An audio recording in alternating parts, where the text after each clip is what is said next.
All right. So, we're just about to fight Imric. So we're at the start of the game. There's a dwarfish clan called Clan Hellhind that lives in the Ashridge Mountains here, and I don't know if they have another settlement. Oh yeah, Bone Gulch I think is theirs as well.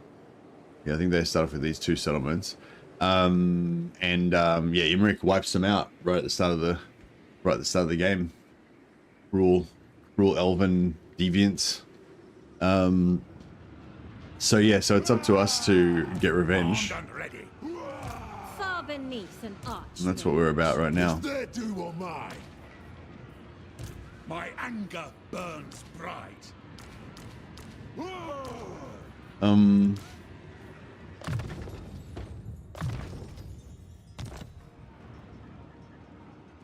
To doom. Yeah, the elven genocide's about to begin. By the king's command.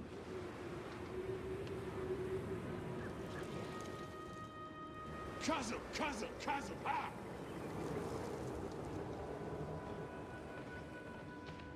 A wise plan. Rune Lord. I guess we should gear these guys up.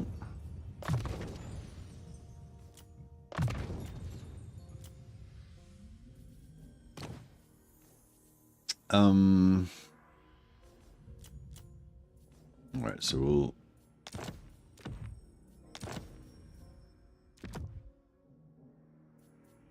There you go. Yeah, I'm just gonna make this one the tankier one because I want this one to carry the Rune of Spite. So Rune of Spite damages infantry like really slowly, so you want the holder of the Rune of Spite to be super tanky. So they can just sort of sit there and grind enemies down. Now this guy we want to be kind of tanky also.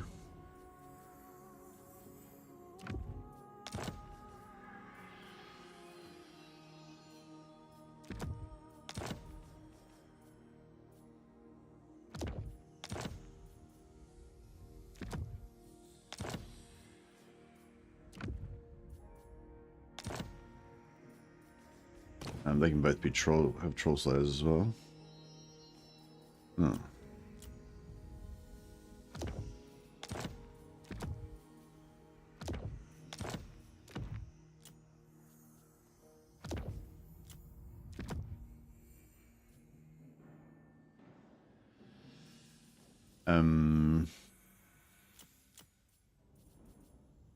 Imagine Elspeth guns artillery with a Thane front line, broken but in the best way.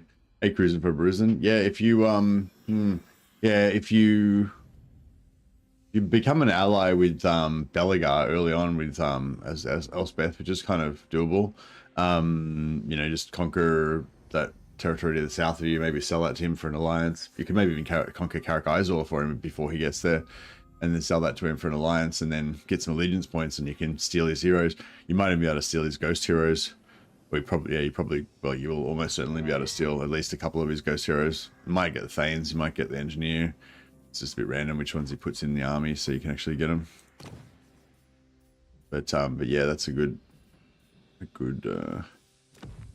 option for hero stealing.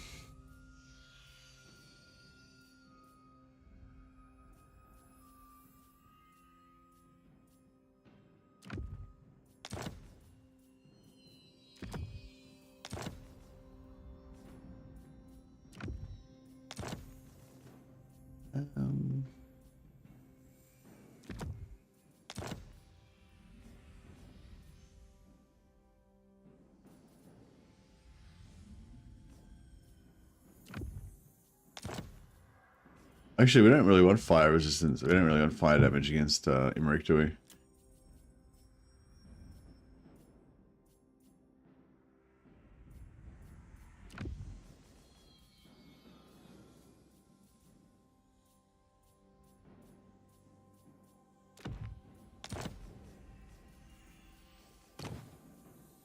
And we'll give him a heap of banners.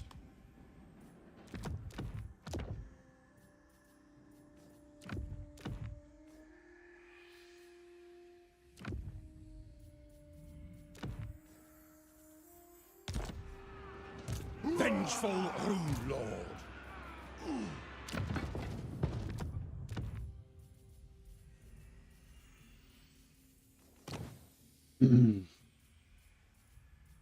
All right, If it speeds and me doom, I'm for it.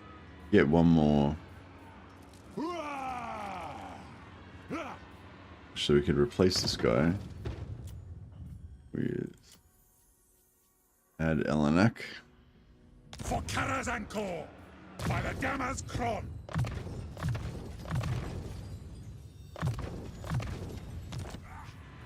Songni!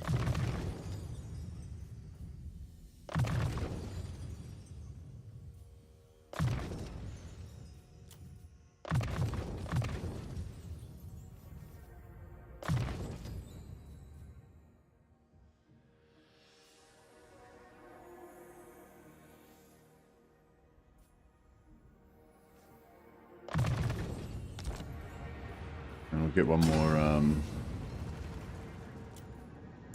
tankard.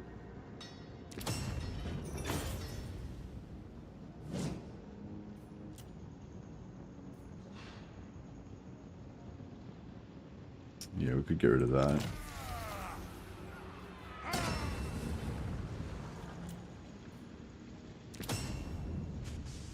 And we could almost get one more tankard. It's 61. Grimnir is with us! Potion of toughness. Yeah, we don't really need the potion of toughness, I guess.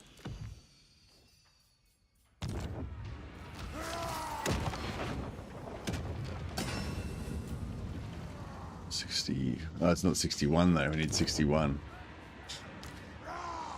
What a bitch. Master of runecraft.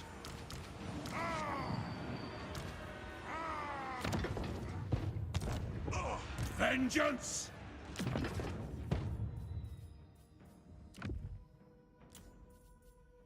All right.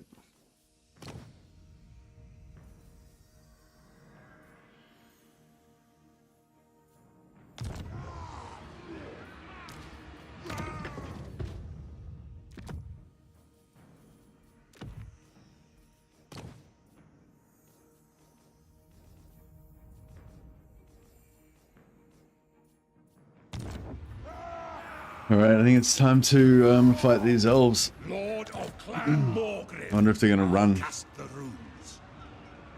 Filthy coward, Elgi. Stormgribber. Yeah, of course they run. They've got no honor. Armed and ready. By the ancestor gods. By the Forge Father.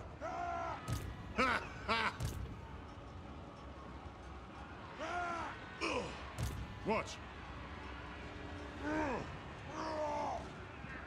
Yes, let's move.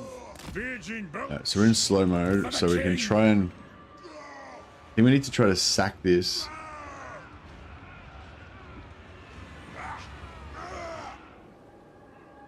Yeah, we need to try to sack this so we can reinforce onto that, and then get back and kill this. Ridiculous.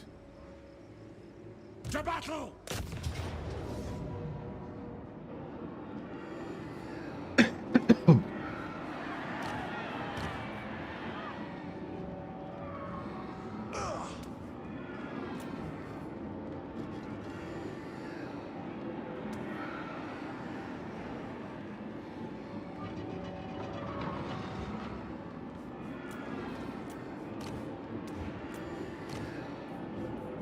Alright, so he does not cause terror currently, so we'll make him...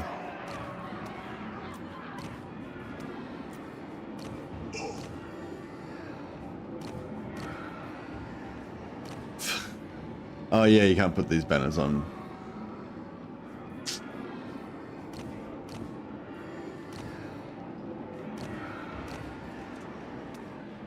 Yeah, so we want these guys, the front line, to cause terror.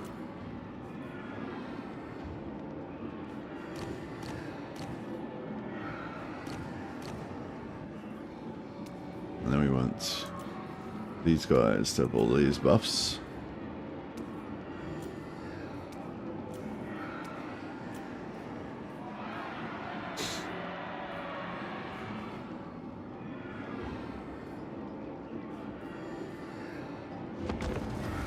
Let's do it. Good evening. Yeah, nothing much, man. Just getting started. Getting into a day of Warhammer.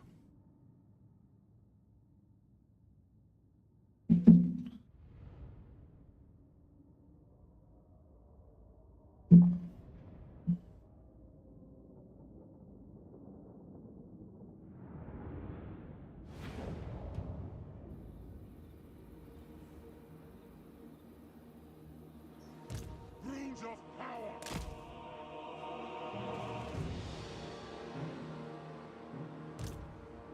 Down. This looks like a pretty good little spot.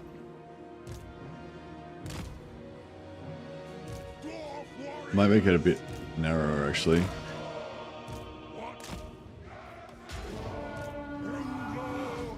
Yeah, so we want to just, I guess we want as much blob as we can. I will do it. White lions and war lions retreat. They've only got 4 archers. Oh, did they have shadow warriors? I didn't even pay attention. I have to take these battles more seriously, especially when it's a tough battle. I always like, oh, we'll just go in and see how we go. But I should actually analyze a little bit more sometimes. I mean, often it doesn't really make any point. There's no point analyzing because, I guess I just felt like we already spent enough time dicking around with items. We'll just get in there and fight. But yeah, maybe I should have spent an extra minute or so just analyzing the enemy army. Normally I just analyze it once I get into the battle, but yeah, sometimes if I've got stealth units, you can't. So you can't see them. Or you just, even if they're not stealth, sometimes you can't see them.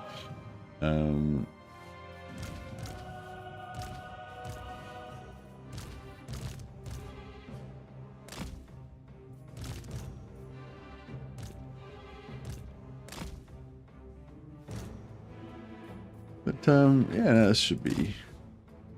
Oh, these guys are stealth. They're hidden because they're in like a little depression and they're around the corner, so they actually can't see them. Stealth dwarves. All right. So I normally like to kill out the archers first, but they got an eagle, so I guess we should kill the eagle first because it's can be a pain. If we can get to it, we might not be able to get to it. All right. Maybe we'll come from this side.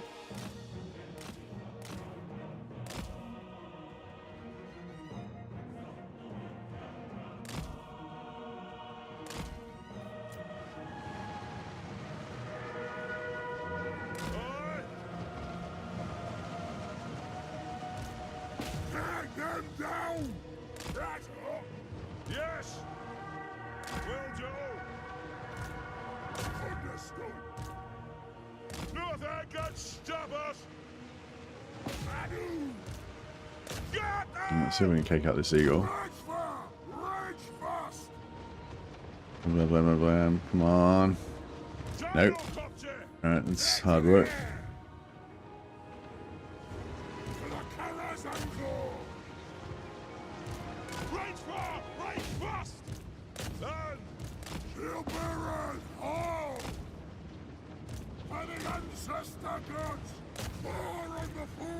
You're trying to take out these archers. He's got terror routed. Beautiful. Alright, you guys. Oh, you just chase him and shoot him. That's fine. You guys get back to work. Kill some more archers.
Darwin needs some aircraft carriers because they've got really powerful air units. Pretty cool. Alright, that thing's routed now, but I mean it's shattered now, but yeah. We can try and get a little bit of Oath Gold if we want, or replenishment. Maybe replenishment. Actually, replenishment would be good here because we had a heap of damaged units. So a bit of replenishment would actually be good. Okay, oh yeah, there's no Oath Gold and there's no replenishment because it's settlement battle. Fuck. I hate settlement battles. It sucks. It's like, it really sucks that they made it so that settlements don't give you anything anymore. Like, yeah, like I get they wanted to reduce the amount of Oath Gold you get, like, and I'm totally, you know, fine with that. Whatever, if that's a balanced concern, they want to reduce Oath Gold, that's fine. But like, yeah, it would have been so much better if they just reduced the amount of Oath Gold that you got instead of making it that the mechanic just doesn't apply at all, you know. Yeah, I don't know, it's my little pet peeve. All right, I think we've got most of the archers now, so it's just a matter of dismantling the rest of their army, essentially.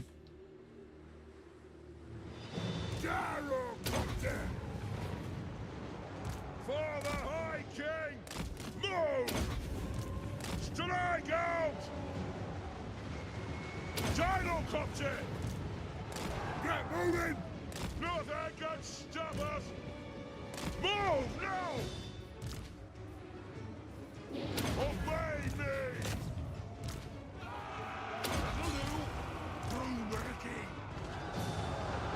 Gyrocopter! Go! Plow through! Fly! Strike out! Gyrocopter!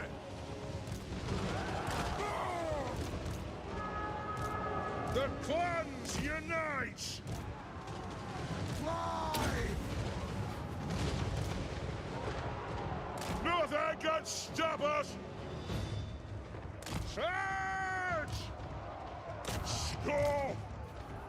Alright, we'll put armor on us again. We'll blow up these guys.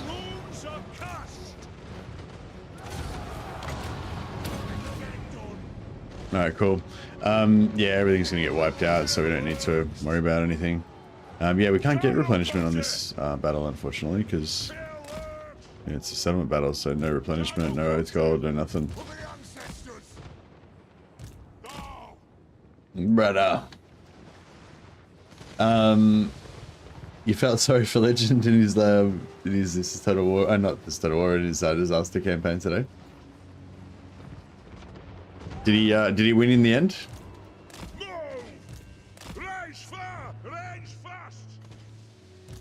I suppose he has to win, but pretty much he pretty much always wins, doesn't he? Except for, like, I think one time he did one where it was like losing was not really like so it was like a Pyrrhic victory in the end, was it? I think he pretty much always wins except for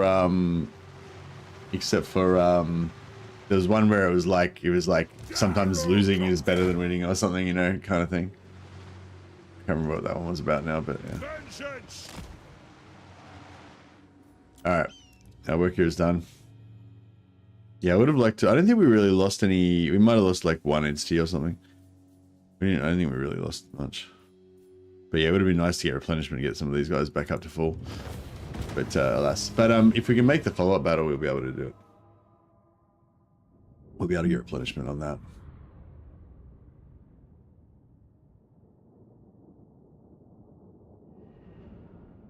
I'm more worried about the other battle down the bottom versus Imric himself. Because, yeah, I'm worried Imric's just going to kill our entire army. Might be worth just siege locking him and just leaving him there.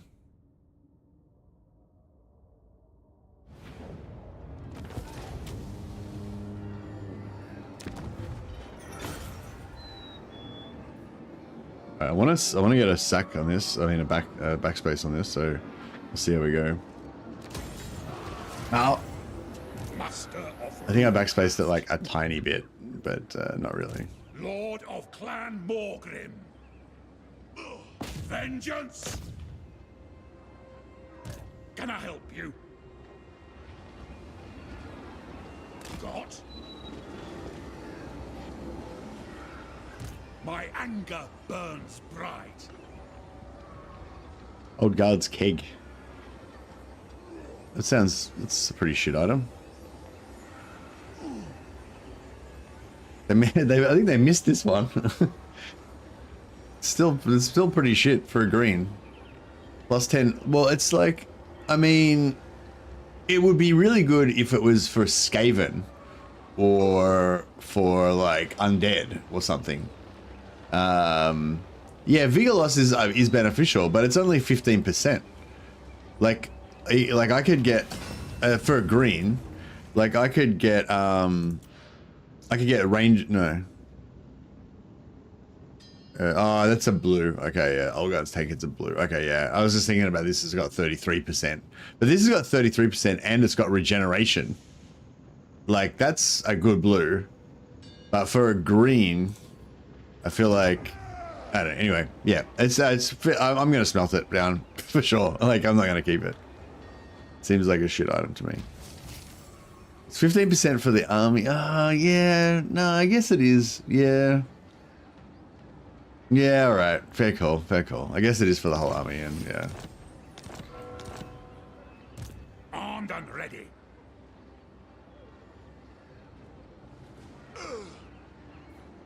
No, it's green. If it was blue, then I'd say it was totally a piece of shit.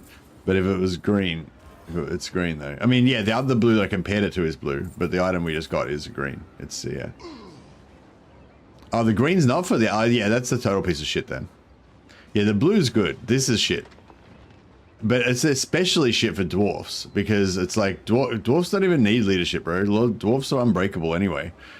Like I've had battles where like units of dwarven infantry have fought to the death, or they fought to like the last man. There's like 2 guys left, you know, shit like that. That's a yeah, dwarfs like quite often will fight to the point where they are below the 5% threshold where they get wiped out. You know what I mean? Or like all the time, like regularly. That's just normal dwarf behavior, you know? So I feel like anything that gives you leadership when you're playing as dwarfs is just like a wasted stat. It's like a, you know, like a dump stat. But yeah. Yeah, I don't know. Vigor loss reduction, I don't know. I think I don't really rate it too much because in a lot of situations, like it doesn't really matter that much. Like if, I don't know what I'm trying to say. Like, just say I'm like in straight up fair kind of fights, like normal kind of fights, I think it probably matters a lot more. But it's like if just say for example I'm using like a goons, like just say I'm using this army, right? So I'm using like a basically a hero goon squad that's going to be surrounded by a big blob of the enemy. They're going to run in, the enemy's going to blob around them, and they're going to be like stuck in the middle of the enemy just in a blob. And the enemy's just going to be they're just going to be tanking, and then these guys are just going to come in and bomb the shit out of that and just shoot down the enemies and stuff like that. So for these guys, at first they're going to have high, their vigor is going to be high. Hey Jan, Andrew Jones, welcome. At first their vigor is going to be high, but they're going to be just tanking the entire time, right? And they're never going to get out of combat. So eventually their vigor is going to run out, and they're going to be exhausted, and they're going to fight the whole rest of the battle. Like for the first 10 or 15% of the battle, they'll be like have energy, and then for the rest of the battle, they're going to be exhausted, right? The whole time.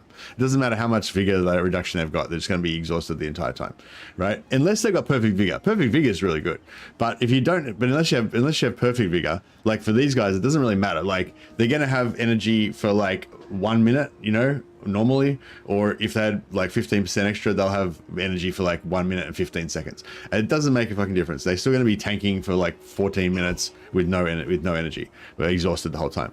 Now for these guys, I don't really care about their rate of fire that much. Like their rate of fire does matter, but which is what Vigor, when they get tired, they shoot slower, right? Their bullets still do the same amount of damage, and they still have the same amount of ammo, but their rate of fire slows down. So yeah, so it does matter a bit. Like at the start when I'm trying to take out like really dangerous enemies or whatever, like I want to have fast rate of fire so I can kill them before they start doing too much damage to me. But once I've taken out a couple of those key dangerous enemies at the start, it's really just a matter of trying to kill everything that I need to kill before I run out of ammo. Because if I run out of ammo, it's fucking game over. But it doesn't really matter if it takes a little bit longer because my rate of fire is a little bit slower. Do you know what I mean? So like for this particular army here, like vigor loss doesn't really matter that much. Like it does matter, but it's not really like, it doesn't really matter. You know what I mean? Like, yeah. But if I had a different type of army,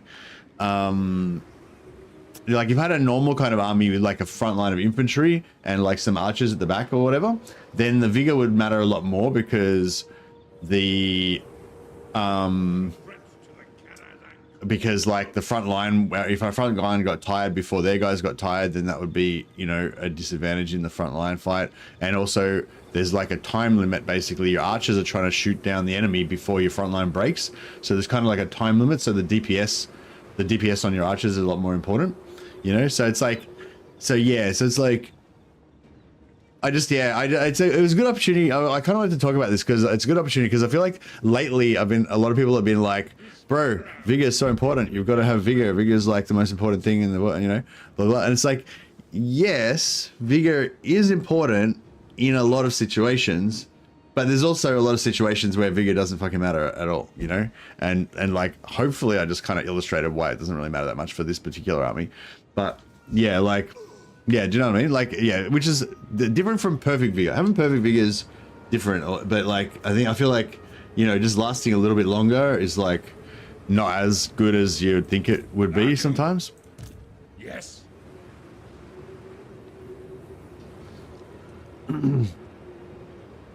Take a breath. It's okay to not like a random green item. No, it's nothing to do with the random green item. It was just like, I just wanted to tell. I mean, and maybe I'm wrong. Like maybe I'm thinking about it all wrong or whatever. But I guess I just wanted to like, I guess I just wanted to put out there like what my thoughts are about it, you know, in case I'm thinking about it wrong as well, you know. So if if anyone thinks I'm got the wrong idea or whatever, then you can let me know.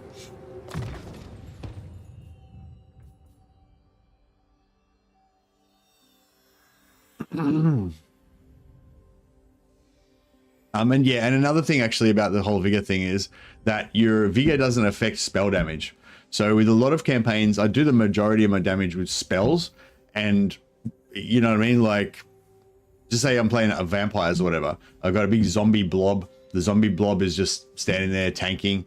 Like, the zombies have no stats anyway. Their melee defense is like fucking 0. Their armor is fucking 0. Like, who gives a shit if they're exhausted? Their stats are basically the same when they're exhausted or when they're not exhausted, you know what I mean? They're just there to be meat shields, right? The only thing that's important about them is their health healing cap and how fast you can heal them.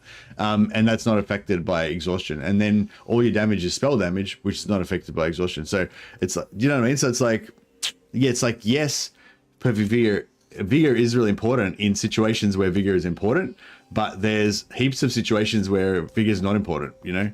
So I think like it's, yeah, I don't know.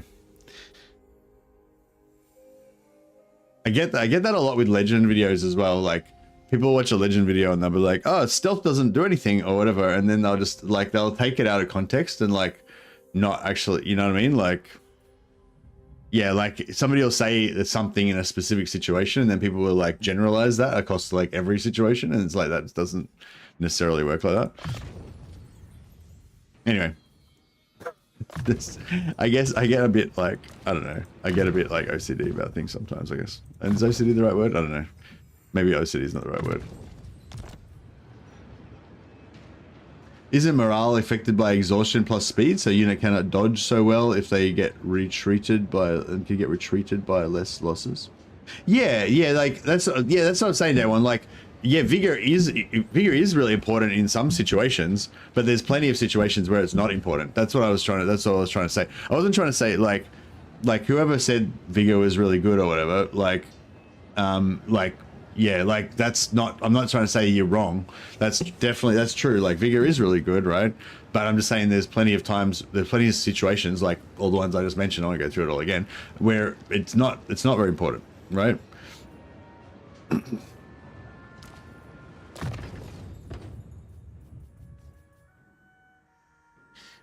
Yeah, like, I don't know.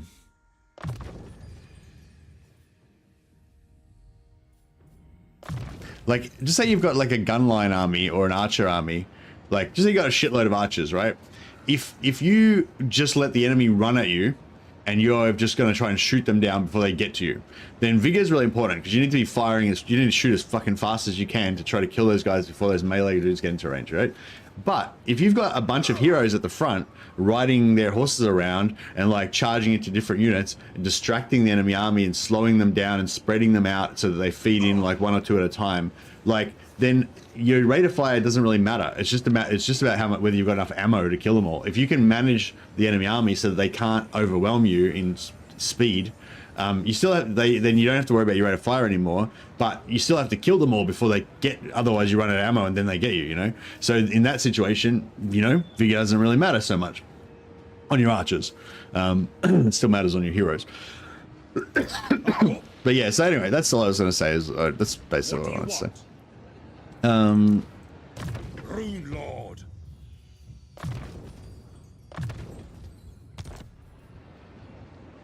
What?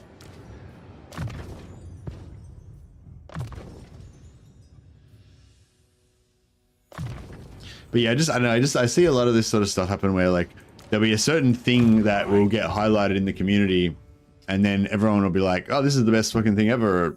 I want to get this for all my armies and whatever, you know? And it's like, it's not, you know, just because a thing's good in some situations doesn't mean it's like the best thing since bottled beer, you know? Cathay is another example of a faction that doesn't care as much about Vigor. They fight best when in formation and their hammer are their ranged units. Yeah. I don't really play much Cathay, so I'm not an expert on that one, but I'll take your word for it.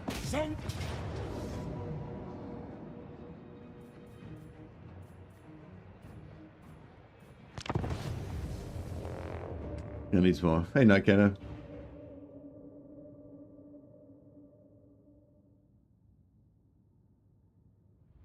Cathay ironically plays sort of like dwarfs. Yeah, I've heard that.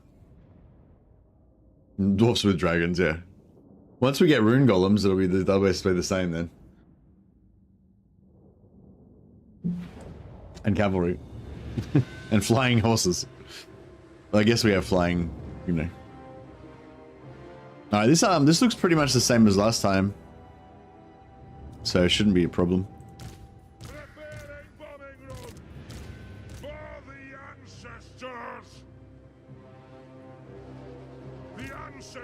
Watch! Cocks away!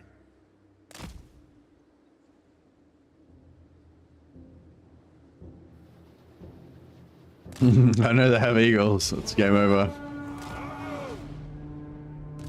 By the forge, father! Now you want to play as Cathay? They have wronged us!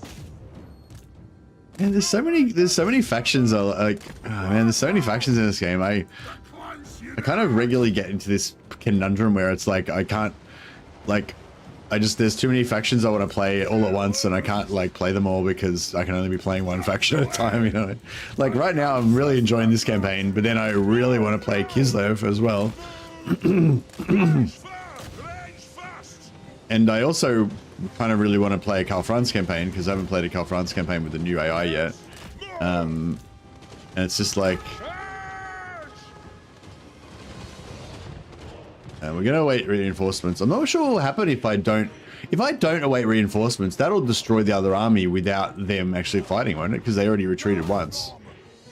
Yeah, I think it would. I think because they already retreated once, if I fought this again, it would destroy them. I was just briefly thinking, would it just make them retreat again? But no, I'm pretty sure it would make them. Pretty sure it would make them get destroyed. I don't know if I want to. We sort of want to get Oath. I'm so bored of watching Karl Franz campaigns. It's like every other video. Yeah, I know. And like, it's hard though for me as well because it's like on the one hand, I'm conscious that, you know, people watch a lot of Karl Franz campaigns and, you know, it can get a bit boring for veteran players. But at the same time, and so then I'm thinking if I do play Karl Franz, I should do some sort of special, something different, like different challenge campaign or something. But the thing is, I just really love like just the classic. I just really love, well, not necessarily classic. I really love my classic Karl Franz campaign, which is playing with no Confederation, no Confederation of electric counts. That is, you know, that style of Karl Franz campaign is like, you know, my favorite kind of thing. So it's like I want to play it. I want to play Karl Franz, and I want to play it exactly the same way that I played it every other time as well. That's it. So it's I'm sorry about that, Zoddy. I was gonna crunch them into the wall, but then I realized we won't get any captives if I do that. So I'm gonna pull back. We'll get more captives, and we'll see if we can get some oath gold out of it, or some replenishment. I'm sort of thinking we should take the replenishment, but I am also conscious of the rule that we should always be oath golding, because that is the rule.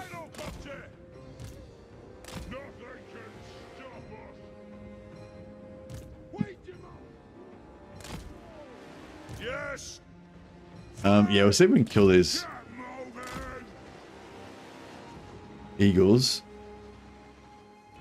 Actually, maybe we'll try and kill these cavalry first. Let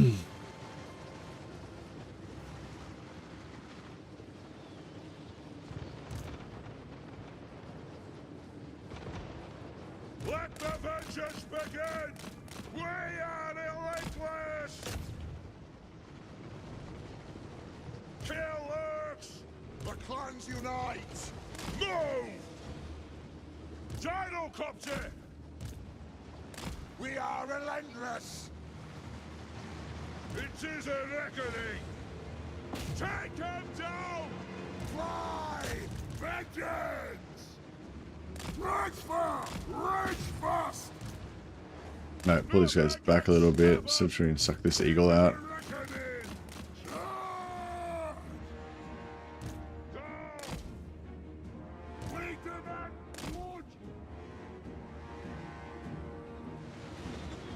Empire is the most played faction. Yeah, I feel like Empire is the most popular faction.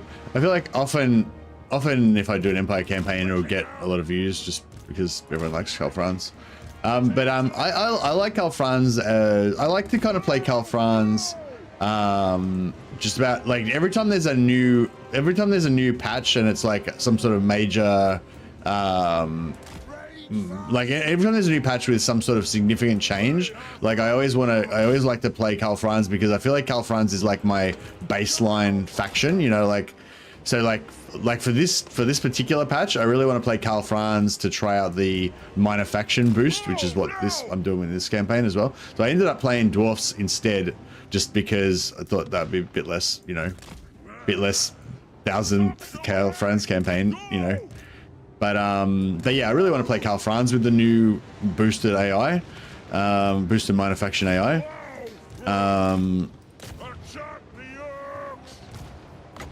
And that, so that I can see how good the minor factions hold up with the new minor faction boost. Because, like, you know, I can play with the dwarves, and but that won't tell me how the elector counts hold up, you know what I mean? Like, and that's what I really want to know. You know, like, how does it affect the elector counts? That's what I really want to know. Because, like, that's the whole point of it, right? The whole point of the minor faction boost is so that if you're playing as Calfrans, then you can boost the elector counts, and they won't roll over and die so feebly.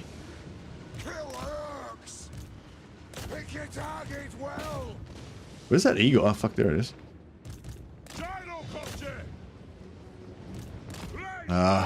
Some of these gyros are getting fucked up. Actually, no, we need to send these guys after the routers, I think. For the ancestor gods, preparing bombing run. Yes, Lord. I speak my Lord's will. Nothing can stop us.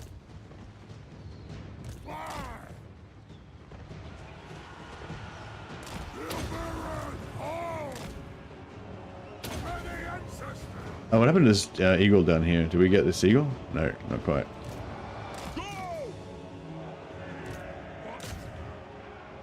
Nothing can stop us. Strike out. Nothing can stop us. Gyrocopter. Fire on the foe! Nothing can stop us! It'll get done! No fussing about! Charge! Hello! Through! The soup! Through now! Wow! Through! Vengeance!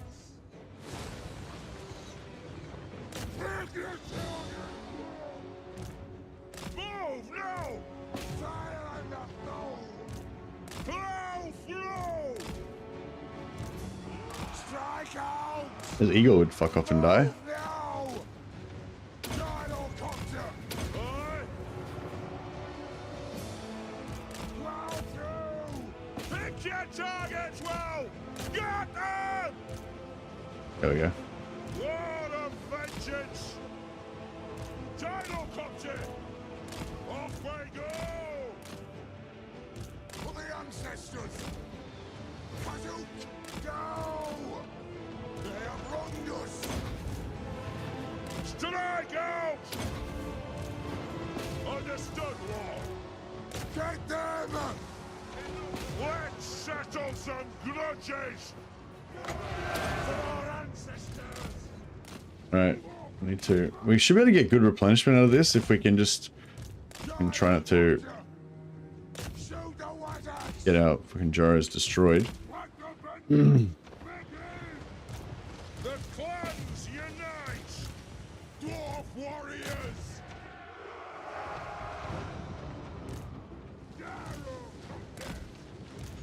Go! Take to the air! Charge! Alright. Fuck the eagles. We need replenishment. Get in there and blow these fuckers up. Fly! Vengeance! For the ancestor gods! Prepare bombing run! Gyrocopter! Dwarf warriors! True Lord! Aye! Aye! Strike out! Gyrocopter! We need a lot of replenishment. Fuck. For the High King! Try and kill as many of these fucks as we can. Kazook! Charge! Nothing could stop us! Gyrocopter! Move off!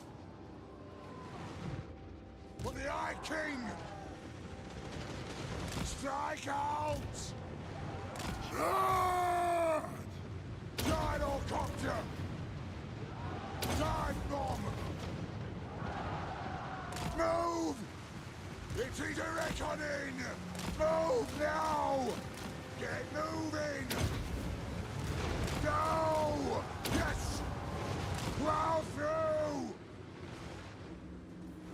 Vengeance! Plow through!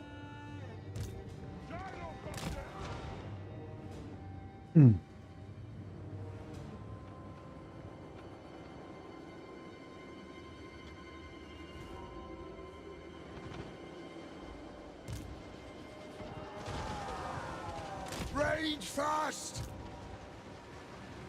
Moving out!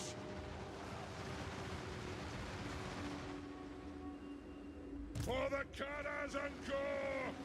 Strike out!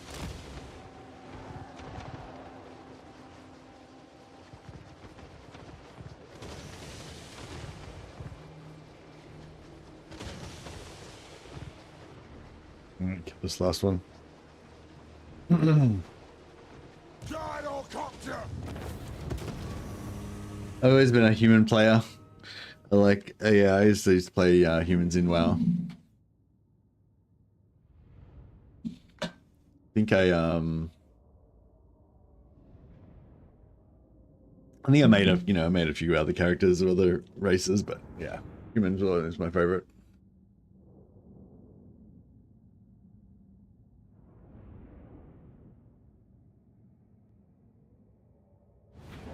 Yeah, I would quite often run into people who were seem to be just offended by humans.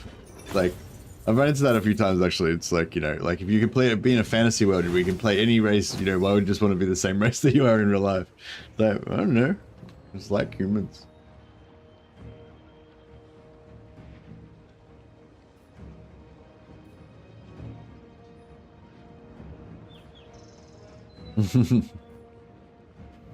Okay, 16% replenishment. I do want that 169 oath gold.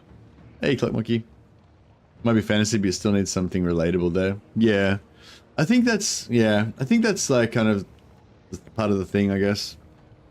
You want like sci-fi and speculative fiction and fantasy and stuff like that. It's kind of about exploring a lot of the time it's about exploring human emotions and feelings and ideas, human ideas, you know. But that, you know, but in a different situation that allows you to explore other things or whatever. Same with all TV really, or you know, all stories really. It's like you just, you know, you take like relatable things and then, but then you maybe you change them into like a really unusual situation, like, you know, yeah, like, like there's terrorists have taken over the building and you've got to like save the world or some shit, you know what I mean? But you still have like a relatable, like an average dude that's got to save the world or whatever, you know? But it's all about, you know, all these fantasies, whether they're fantasy or they're sort of set in the real world, they're still kind of fantasies, you know, like they're all about just setting up some scenario where you can explore some aspect of human, whatever, human experience. Yeah, I'm going to take the replenishment. Just this once. Then I'll never replenish again, I promise. Lord of Clan Thorgrim. I suppose so. Aye. Armed and ready. I hope my anger burns bright. Iron-willed.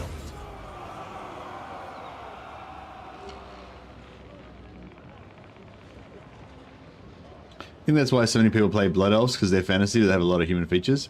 Yeah, Blood Elves are pretty cool. Master of runecraft. Yeah, I think Blood Elves just provided the people who wanted to play Horde side with like a human, basically a human race to play.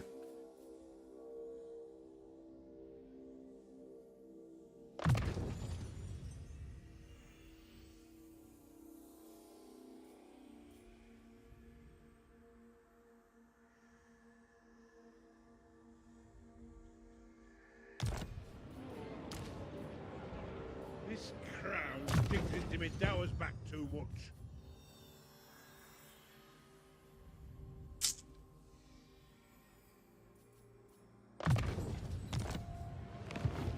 Vengeful Rune Lord. This is absurd.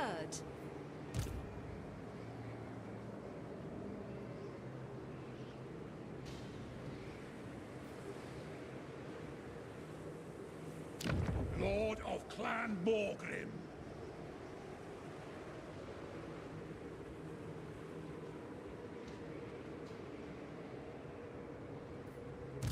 I answer to clan and hold. You have my allegiance. Can I help you?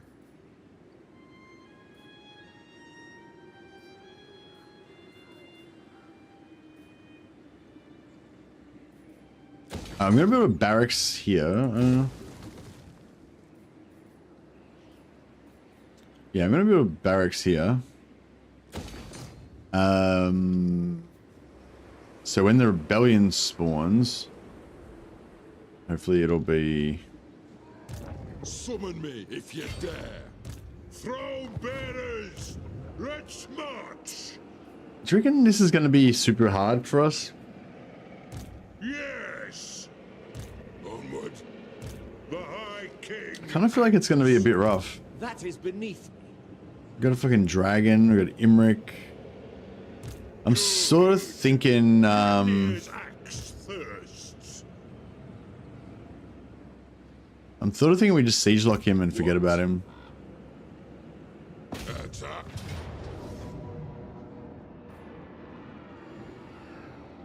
For clan honor. I mean, at some point we'll have to come back and finish him off, but Ready?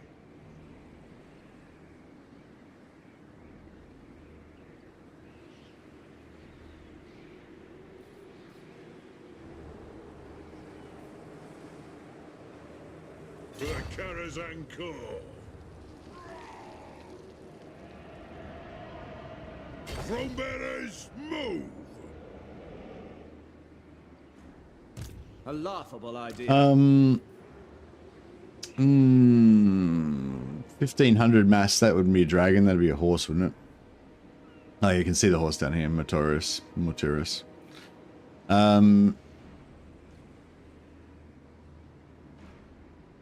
Yeah. I don't know. Maybe I should have taken him out, but... What if we'd be able to peace out with him eventually? We could let him just... He could be in control. He could just have Desolation to Nagash. We're going to let him stay there. I doubt it. Yeah, so Bitter Bay can't do much from this. Alright, we're up to 7.7k. Confederate Imric, yeah. That's what we need to do. Demon Slayer. Oh, fuck, what was I doing here? Was there an army there or something? I don't really remember. Demon Slayer. Slayer.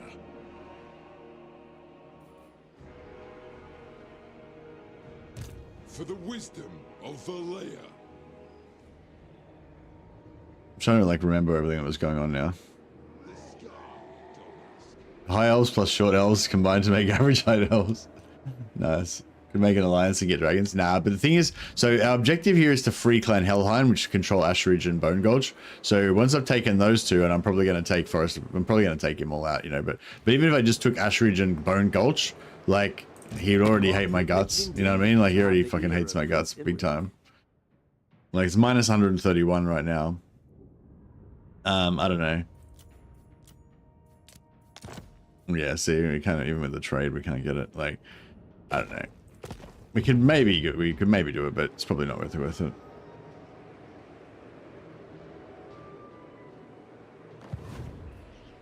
They up. Doom Chaser.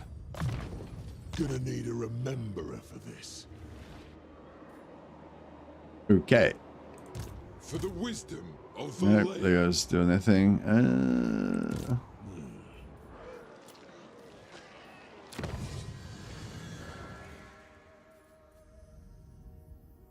Oh yeah, nice. Plus 4 hero stacks. Alright, sweet. So we're pretty broke.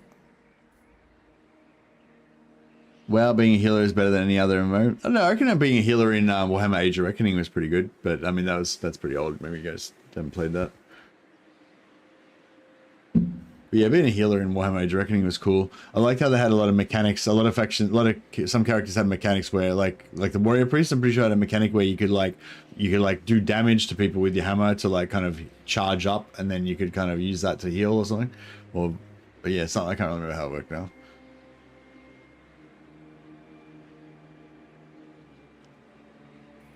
All right, we need some money. Arcane winds under control.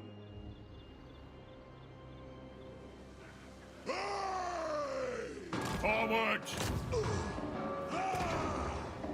You summoned me.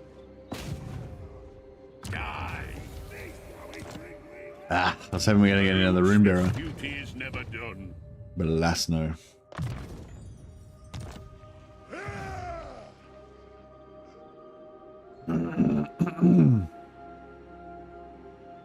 Dishonored. Yeah, I don't really have anything I can sell. You know who I am. I mean, next turn we can sell that back to Karakazul, but as of right now,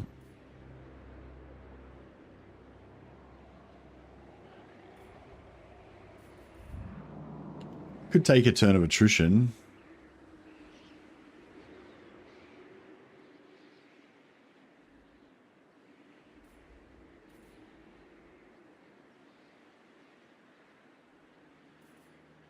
Slayer.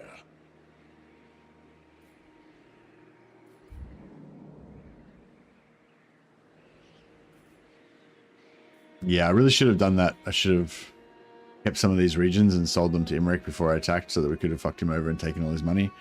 It's kind of a waste killing him without taking all his money first. Alright, let's see what we can do with diplomacy. We've confederated the White Dwarf. Yeah, I'm going to confederate Malachi next. Oh yeah, how far away are we from that? Oh yeah, we can confederate Malachite right now, and then I can sell his land. And that might get us out of trouble just for another second. But yeah, so my plan is, so these other guys, I'm not going to confederate because I want to keep all of the dwarf holds alive. But White Dwarf, the Grimriddle doesn't have a dwarf hold, so we just deleted him. We just confederated him, got rid of him. And Malachi, he does have a dwarf hold, but he's got Cracker Drax dwarf hold. So my plan is to confederate him, and then eventually get up there and bring Cracker Drax back to life. This is my plan. Malachi McKayson.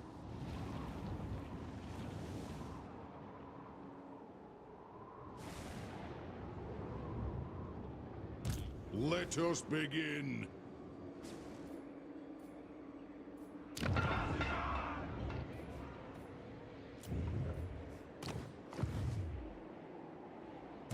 Greatest inventor.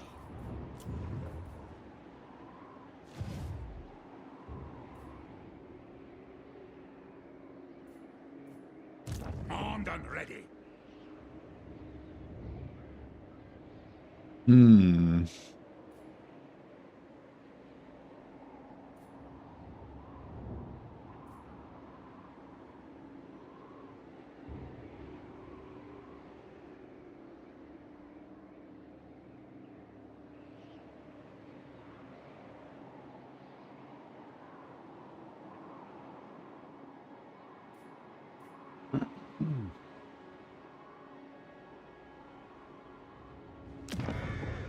Hmm.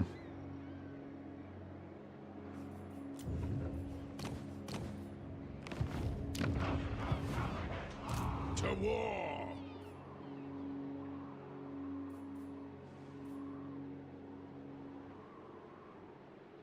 We march.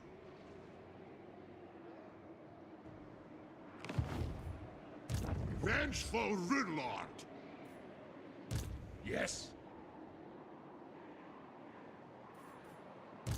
My anger burns bright.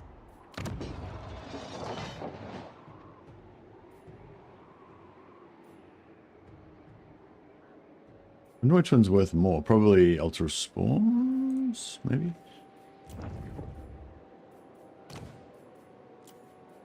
I'll cast the root.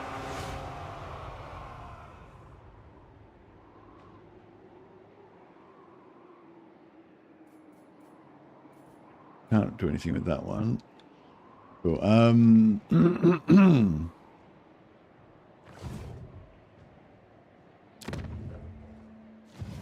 You are like a figment. Nerves on fire. Say interesting things, Stunty, or I'll make you even shorter by decapitation. So selling Altar of Spawns. And then we'll sell him Winter Pyre?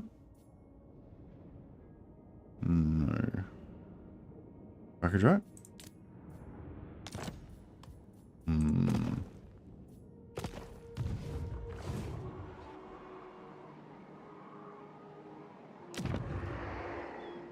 Never will your miserly kind be as generous with their blood as when they face me.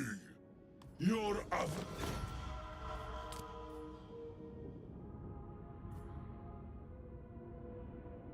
Didn't work.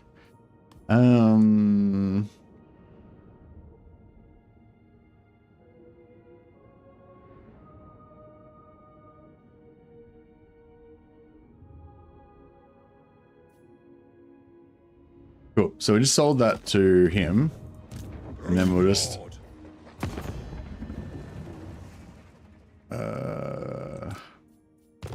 no.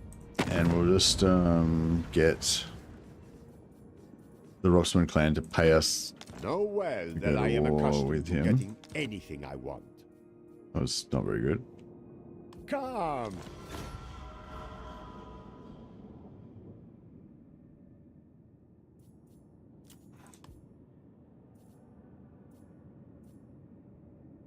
Come. Hopefully I still need to declare war on them later, but they'd probably be dead, so it'll be fine. Alright,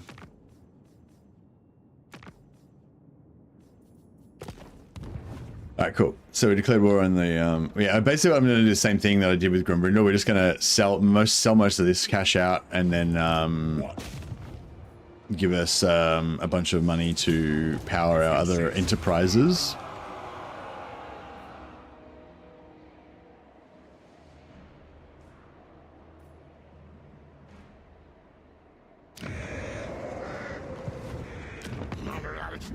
Bad thing, fit good only for...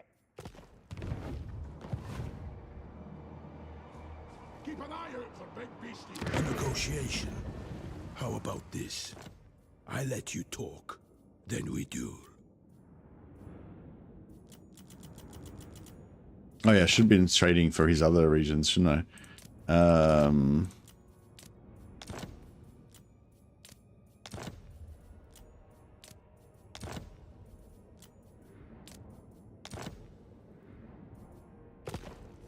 Say interesting things, Stunty. Or I'll make you even shorter by decapitation. Is Ultra Spawns? No, that's not what I want. What about Monolith of Flesh? Yeah, Monolith of Flesh, beautiful. So I trade my settlement for one of his settlements, plus a bit of cash.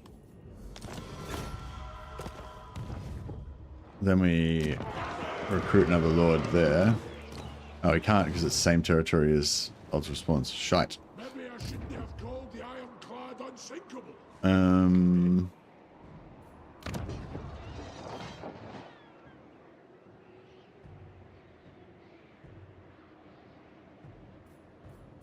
Lord of Clan Morgrim.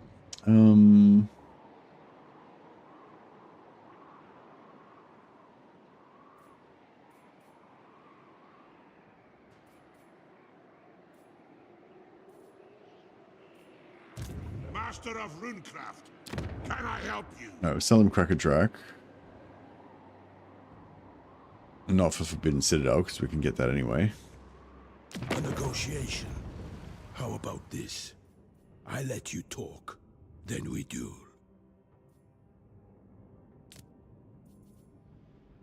Yeah, there's nothing else we can really trade for. We can get Winterpire back.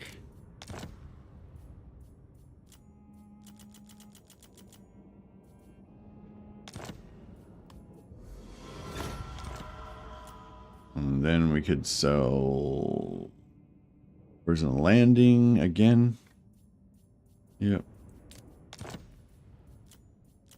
So yeah, we're just going to totally destroy totally destroy Wulfric basically by just taking all his money. Well, no, it won't totally destroy him, but it'll be, you know, we're trying to do as much damage to him as we can basically.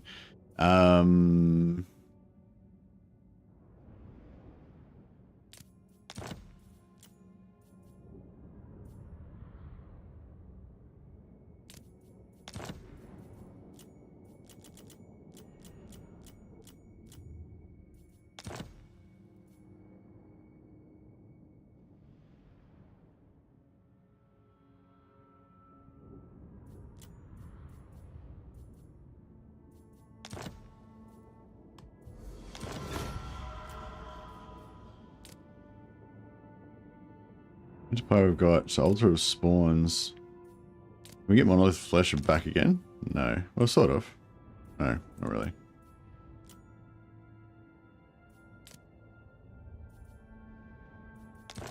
No. Alright. That's alright, whatever. Cool. And then we'll just do Wulfric strength ranking 8, yeah. But we're ruining him a bit, so he might not stay that good. He might not stay that high for that long. Okay, so we're gonna go war with Wulfric now. And where is he? Wulfric. He's at war with Scaling, who we're not at war with yet.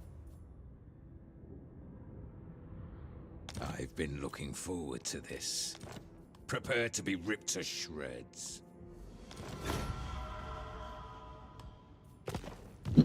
Cool. So now we're at war with Wulfric now.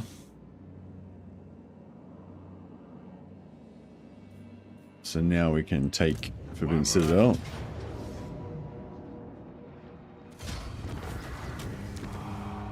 And we'll Loot and occupy.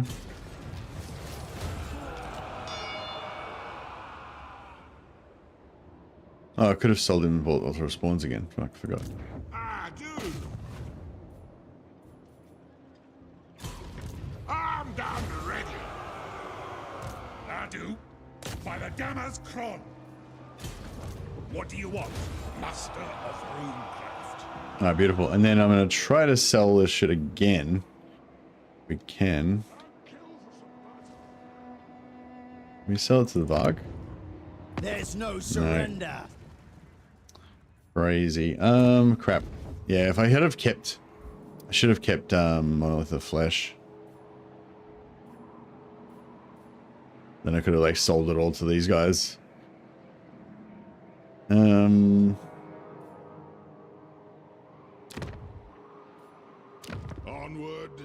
I travel the world seeking jewels. Today you bring one to me.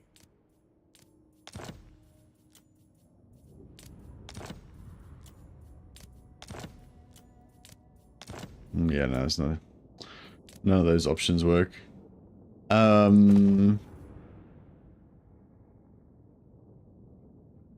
suppose I could just sell everything to him again. I feel like Wolfric's slightly less chaosy than, you know, than Slaanesh.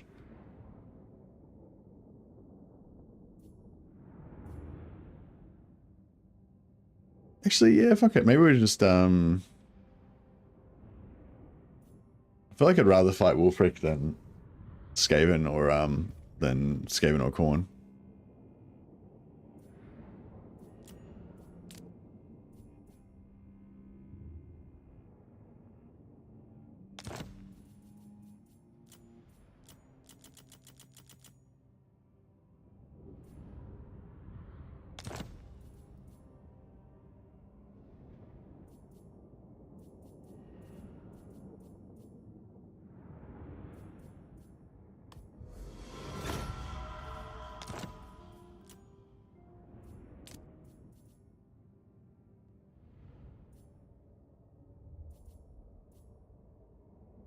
I want Monolith of Flesh, but I don't think... Oh, yeah.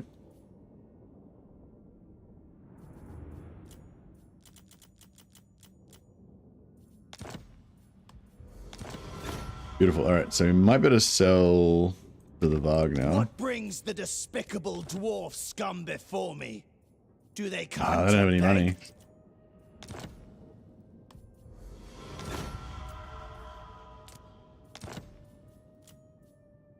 They don't have any money.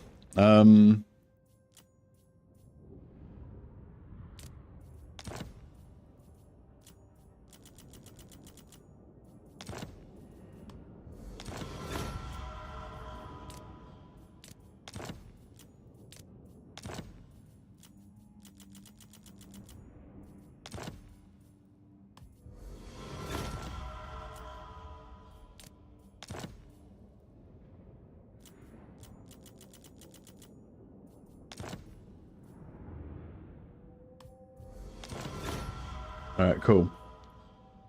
And then, yeah, so then we'll screw these guys over as well.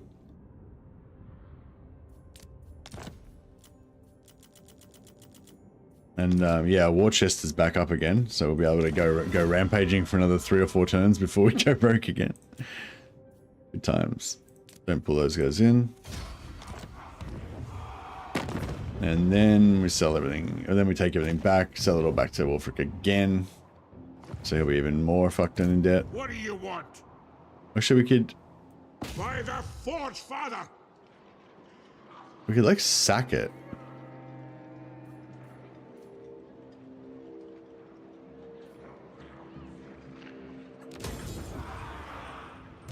What?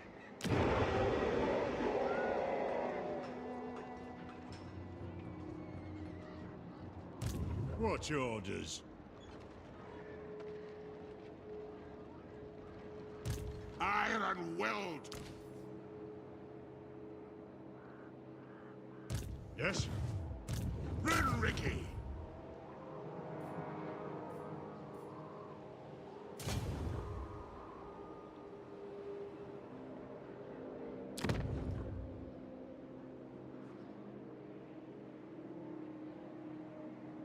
Let's talk terms.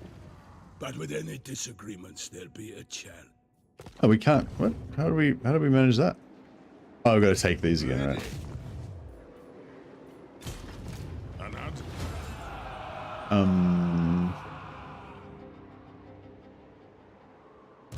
Rune Ricky.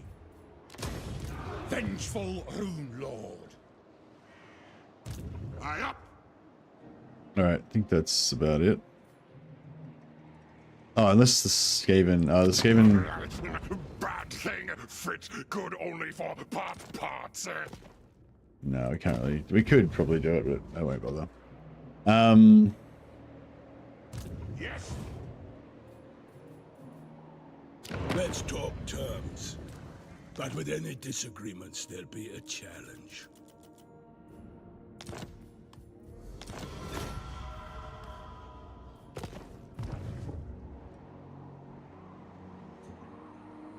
Okay, so we've kind of cashed out of this place.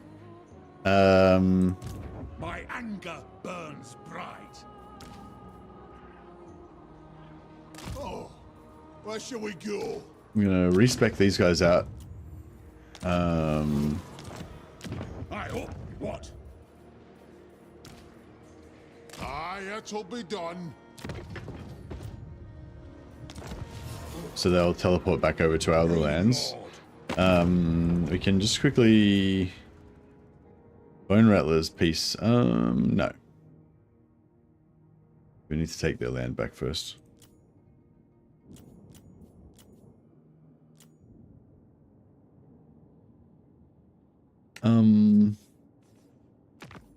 Dishonorable cur! You are a stain upon existence. A pleasure. Take a little money from them. The Great Bear has no quarrel with you.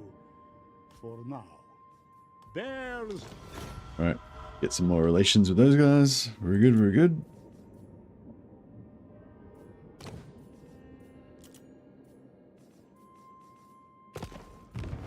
Yeah, I just wanted to see if there's any diplomacy to be done before we get rid of all these armies. And keep this one, just so I can keep Sack City and Cracker-Drac. Oh, we haven't got any siege attacker, have we? Fuck. Has this got siege What do attacker? you want? No. Slayer. He's got siege attacker. For the wisdom of the Where's the heat?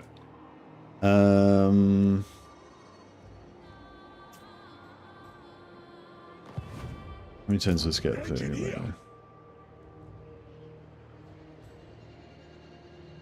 A few. Explosives expert. The guild approves. Alright, get rid of that. It is time. And we'll respec this guy out. Actually, this guy. Aye, it'll be done. And he can... Oh, glaive gun. Unique glaive gun. Where does the glaive gun come from? Oh, that's from from Malachi's unique. That's Malachi's faction uniques, isn't it?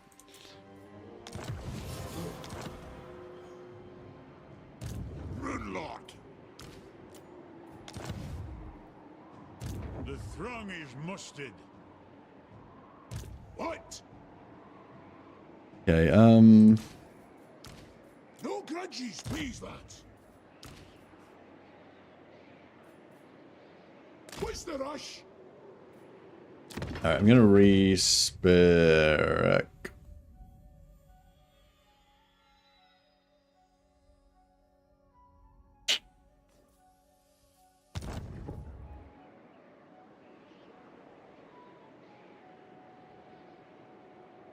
Crap, should have kept the other army. Can't replace either. Just tinkering with the setup. The past is the past. Yeah, you can't respec him while he's got troops in his army.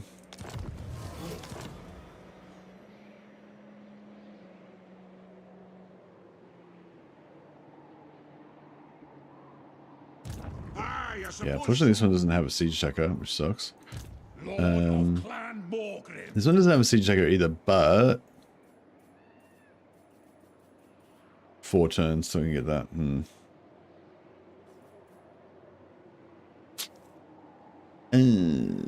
Can we? Iron-willed. I don't even have a siege checker in. I don't even have a siege checker that I can get through global recruitment. Let's buy it. Aye.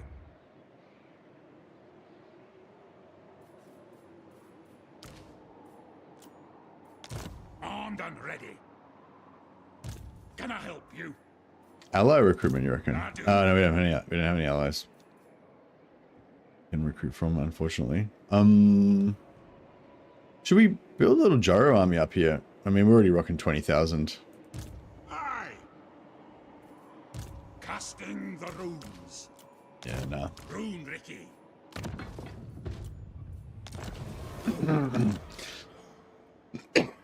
Shame. Shame. No allies. Shame.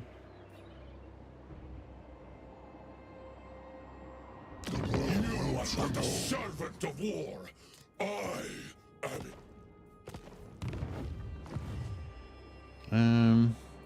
What are the Robson clan? They don't have any tendrils that can connect onto us, do they? Do not even consider questioning my authority.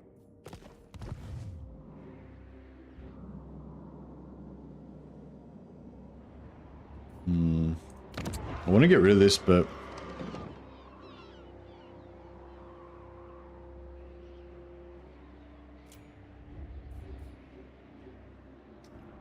Cavalcade Peaks, I think, is going to be okay, but not like super sure.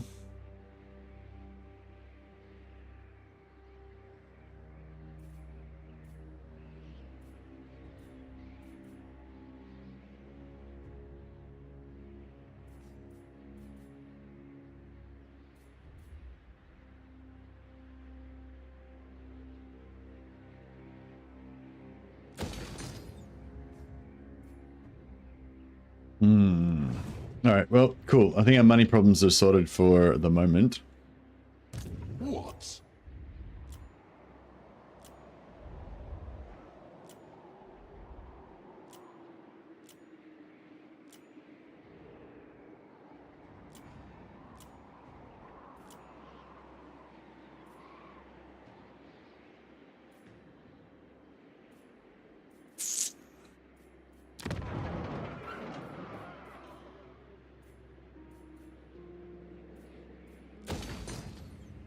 I'll check another. Have we got a Yes, yes.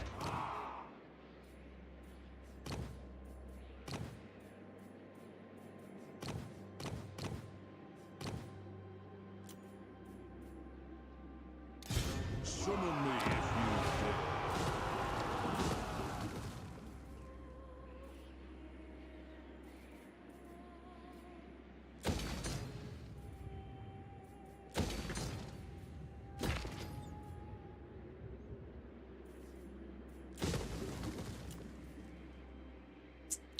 like crag?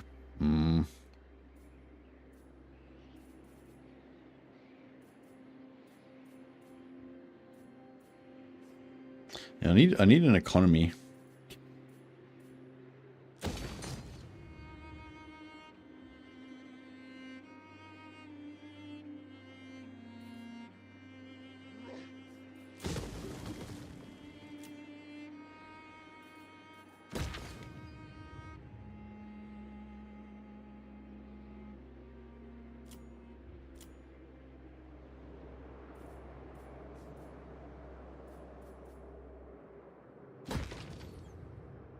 See, we might end up fucking losing this as well if I'm not careful.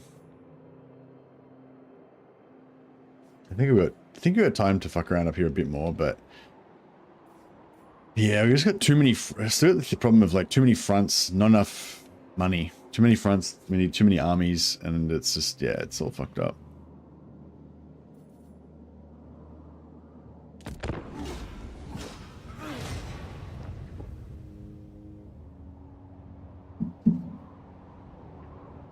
I crap stack with dwarfs, just dwarf warriors.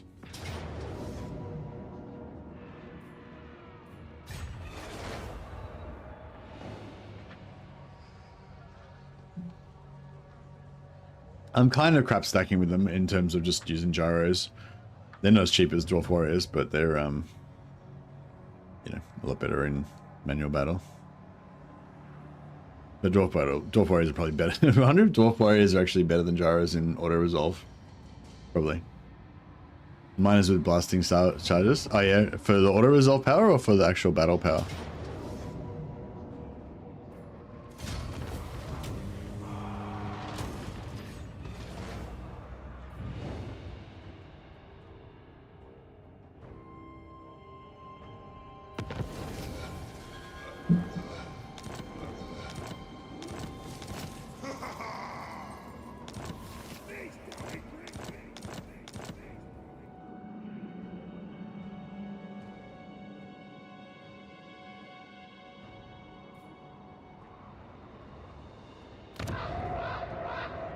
Vengeful Runelord! By the Dammer's Cron!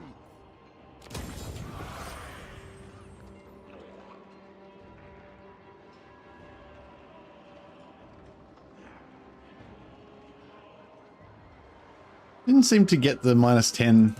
It is time.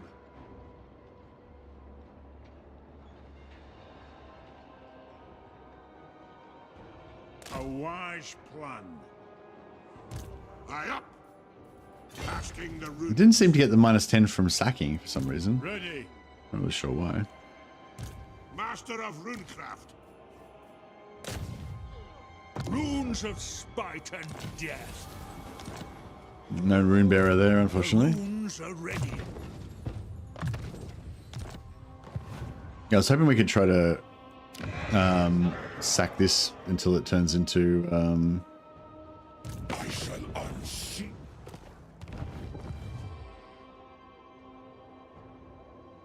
I might just abandon this if I can. Yeah, I don't think we're going to get to be able to convert this, unfortunately. It's usually way easier to cause a rebellion in your own provinces than the AI. Yeah, but if I had like multiple, I mean, yeah, I don't know. If I owned these other two settlements, I could have just done loot and occupy, loot and occupy, loot and occupy, and then it would be boom, instant rebellion. But I only had like the one settlement, so I could only either go like loot and occupy, get to -30. So I thought if I sack it over and over again, that would eventually do it. But yeah, you're right. Probably would have been better to keep it. But I just thought if I keep it, then all my enemies will come and destroy it. But they're going to come and destroy my armies anyway, so it doesn't really make any difference. Armed and ready. All right, whatever. Fuck it. Fuck this shit. If you say so, beardling. That was a stupid idea. That's right. We'll just let Cracker do its thing, and we'll come back and reclaim it later on. Reclaim it at a more opportune time.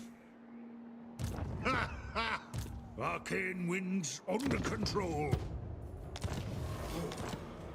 By the king's command, punish the grudge makers.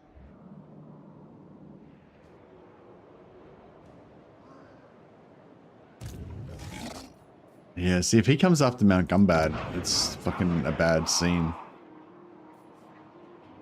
To war, by the grudge bearer's will. Time for a wreck. The clan demands war. Surely, if I take Nashrak's lair for him, surely he can do the rest by himself. Like, fuck. My axe thirsts for war.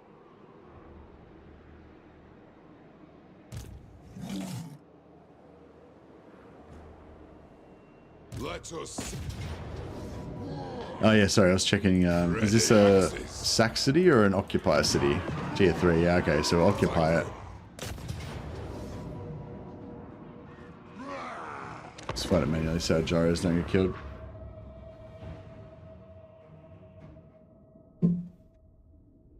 I think Dwarf Warriors are pretty underrated. They can wear down arbitrarily large crap stacks from other factions. Not as good as taking captives though. Not as good for taking captives though. Yeah, no, I reckon Dwarf Warriors are pretty cool. They're pretty good for crap stacking. Pretty good in auto resolve and so forth. Yeah, just a bunch of dwarf warriors and a couple of and like 4 iron drakes or something like that. I reckon it's pretty good as a crap stack. As a, you know, as a sort of crap stack for good auto resolve. Because you'll just keep taking damage on the warriors, but you can just kind of keep replacing them really easily. And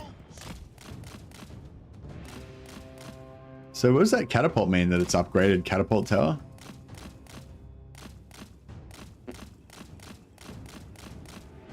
That means it's AoE, I guess, because it's tier 4. Is it tier 4 they start being AoE or tier 3?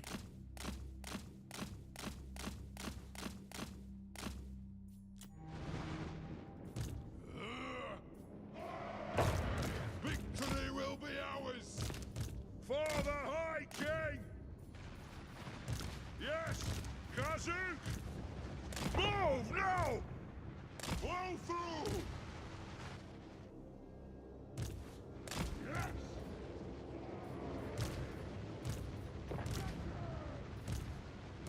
Gyrocopter! Nothing can stop us! Oh man, this guy got drilled. Understood, Lord. Plow through. Yes. Gyrocopter. Prepare bombing run. Kazuk. Anat. Go. Slayers. Kazuk.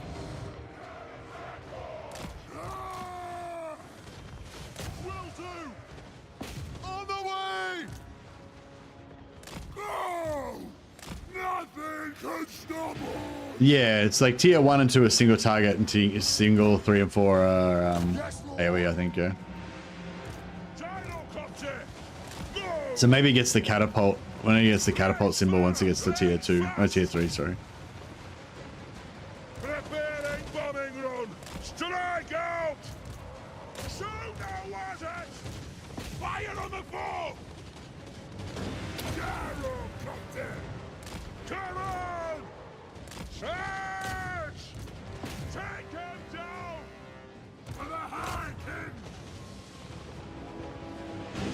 Shocks away! Gyrocopter! They have wronged us! Move! Down! Yes, Lord! Alright, looking pretty good. For the Karazenko! Move! Alright, let's take out all their archers. And any more towers? Any new towers up yet? No? Oh, yeah, here. Move! More on the floor! Move! Gyrocopter! I know! Get him! Flame cannon!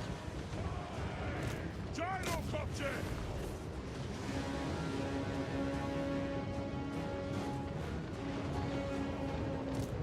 Understood, Lord! For the Karazenko! Killers! Got them! Dive bomb! Range far! Range fast! Yes, yes! Move! Let the vengeance begin! Alright, okay, work here is done just about.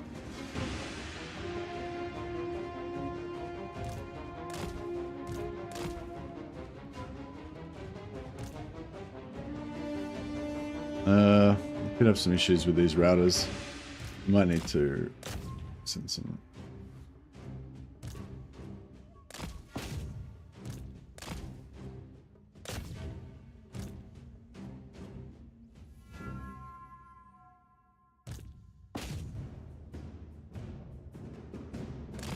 It's good.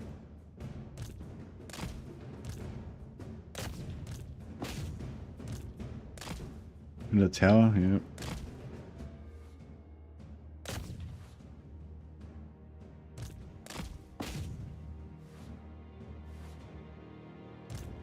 There we go.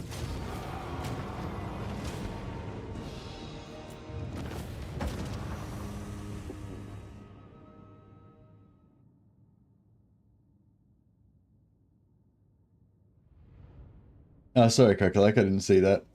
Are we ever going to be not losing money? No, we're not really going. I mean, yes, eventually. Like, dwarfs do get so rich that I just will be unable to ruin their economy eventually. But you know, it's going to take a while to get there. I'll be able to be dangerously close to financial doom, you know, every moment of the campaign until then.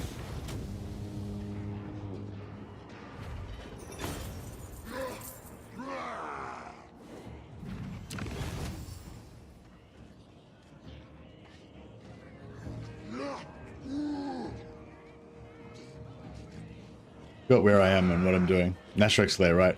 Right, so we're gonna occupy. My axe thirsts for war. It's like, I fucking really want to go and retake his capital, but I guess I could, I don't know, I guess I could lose Mount Gumbad. I guess it wouldn't be like the worst thing in the world, but it'd be pretty bad. Let us begin.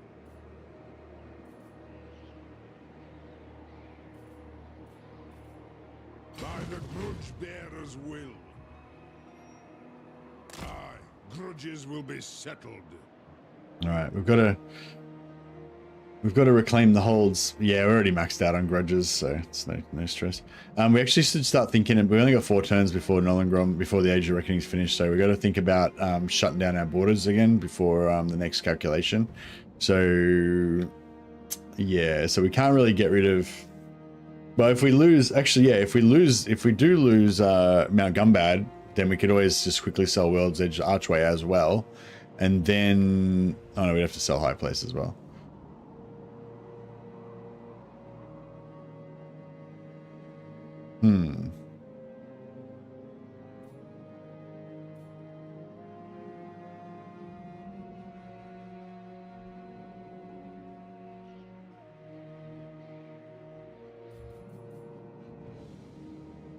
Yeah, I mean, hopefully we won't lose Gumbad. It is time for the wisdom of Valea. Greetings. You no doubt have a request, I'll hear it now. Agreed. Oh yeah, no, we're gonna we'll get it back. It's just that I had a choice between bringing this big army. I could have jumped that big army back to here, in which case he wouldn't be able to make it to Gumbad without us catching him, so Gumbad would be safe. But if I did that, then we're like far away from reclaiming his lands from, like, if I leave him with just this and this, he's not going to survive, you know? I need to like reconquer all this shit, and once we do all that, probably we'll get more enemies and I'll have to fucking reconquer that, and, you know, blah, blah. So, you know, so there's still a lot of work to be done up here in trying to reclaim Carrot Cadron's territory. Oh, I could have probably traded him for Grom Peak if I really wanted to, but no, that's all right. Ungrim got rolled, yeah. He was doing okay for a minute, but then, like, he lost his territory, but because he was down here killing these guys. I think that's the problem with him, like, because his starting enemy is these yellow dudes. So he comes down here to try and wipe them out, and then Azag declares war on him and wars up here, and then Azag just takes all of his shit while he's fucking around down here, and then he comes back up here, but then he's just got 1 army, everything else has been wiped out, and Azag's got like 4 armies by this stage. I think, yeah, it kind of seems like that's happened a few times when recently.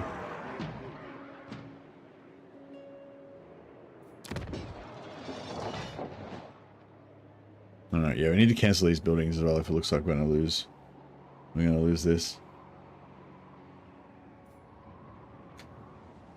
Ungrim typically always rolls Azag, I reckon, but Azag started fighting back.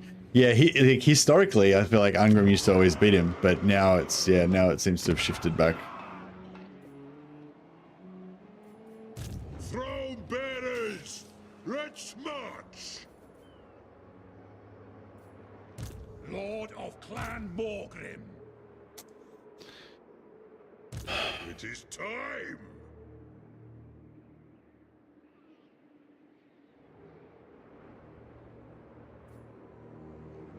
I do. Can I help you? My anger burns bright. I hope. For clan honor. Casting the runes. Aye. Onward.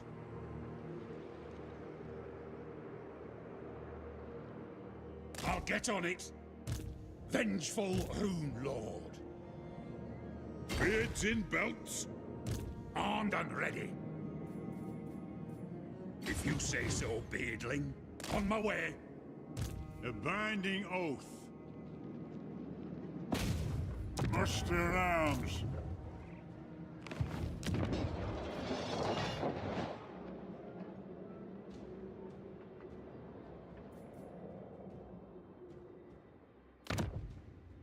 I hear the Widowmaker. Like them. The clan demands war. We're dismantling the Imricanator.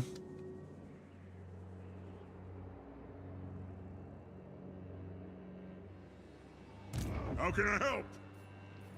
Aye, I'll see it done. Ekwazak. Aye, Master of Runecraft. the dwarfs need me. Come, I was bringing the other guy as well so you can get some XP and Kazak!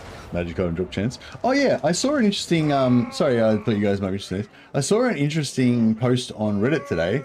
I mean, I don't like to spread unconfirmed information that I have no idea of the source or anything, you know? I just thought it was interesting anyway. Basically, a guy posted on Reddit saying that somebody else, I think, had basically gone into the game files and found the section that describes how magic item drop chance works, and it was basically like I think it was like the base drop chance was 10%, so way lower than it used to be, I think. But if you're a legendary lord, you get plus 10%, so it'll be 20%. And then there was something else I think that gave you like plus 10% as well, potentially. And then you've got all your normal things like, you know, scouting and fucking whatever, you know, other things that give you plus magic item drop chance. Oh, legendary difficulty. That's right. They said legendary difficulty gives you plus 9% as well.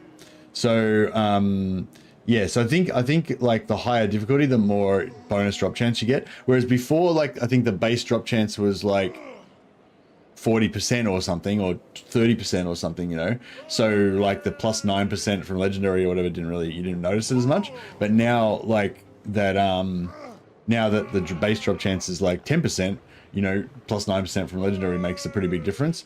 But yeah, anyway, all these numbers might be complete shit. I don't know. It was just some dude on Reddit said some other dude had found those numbers in the game files. But yeah, so I don't know. I just thought I'd throw that out there and see if anyone else thought that made sense to them, you know. Yeah, so I guess that would mean that I'd have basically generally a 19%, generally a 19% up drop chance on most of my lords, and a 29% on my legendary lords, unless I had a, you know, unless I had a runesmiths giving me extra drop chance or something like that. And like, yeah, I don't know. I mean, when I saw that, I thought, yeah, that could be about right. I don't know. I'm not sure. I like, because then when I was playing with my Chaos Dwarfs, I was probably adding another 20, 25, 30% on top of that from bonuses and stuff like that. So I was like, yeah, that could have been about right, maybe. To battle! Attack! All right, let's try a auto resolve. They're always bad, but maybe this one will be fine.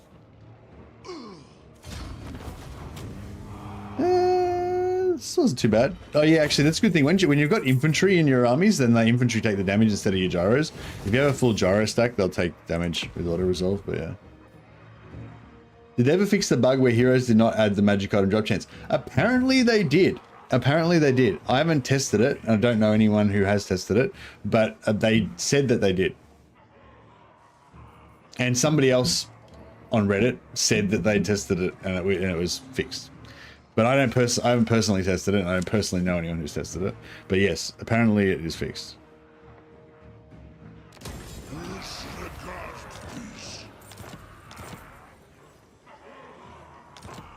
Oh, he's got Briar's Sheath. Somebody told me off about calling Briar's because it looks like Briar's Heath, Briar's Heath, but they reckon it was Briar's Sheath. Who calls me? Only took 18 months to fix it. Took more than 18 months to fix it. It's been bugged since Warhammer 1 came out. It's been bugged for like 7 years. It only just got fixed. It only just got fixed like a few patches ago. That's why I always said it was bugged, because it was always bugged. Like, it was bugged in Warhammer 1, it was bugged in Warhammer 2, and then when Warhammer 3 came out, one of my friends, Maryhill, tested it again, and it was still bugged. So yeah, so it was bugged for like years. It's only like, you know, it was I think it was a while ago, but it was only like relatively recently that it got fixed. Rune, Ricky. Yes. All right, so we're gonna fully gyro up Grombrindle.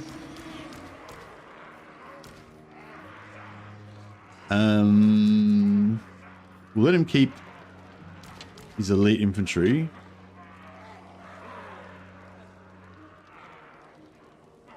Oh, you let him take the artillery as well, I guess.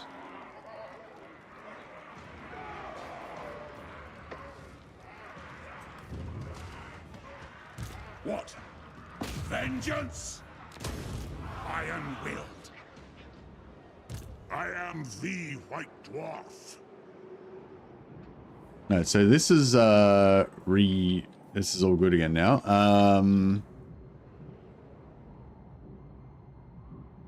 You know who I am? Oh yeah, we should go and try and reclaim Caracazon at some point, shouldn't we? That'd be pretty cool. Bother. I'll do it. I'll just move him, make sure he's just inside Mount Silver Spear. You have my axe. So he can sleep, replenish, just top off his guys here.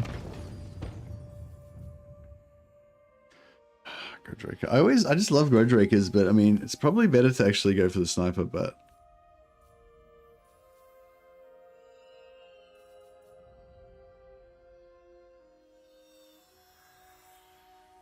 Fuck it. Always be Grudge Raker. ABG. The dwarfs need me. ABGR.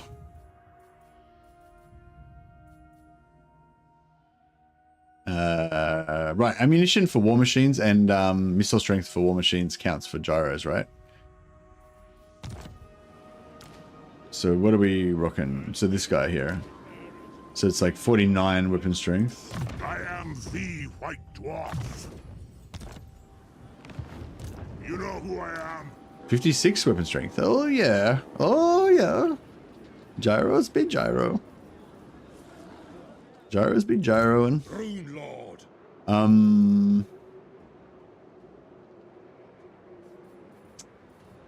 1400.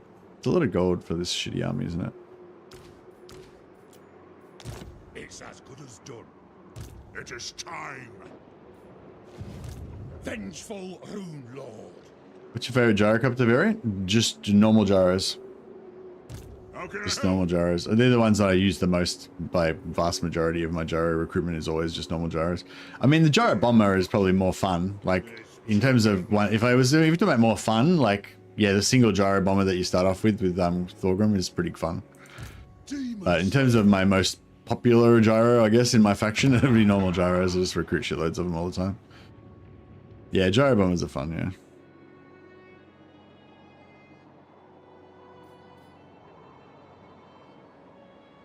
Never.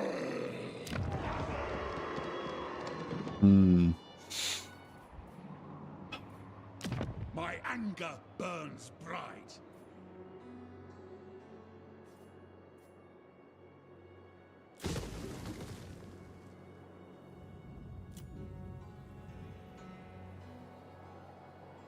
I don't know if I should recruit an army there, or if that will, like, kind of... Like, I could always bring... I should just bring Grombrindle back to defend Gumbad, shouldn't I? That'd be the obvious thing to do. Grombrindle. Probably should have done it before, but oh. Oh yeah, I could probably jump there and I could almost jump into range. Fearless All right. and unbreakable. Demon Slayer.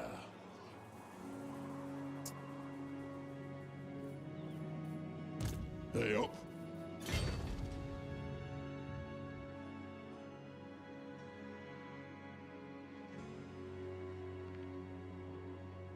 There was an army that retreated over here. Come with. This way, by Oh, there it is. Tony. Never so grim near in a bush. Doom's this way. For the wisdom of the lair.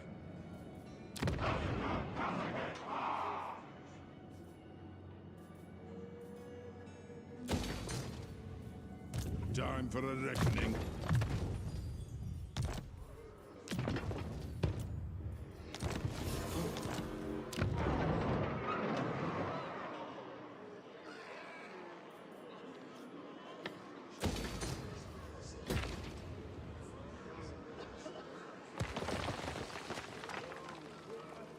Remember when Greece had 400 speed? Yeah, I never really cared about that. I don't think I even bothered like playing a Greece's campaign or anything. I just didn't give a shit at all. I was just like a silly bug that I knew was gonna get fixed straight away. So I just like, I know I'm like I'm like Mr. No Fun a lot of the time. I think with stuff like that. I don't like to laugh.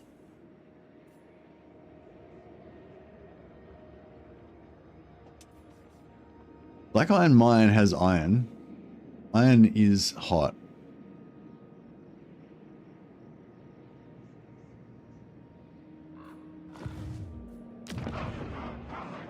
I feel like Karak Azul is Karak Azul, right? So I can't take Karak Azul. But, like, I need to let Karak Azul own their own holds. But I feel like Black Iron Mine, like, that's, you know, that's up for contention. I mean, we could do a deal with them. Maybe we take leasing rights for a few hundred years.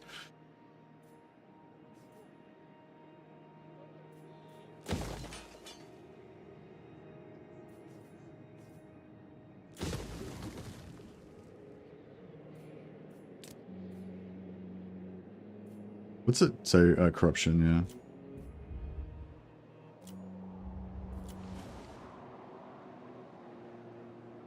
yeah. Black Crag. Black Crag could probably just go deep straight away, right? Because it's already got money and gold. So if we just go deep, so it'll start. I mean, we're not going to be able to afford it for a while, but yeah.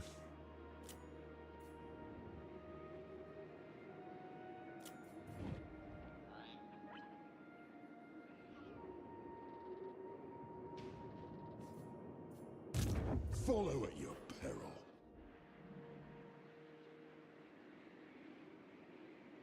Was only a little demon. Flattening me crest.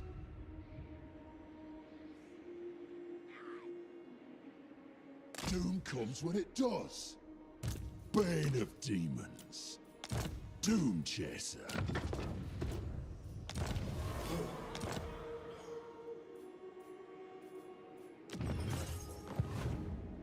1500. A laughable idea. Arcane winds under control. How many turns? One turn? Yeah. It is time. I'll get down here maybe and do It some shall be done. spying just to see what's up. It's got Trek this board.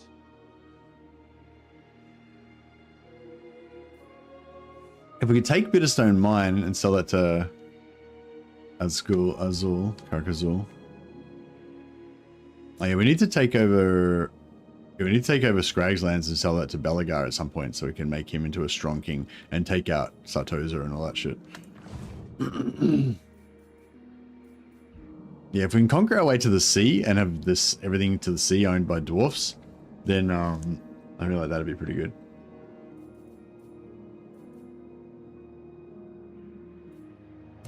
Lord of Clan Morgrim.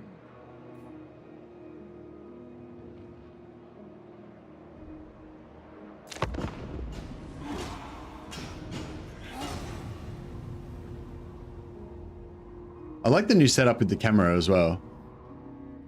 With it on fast forward, but with slow enemies. It does make it a lot easier to kind of like pay attention to what's going on.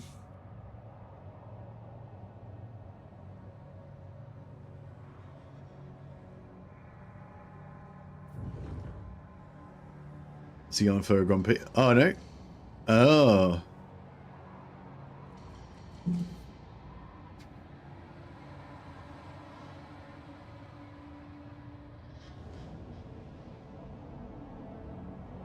That's good.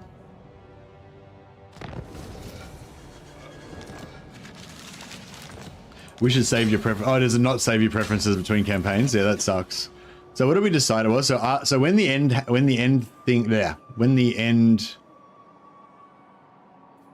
turn happens, there's a little fast forward button that I normally have clicked on by default, so it fast forwards all the AI turns. So you have to click that off, right? So it's not on fast forward. Then you go in here and you put everything on fastest and off if you don't want to see it. And then for allied factions, off fastest.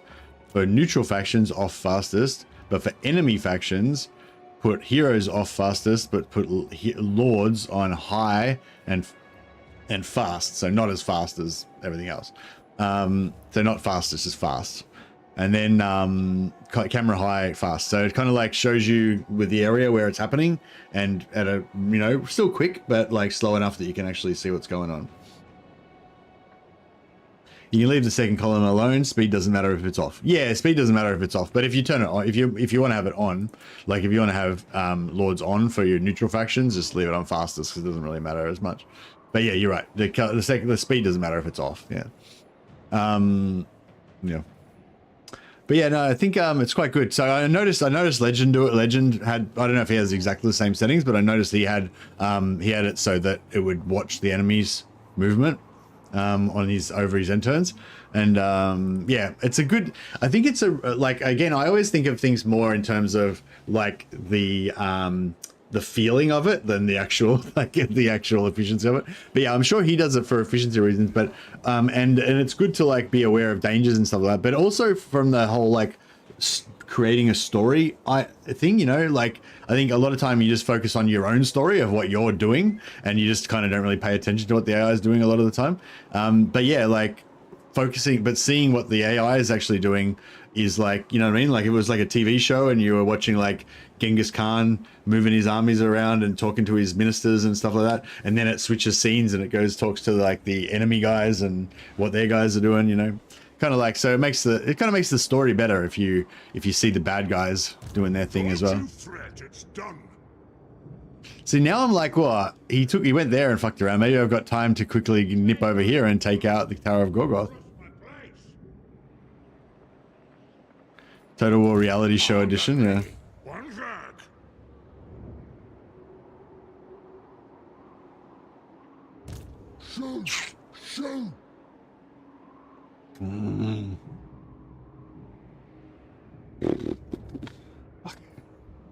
Like, because it's so we need to get Grombrindle back here to fucking kill this fuck and get rid of him, right? But at the same time, like Grombrindle needs to be here. I need to be taking the shit because we've got, like, when you're running a deficit like this, you're under this constant time pressure, you know, like this army costs a fucking shitload of money. And it needs to be killing stuff really fast to get me more money to pay for itself, and also so I can take over all this stuff. Because like this army is already, like, I've had it for about 5 or 6 turns, right? So it's already cost me like, you know, 50,000 gold or something, all right, plus the recruitment costs and everything. So if I take this settlement and I take this settlement and this settlement, and then I start moving up here and maybe take a few settlements here, that's going to cost me another 6 turns. So that's another 30,000 gold. So for a total of, like, you know, say it's a total of 70,000 gold. Say it's cost me a total of 70,000 gold in that whole time. But I've made more than 70,000 gold in that time because of like all of the stuff that I've taken, right? So like it's already did a bunch of stuff earlier, and it's taken this settlement. That's you know, if I can sell a few of these settlements for 5,000, plus I've solved my strategic situation here or whatever, and then you know, and so it might be worth the cost, you know, like it might cost me 70,000 gold for the whole operation, recruiting it, you know, doing all the stuff, multiple turns, but I make 7,000 gold, 70,000 gold over that whole period, right? So it makes it worthwhile, but only just, right? It just pays for itself in terms of the gold. But the strategic situation, now I've conquered all this area here. I've got a big buffer between my areas. It means I can build up my core territories and start making more economy. You know, this guy is maybe stronger now, so he's going to be a better buffer instead of him just being a paper thin guy that just gets rolled over. He's got like 10 territories now if I give it to him or whatever. You know, so there's strategic value as well. However, if I get like almost all the way there, and I've spent like, I haven't spent 70,000, I've spent like 60,000, but I didn't quite finish off. There's still 2 settlements left.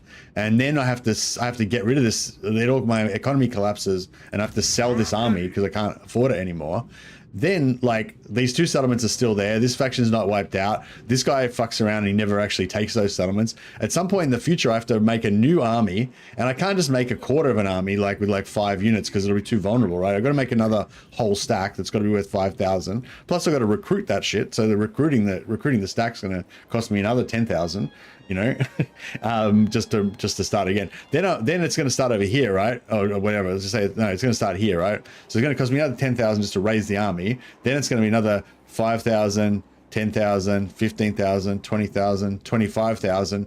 So it's going to cost me 25,000 just to get back to here again, and then another 30, 35. So it cost me an extra 35,000. Whereas if I kind of got to here, it would only cost me another 10,000. And I would get that 10,000 back from those 2 things, so it wouldn't cost me anything. Whereas if I have to get back from here, it's going to cost me 35,000, and I'm not going to be conquering anything all the way here. It's only going to be at the end I'll get 10,000 back, so I'm going to lose another 25k. So it's like, it's kind of like, you know, once you're in this situation, you have to keep like getting that value all the time. And if you have to sell your army, as soon as you have to sell one of your armies, then you fucked yourself kind of, you know, like you've lost all that value. And yeah, it's like, yeah, anyway. So that's the thing. So I want to send this guy back to get rid of this Azag situation because it's fucking annoying the shit out of me. But if I do that, then that's like 1, 2, 3 at least. So another 15,000. At least, and then I got to get back again, so then it's like another, you know, 20, 25, 30, you know. So it's a really fucked situation basically having this army here. So yeah, I mean, what I could do is build another army here. I mean, or here or whatever. Dwarves do cost a lot early mid game. Yeah. Like at some point we'll get, like we're getting there. Like we've got like this settlement. The Silver Road's our oldest settlement, so he's got money building everywhere, and it's making pretty good bank. This settlement, that's not even ours, so we're gonna get rid of that. I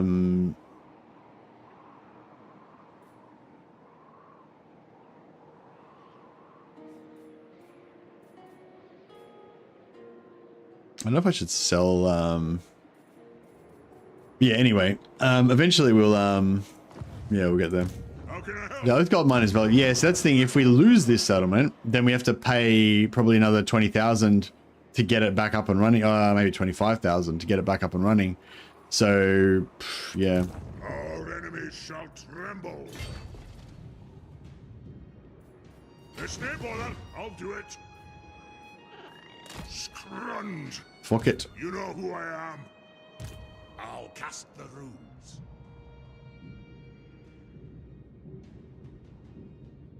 This crown digs into me dower's back too much. I suppose so.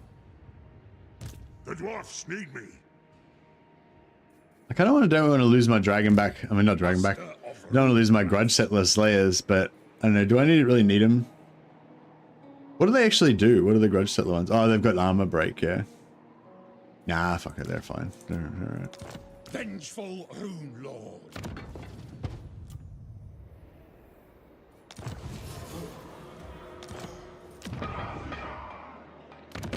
Dowie from another hold arrive. 'Tis a great day.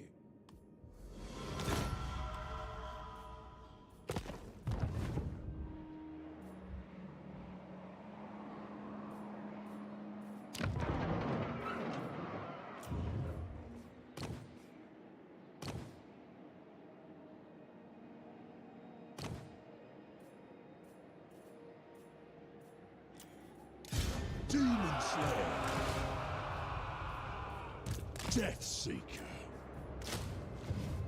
Right, get him there just as an initiator. Anad, as the High King commands.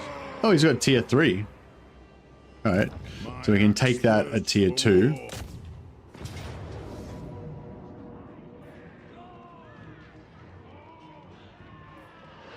To battle! Drang them!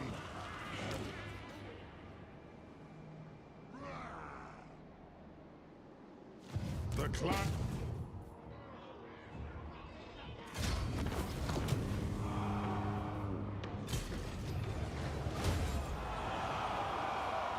Summon me if you dare. For the wisdom of the layer, let us begin. Oh, I was starting to build artillery somewhere so that I could get... Yeah, I don't need that.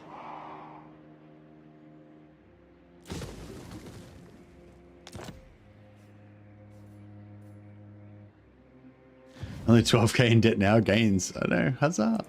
My axe thirsts for war. We march. Greetings. You no doubt have a request. I'll hear it now.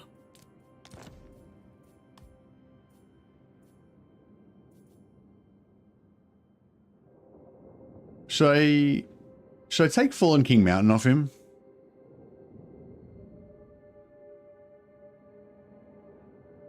And then he can just concentrate on this north area.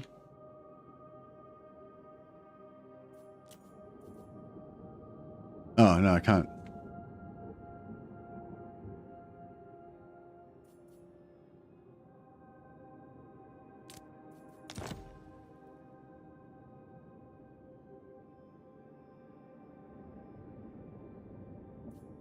Aye.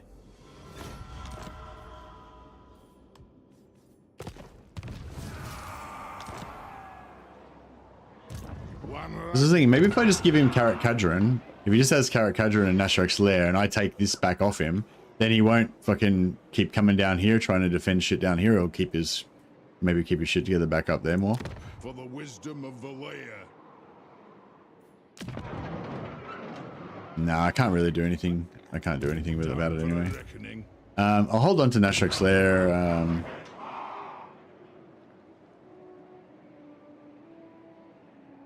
Maybe I should get rid of this and build him an Iron Drakes.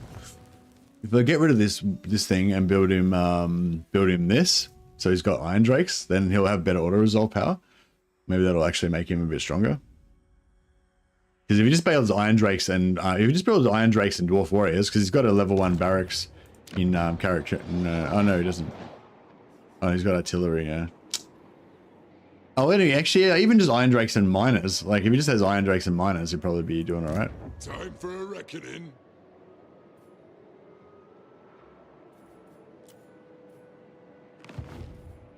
The axe thirsts for war.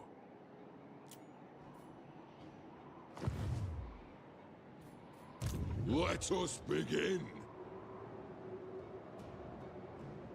Moving.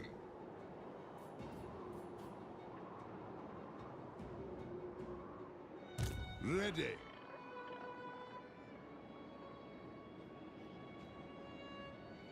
Yeah, he started army, got wiped, yeah.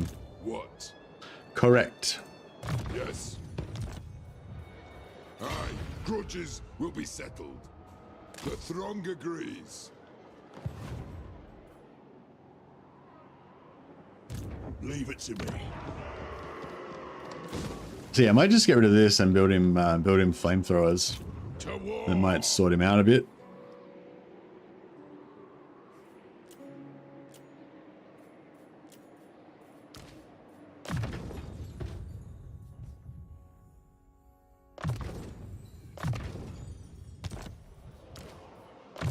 But yeah, so if that I don't know if that Reddit post was remotely accurate or not.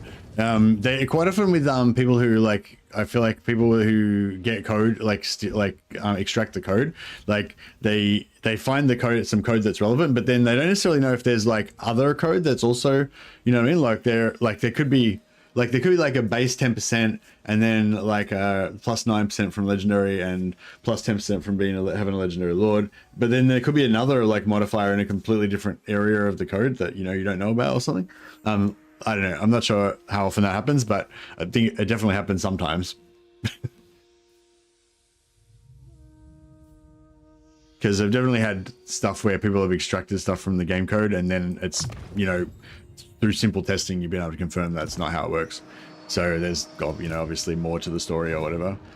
But yeah, but like, I don't know, when I read that, I thought, yeah, that's, I mean, I haven't done any, like, you know, I haven't done any rigorous testing, but just from my, you know, vague experience, I thought, yeah, they could be accurate. I don't know. I'm here now. Bane of demons. All right, missile resistance and armor for our gyros. We'll see. We're gonna. I think it's probably nearly time that we get into building some better armies.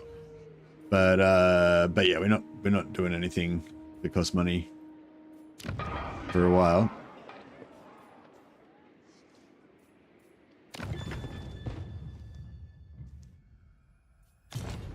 What's our short campaign victory?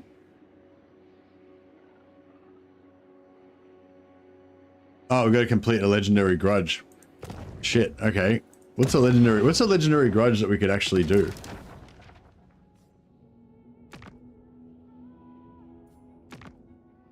Okay. Well, we can nearly do that. Then we'll get 3 extra of all heroes. That'd be really good. Why do we have to destroy the Order of Lawmasters? What did Teclis do? Oh well, he's dead now.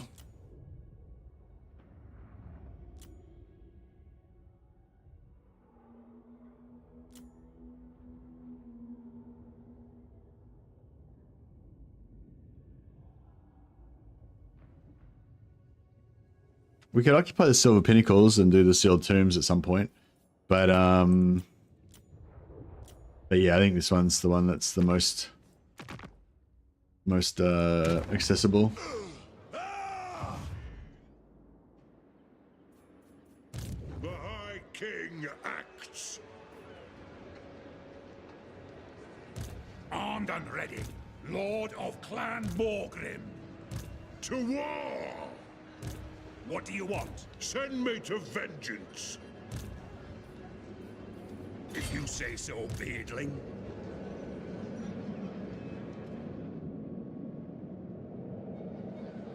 My anger burns bright.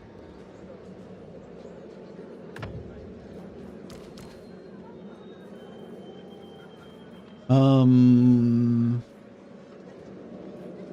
want to put in 2 more heroes, so I need to take out one something. I don't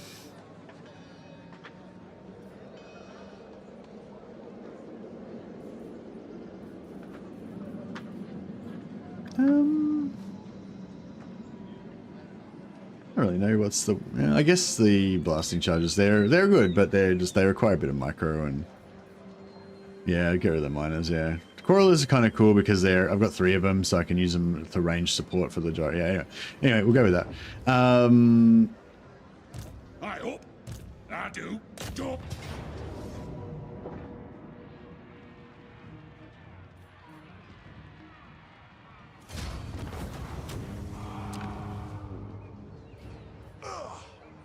You are not worthy. Casting the runes. All right, cool. So we're about to bring the. Oh man, they've got a pretty good landmark there. Shit. All right, so Helheim. Wait, Clan Helheim comes back in both of these, right?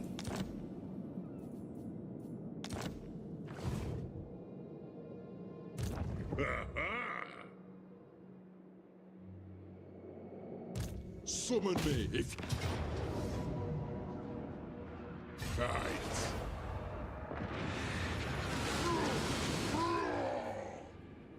Master of runecraft. I'll cast the runes. Retake the realms. And I shouldn't have. Maybe I should have done that. But, Armed and ready.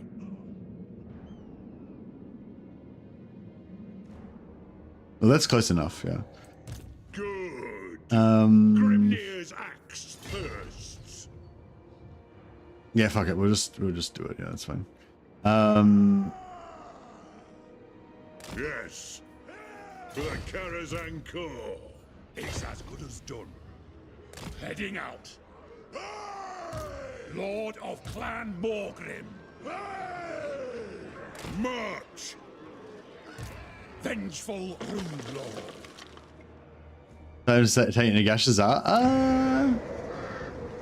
Oh yeah, I guess we could. Yeah, we could take Nagashazar, couldn't we?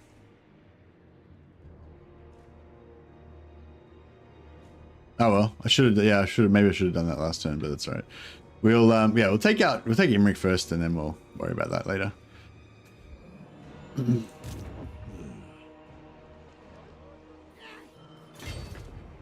By my vows. Die glorious. The ancestors agree. Slayer.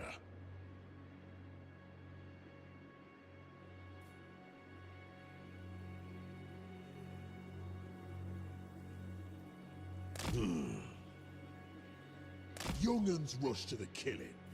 More moving, less whinging. Don't rush destiny. Dragon Isles, super rich province. Yeah, maybe we can make an enclave. So I want to bring back Clan Helheim, obviously here. I think we won't worry about the Dragon Isles for now. Won't worry about that. We want to give Clan Helheim some land here and try to make them a little bit strong. Maybe we'll give them like all of this area, expand their territory a little bit so they're not so weak. And then yeah, once we've kind of got that, and then maybe we try and take Caracazon as well. And then set up them in a little thing here or whatever, and then yeah, then we can, maybe this can be our little outpost, because we need once we've secured everything around here with our allies, we're going to need to have more outposts further away so that we can launch more wars and get more grudges and stuff.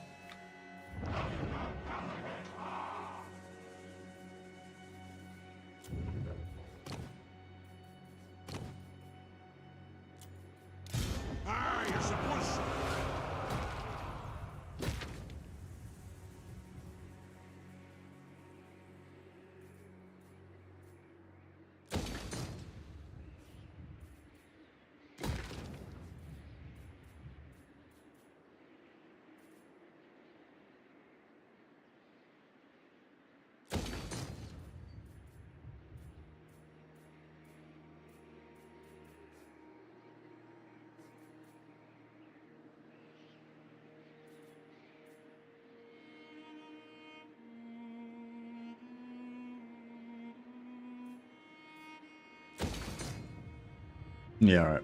So we'll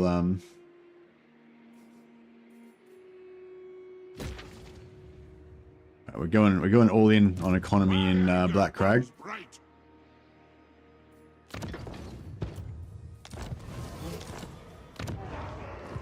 We're still a bit precarious here because we've got no armies to defend, but yeah, it looks like Karak Hearn's doing their thing down here. Honor to your ancestors.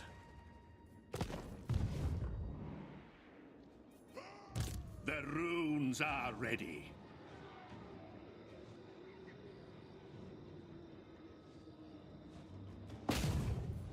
Let's see what the rune of fire will do.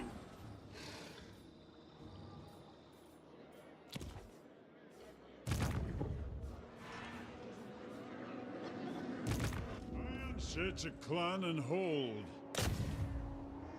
Fulfill my dringy oath. Just got to get this guy to get a level up so we can respec him. Once we get him to level 2, we can respec him back home.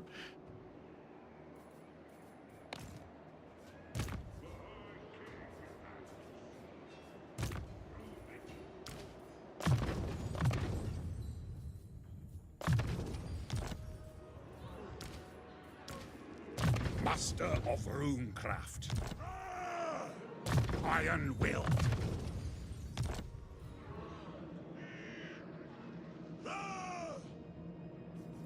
All right, I think that's looking pretty good.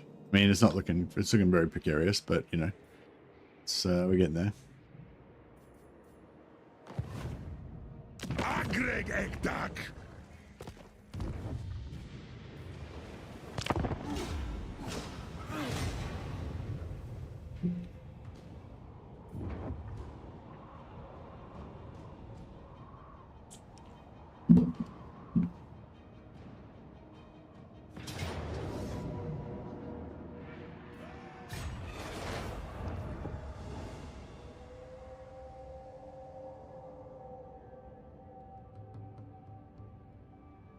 It's weird what they do there. They like sack it or something.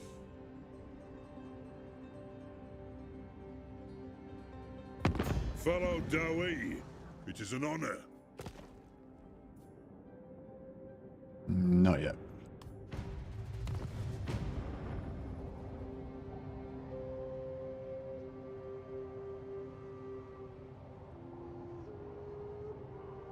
Yeah, maybe I need to think of it more like an investment. Like if I can get my core regions completely under control, then I can just start going to town on economy buildings and stuff and just, you know, life will be good.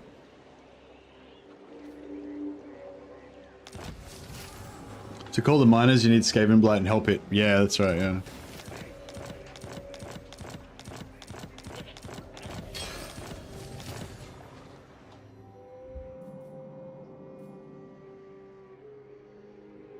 Oh, the vampires are still alive. I just saw Castle Drakenhof had fallen and they had all this, and I assumed they were dead.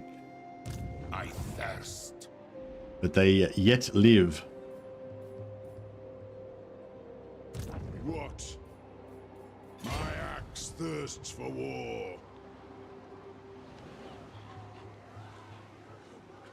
Shoulder axes, lads. We move. The axe thirsts for war.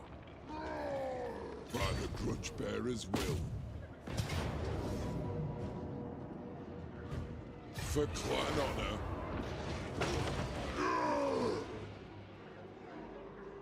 Oh shit, I just realized. I don't think this connects onto Karak Raziak, so I might not be able to trade it to him. I check out how many heroes popped up here. That's cool actually. These guys need an engineer. Ready.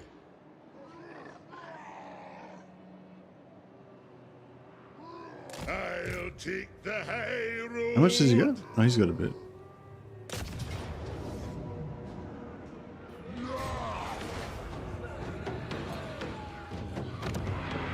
Yeah, I think Katarin just ignored our Zag.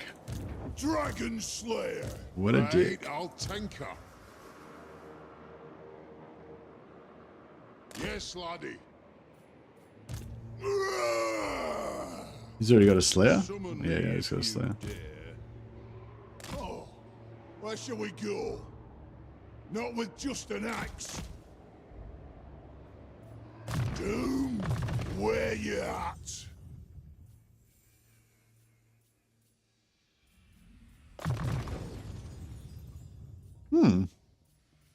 Use him as a public order guy.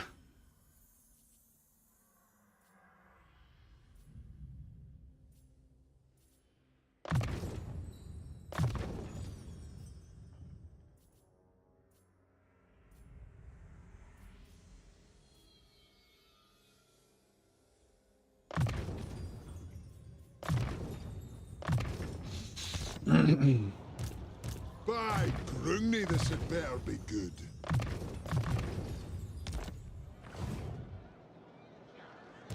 What is it? What? My axe thirsts for war. Aye.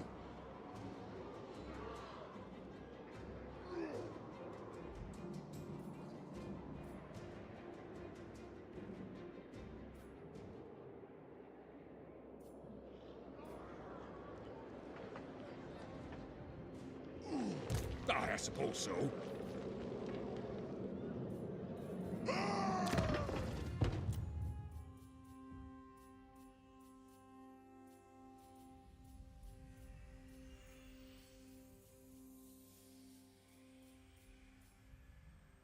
I thought Malachi was...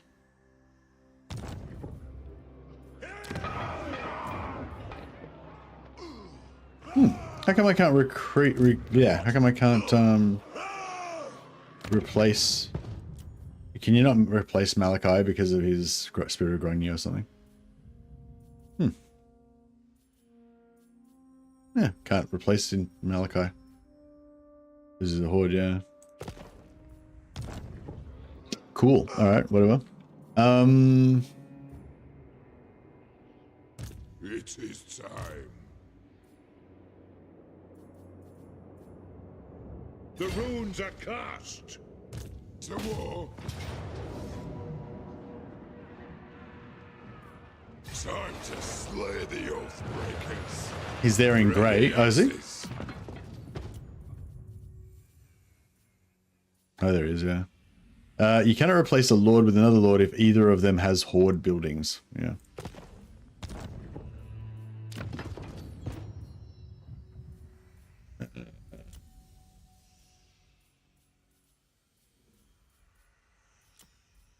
I'm just going to get the XP on one of our higher level lords so that we can keep leveling them up. Someday.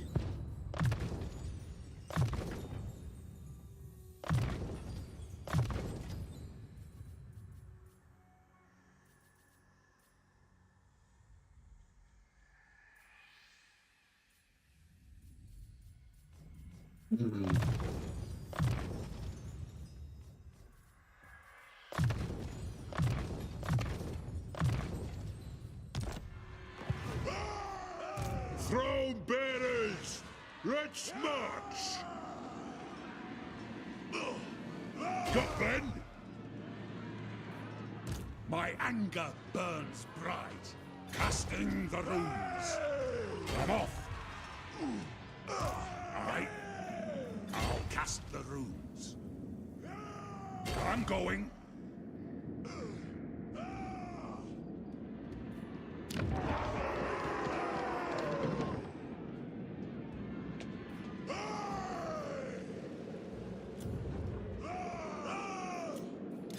Malachi McKaiser, Slayer. All right, what do we got here? +2 capacity for engineers. Faction-wide reduction for slayers.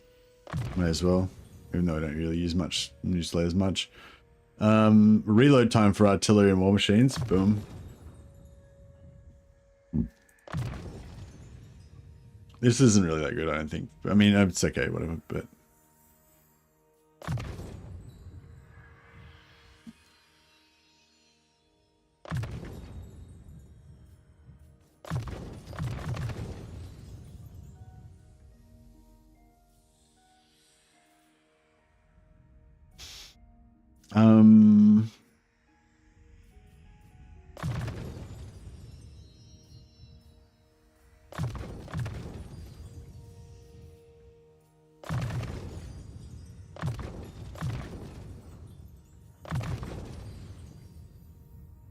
No, something like that. It's no idea, And but it'll do. Engineer. let's go to siege. Make Both a of them. giant sure. What's The he? axes scale up.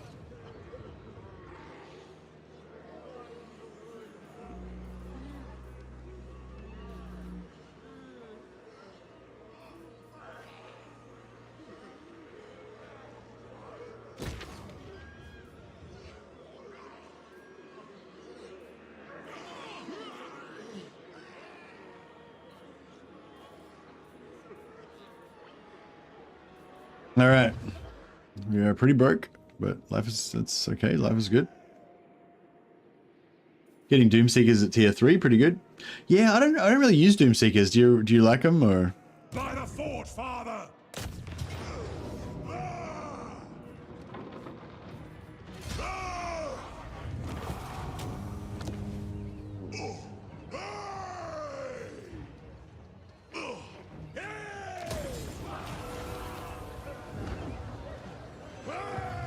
Vengeful Rune Lord. What do you want?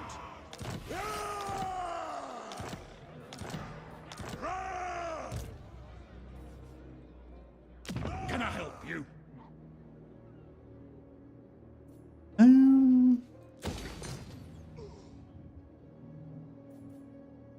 Lord of Clan Morgrim.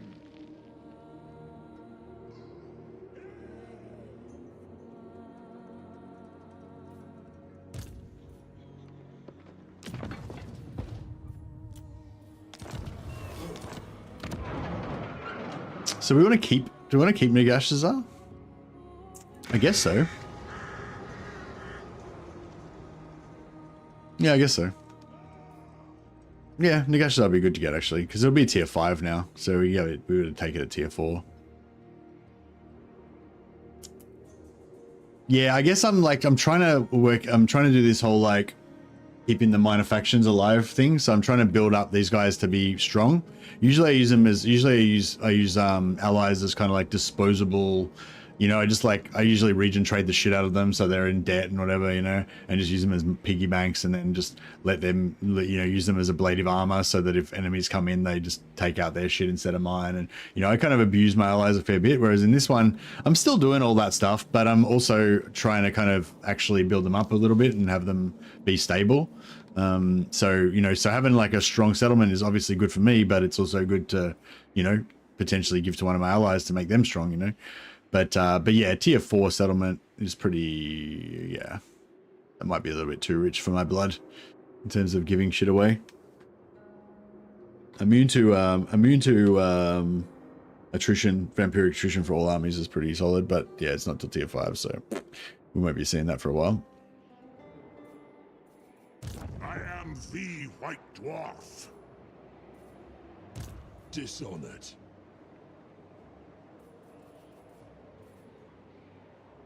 Something over there. Died hiding in the crap doom. Let us begin. Time for a reckoning. What? I will consult the guild tools. Aye, lad, what can I do?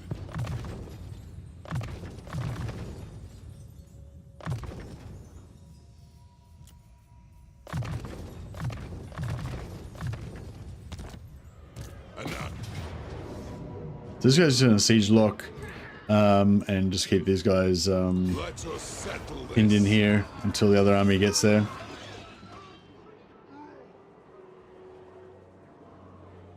Oh, actually, no, I might be able to unpick him and put him over in charge of, make him siege Karakangor. Save us a turn, maybe. Could be good. All right. How can I help? So we can force march to there, or we can jump Aye, I'll see it even done. slightly further.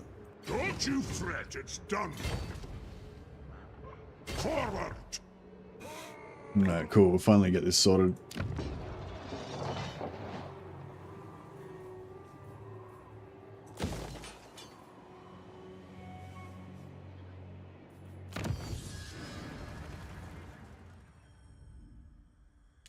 Upkeep reduction, 10% upkeep reduction for gyros would be pretty good. Confederate Scarbrand. Get some corn demon dwarfs. That's kind of amusing. So yeah, I'm sort of thinking maybe we keep this.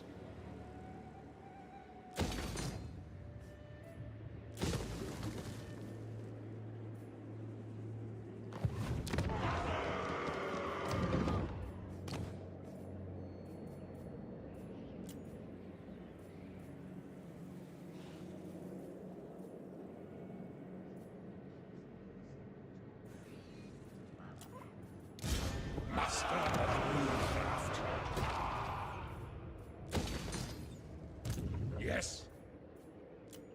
I mean, we're pretty broke again. One rag. I'll surround the enemy in dark rune. Damn it, I was hoping we get a rune bearer out of that, but alas no. Does not to be.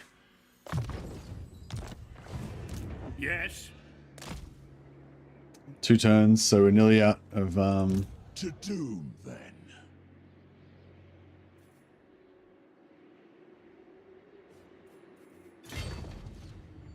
Moving. Exposed. I'm ready. Doom Chaser. The Damas Kron drives you on. Demons can wait for me axe. Stop that. Hey up. Bakras! Are we bantalarding today? Maybe. Attack. Onward. Sort of the same problem with this. I'm always King's command. There's always too many things that I want to do. Oh, wounded. All right. Well, I was trying to level him up so I could respec him, but that sort of works out the same, I guess. All right. Maybe Mordheiming. Yeah, Mordheiming or Bantalarding potentially.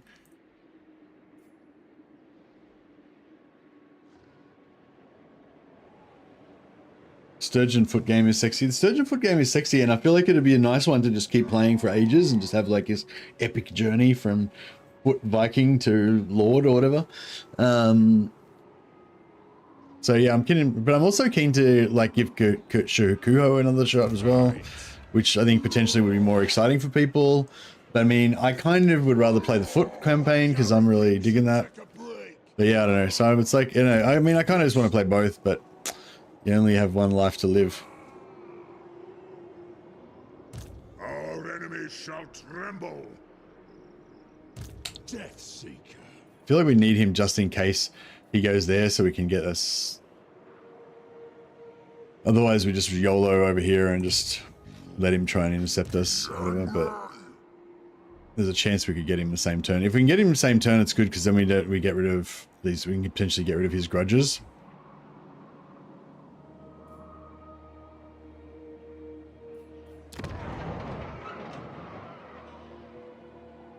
Oh, I guess I can get, so I wanted to build, I want to build this for him. If I start building that and then I sell it, it'll get destroyed though, won't it?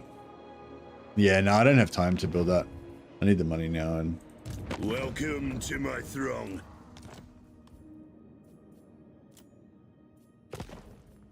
Stop being so povo. Thorgrim. Hopper.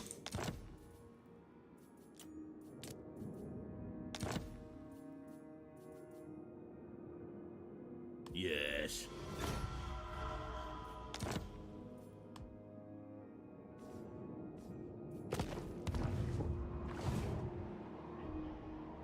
For the wisdom of Valea. Getting scammed, I know. Rorted. I might end up having to sell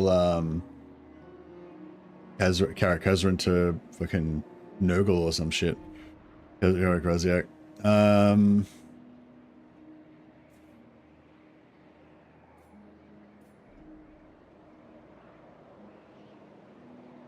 I enjoy watching your streams to see a different way than I always play. Thanks, man. Oh, no worries, Andrew. Yeah, I like to play different ways, even play different ways to the way I normally play sometimes, just to get a bit of variety. And yeah, sometimes I get inspiration from you guys as well. Like all the time I get inspiration from you guys to play different ways to what I normally play as well. So, I mean, I know you fall into patterns, obviously, but yeah. But yeah, no, it goes both ways. I also love getting ideas from you guys about different things to do.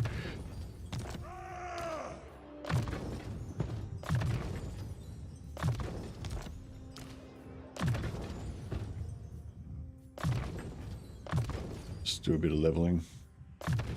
So I've been haven't been doing my leveling homework.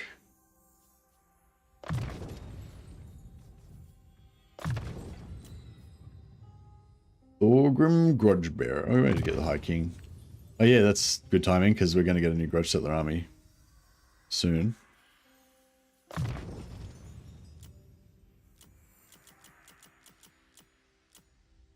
Mad Elenak. Madeline Z.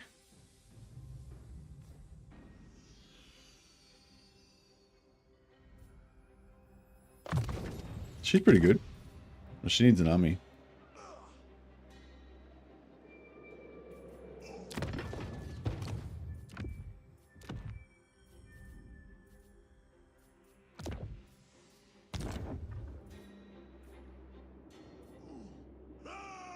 Just Ungrim and Garagrim together, no other units needed. Yeah, that's it.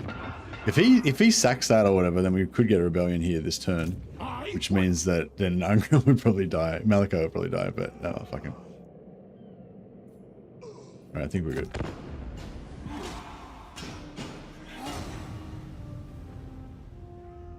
Oh, actually, no, the rebellion. Oh, yeah, so the rebellion spawns.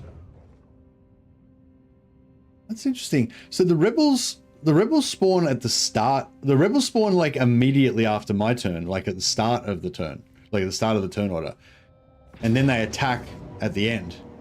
So if they were to raid, it would be too late to make them spawn this time, because they would have already happened.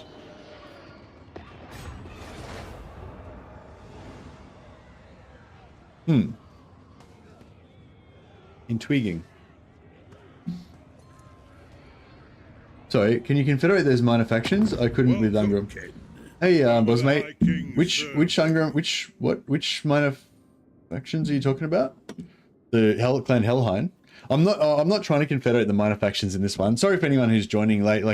So the idea of this campaign is that we want to get as many dwarf allies as possible. We want to keep all the holds alive and the ones that are dead, we want to bring them back to life.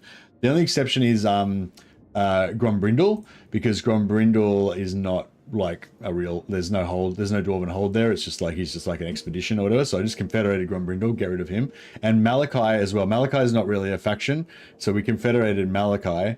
But there's Cracker-Drak, the original Cracker-Drak faction that you can revive where Malachi is, so you can bring back the actual Norse dwarfs. So that's the plan there. So we confederated both Malachi and Grombrindle, and now this is the list of all the holds that we want to bring back to life or keep alive. I think it's up to date at the moment. Let me just double check here. Arikvar's alive. Arikvar's alive. Hellheim's dead, but we're going to bring him back next turn, hopefully. Greybeard Prospectors, dunno. Azorn, dunno. Hearn, dunno. Actually, no, I think Azorn... Oh, actually, they might be dead now. Azul's alive, because we made them so. Carrick Norn, we dunno. Ziflin, we dunno. Sotuk, dunno. Zufbar is, yep, alive. Cracker-Drak's dead at the moment, but we're going to bring him back. And Caradron, yeah, that's right. So it's currently up to date. Yeah.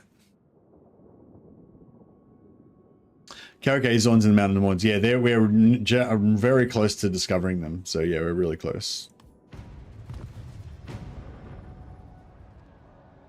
Yeah, Carrick Azorn might be our next revive.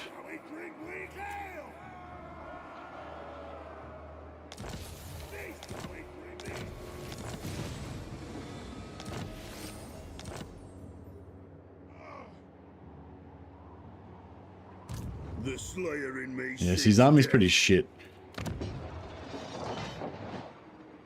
Iron Drake. Oh, he's building it. Oh, beautiful. That's exactly what I wanted to build for him. The Iron Drakes and Thunderers building. So then if he builds that, then he can start pumping out Iron Drakes and actually be really strong. By the grudge bearer's will.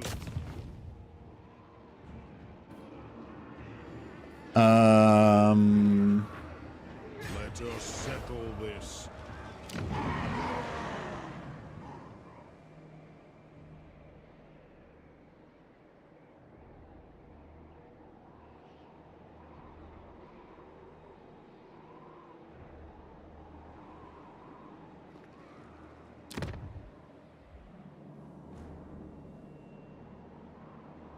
That's Ungor, right? Yeah.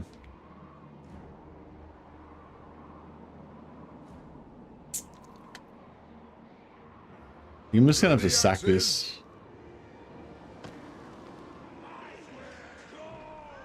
What's the dwarf's strongest auto resolve units? Yeah, Iron Drakes are really strong. Well, it depends on what level, you know what I mean? Iron Drakes are really strong for their level because they're only tier 2. Dwarf Warriors are really strong for their level, I reckon. They're only tier 1. I feel like even Dwarf Miners are pretty strong. They're tier 0, and I feel like they're pretty strong for the tier 0. But yeah, I mean, obviously the strongest units in auto resolve are going to be the shit that's like tier 5. So like the strongest probably is like Thunder Barges, I guess, right? Because they're like a tier 5 super unit. I imagine they're the best. But yeah, in terms of like, but once you get, by the time you got Thunder Barges, it's like fucking it's all over, right? Pretty much by then. So I feel like that's not really that relevant. But yeah, I think like in the mid game, like when you're actually trying to do stuff, the whole roster except miners. I reckon even miners do pretty good in auto resolve. But yeah, but maybe not miners. Maybe Slayers. Slayers not that great in auto resolve. Just everything except Slayers, basically. Everything except Slayers pretty much punches above its weight. Gyros are not that great in auto resolve. Definitely. Well, they're okay. They're pretty. I mean, Gyros are okay in auto resolve, but just nowhere near as. But they're in. But in if you play the battle out, they're like super good. You know. So gyros are okay, but they're not that great in auto resolve. But if you have half gyros, if you have half gyros and half like dwarf warriors, that works quite well because the gyros will just not take any damage at all. All the damage will go on the dwarf warriors. And then when they get too damaged, you just replace them, just put new ones in. So you can use gyros as a sort of auto resolve stack, but you got to have at least 4 or 5 units of infantry as well to take the hits. Otherwise, the gyros will just get more and more fucked up all the time. I'm just gonna play this manually so gyros don't get fucked up.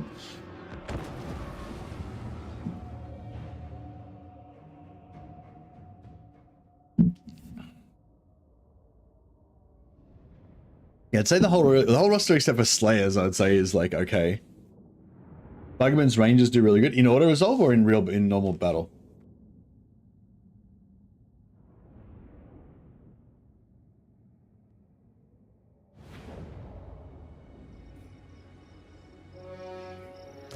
Gyrocopter!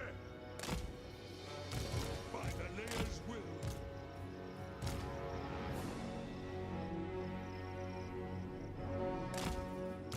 These lords are worthy. Smiting upon them. Range fire! Range fast!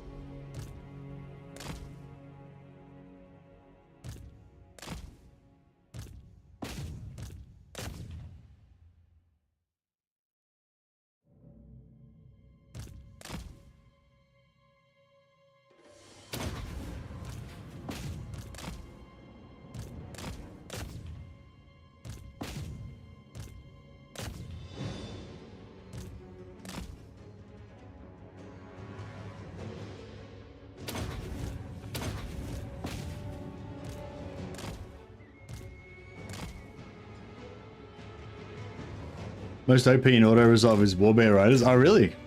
I haven't really noticed that actually. Yeah, maybe I didn't have enough. Because like the starting two, when you just have the starting two with Boris, I don't think they're very impressive. But once you have like, maybe once you have like 10 of them, they're good. I mean, they're probably good in Boris's army as well. But it's just that, you know, they get damaged and get fucked up or whatever. But probably when you have like 8 of them, they probably like are pretty crazy.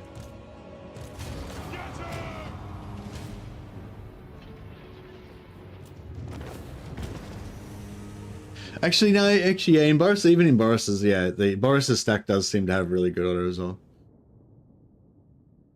My Soul Crushers of Khorne stack did really well. What's a Soul Crusher of Khorne? Is that Blood Crusher or Skull Crushers? Or Soul Grinders? Okay, Soul Grinders, right.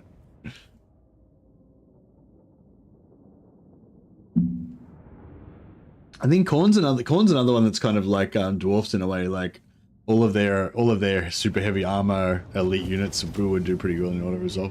I mean, then Marauders probably don't do that great, but everything that's got armor would probably do pretty well. Auto resolve the first 2 battles, but yeah, that's all. Yeah, I was thinking that actually. Yeah, they do seem to already give him a big boost to auto resolve. But I'm just saying, like with the start of the Boris campaign, you do notice that you get like really good auto resolves that you wouldn't expect to be that good. But the bears do get damaged as well, so it's like, yeah, I guess that's what I was thinking of when I was thinking they're not that great. But yeah, I do remember the auto resolves being pretty good.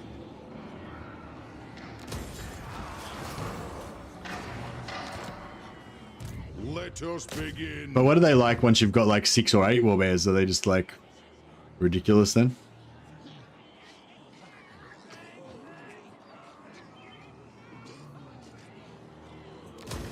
For the wisdom of the layer.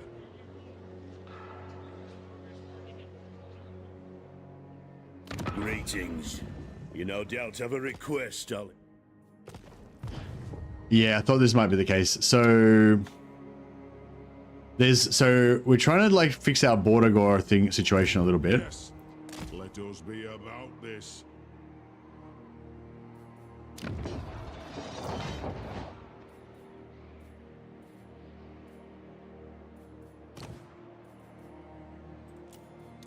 Master of Runecraft, Lord of Clan Morgan.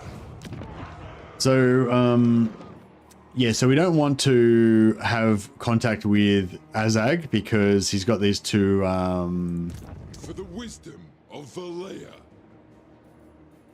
As the High King commands, the throng agrees. well, you're there, he should be able to, Move! yeah, because, This had better be good. The guild approves. sorry, yeah, so he's got an extra 1,000 grudges here, right? So if I own Karak Raziak, then my total grudge target for the next turn is going to be, I have an extra 11, what is it? 1,300 grudges added onto it from these two settlements. So if I just sell this to Festus real quick. I will make sure your sickness is terminal. Fucking hell, you won't even... Bastard. How much do I have to pay for it? Oh, fuck. Frick. That's right, whatever. The prognosis is good. So we sell that to Festus, and then basically we don't have any contact with Azag now. Oh shit, except for this fucking shit over here. Demon Slayer. Crap. I forgot about that aspect. The dwarfs need me. Well, that was a complete fucking waste of time, because now we're still in contact with Azag anyway. We're a bitch. How can I help? To doom, then. One flag. Moving out. Follow at your... Yeah. Oh, anyway, you know, do what I say, not what I did. Yeah. So you get the theory though. So if I had not had this settlement down here in contact with me, I could have sold Raziak to Festus, and then I wouldn't have had any contact with Azag. Hey up. But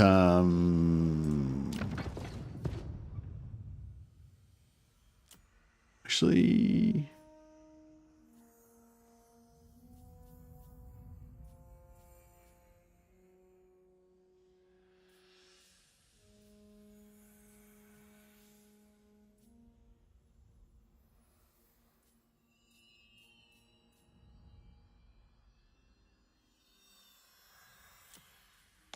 Let us begin.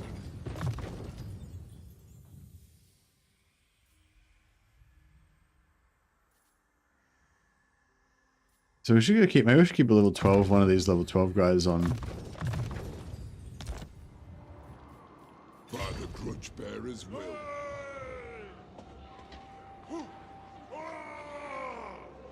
Both bound. Grumbrindle. Yes.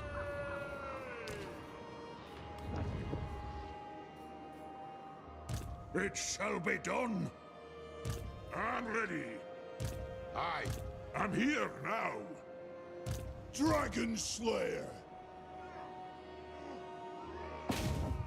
An artillery train to speed us up. All right, lad. Come witness my doom. Arcane winds under control. The rune's duty is never done. Ready.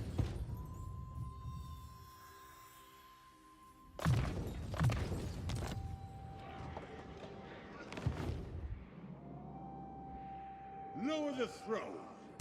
I need to stretch my legs. Don't disappoint me. Vengeful Rune Lord. Throne bearers, let's march. My anger burns bright.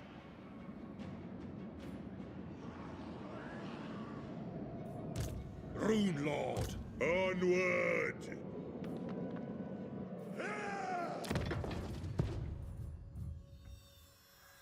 Wish Garagrim had siege attacker.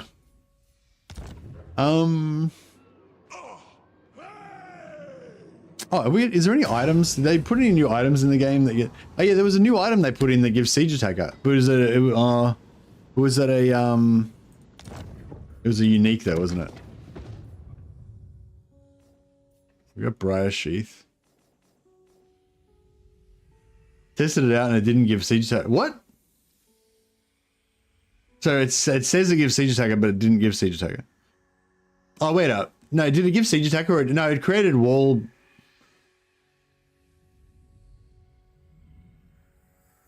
When you start the siege, it damages the walls. Oh, okay. Don't legendary lords have siege attacker now? Yeah, they do. I just don't have a legendary lord there. I've got this guy here. So yeah, I need to probably need to respec out. I need to respec. See, I don't want to respec Grombrindle though. Yeah, I'm kind of like stuck because I can't respec Grombrindle. I'll lose my faction wide bonuses. I don't want to respec. I don't want to respec Thorgrim, otherwise I'll lose my hero capacity. And I've done, you know, and I want Thorgrim on the field because he's cool, and he's my main dude. And I can't respec Malachi, otherwise we lose the Spirit of Grogny. So we're kind of, you know. This is absurd. Malachi McKayson.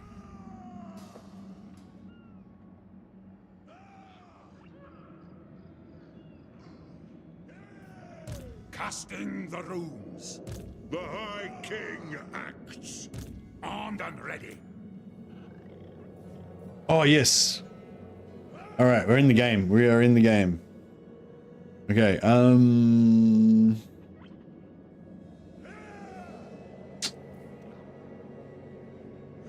Aye.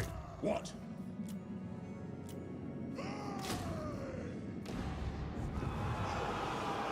Lord of Clan Morgrim. I'm going. Throne bearers! Let's march! March! It's as good as done. Explosives expert. I don't know if I should jump over so we can get some XP, or if I should just head over here so we can, you know. Even the Lawmaster could not. What? Time for a pint. Keep that powder dry. Beyond even Quaish. Innovator. What's the plan?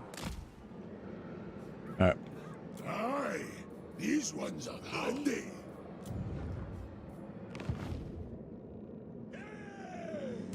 Rune Ricky.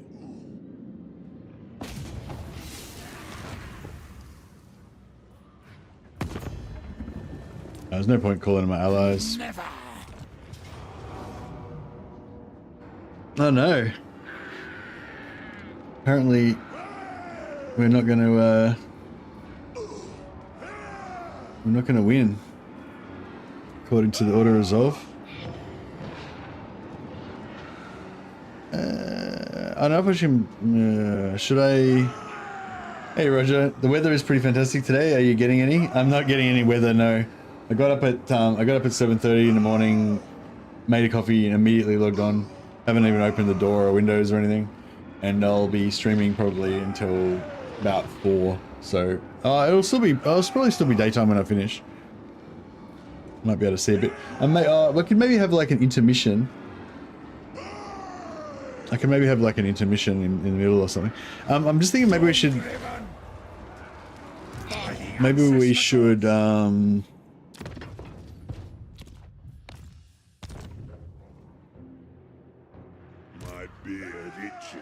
Maybe we should gear up a bit for this. Are these guys geared already? Oh yeah, these guys are all geared already. I'll just leave them. I'll just leave them geared up, so we don't have to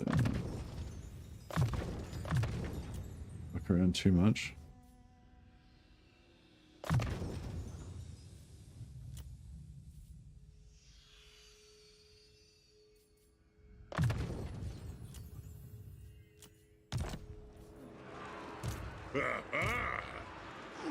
For the king! And then, I hope. good. Grimnir's axe thirsts.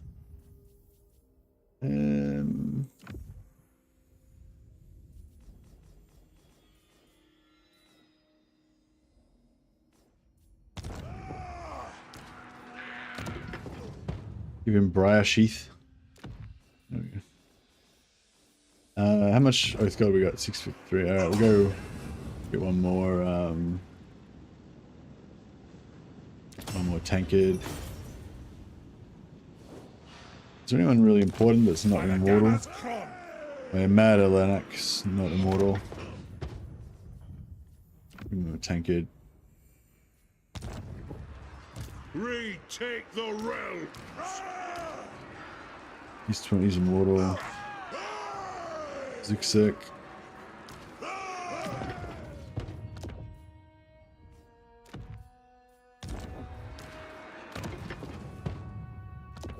Alright, whatever. Something like that. Do you have Thorgrim's unique hero saved? I do, yes. You get the ghost hero in. I don't think I have capacity at the moment though. I think you've got to have one Thane capacity, and then you can hire him, and then that'll give you another Thane capacity, and then you can get another Thane. But if you've got no Thane capacity, you can't. I don't think you can hire him in the first place.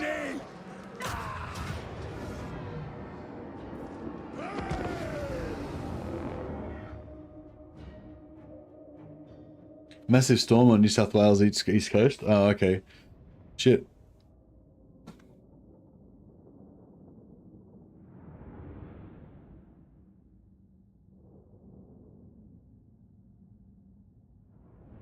Wait a second. Let me just message my cousin.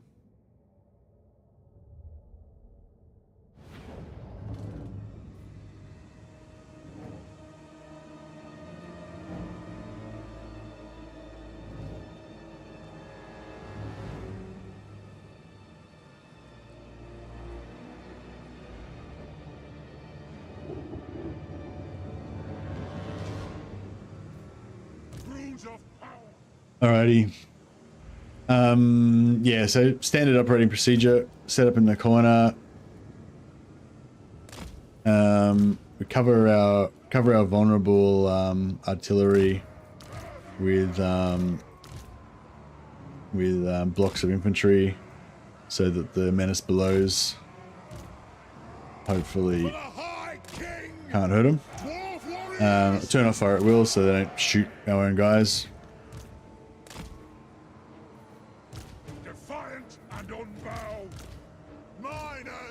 And we move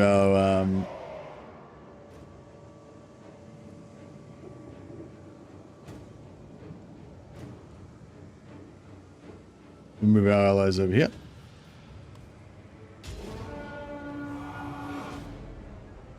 For our ancestors.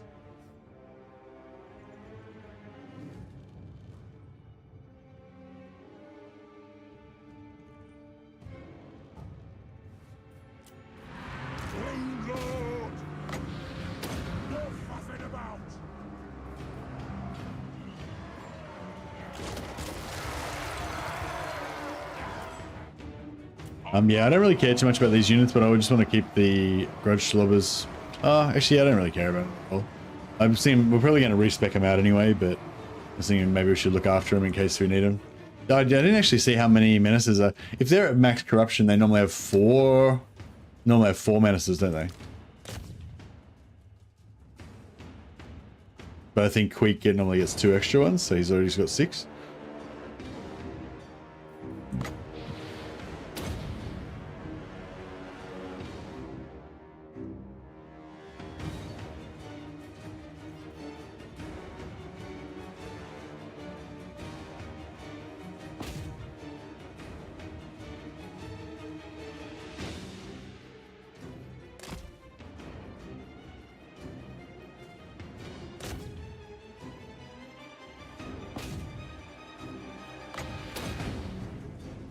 Keep buffing our guys, get rid of these guys faster.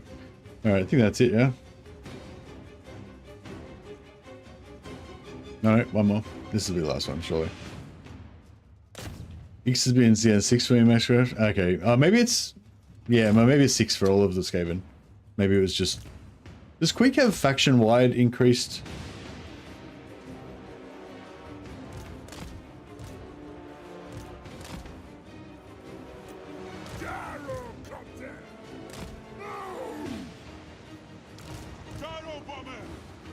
Dwarf warriors! We demand blood! Move! To mountain and home! Come together, lads! Unbending! Advance! We are a white place!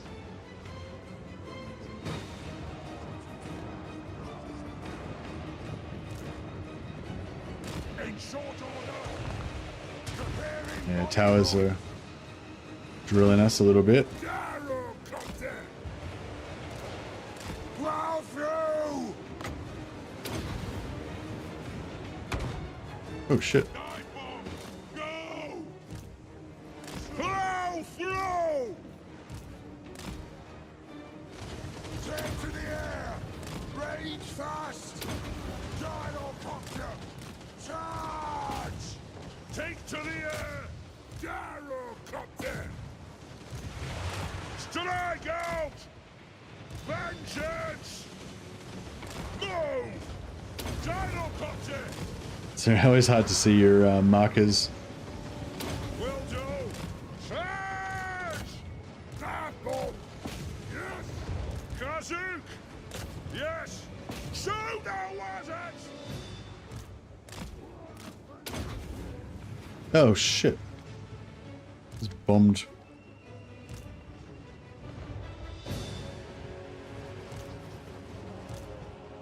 Did control 1 instead of shift 1. I mean, it did shift 1 instead of control 1. I was trying to put him into a control group.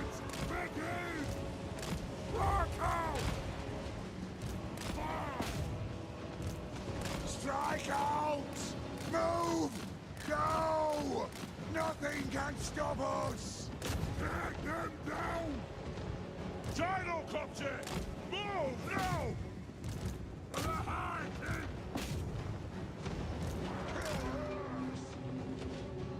Take to the air! With 4 more gyros. I guess we could get rid of those guys, and I could probably get rid of the artillery as well. Fuck it. I need that shit and those guys. There we go.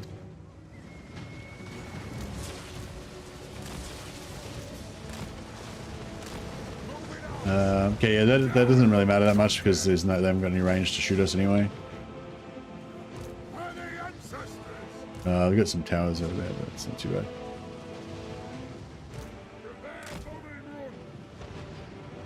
Actually, I might take out this tower before it gets too many kills.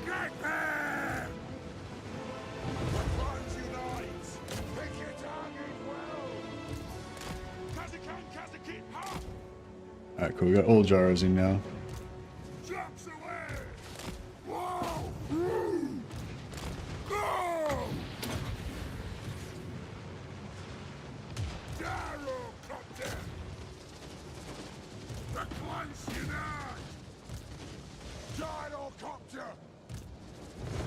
Move now! Get them!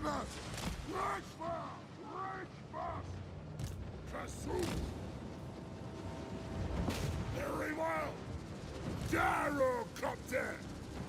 Shoot the wizards! Take them down! Right bar! Right bar! Take them down! Charge! Move it out! Attack! Vengeance! Now! How are we going over here? Nearly. This tower's gone. Yep. Yeah, just keep picking off their ranged. Once we got all their range gone, then they basically can't do anything anymore, and then we're good. So as long as we don't run out of ammo before they run out of ranged, we're pretty much good. We've still got 2 engineers with the refills as well. Let the vengeance begin! Gyrocopter! Rage fast! It's a reckoning! Catch! Nothing can stop us! More on the floor! Pick your target well! We're having a bit of trouble killing these guys.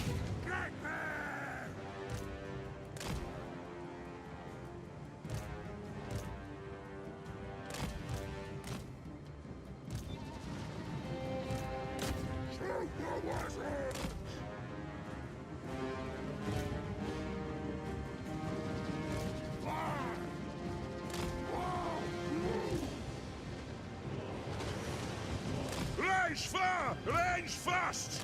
Move! Race far! Range fast! Go! Strike out! I'd like to keep this army mostly intact so we can keep wrecking, you know, ripping Imric stuff and other targets around the area. Fire on the foe! Gyro Copter! Iron Will!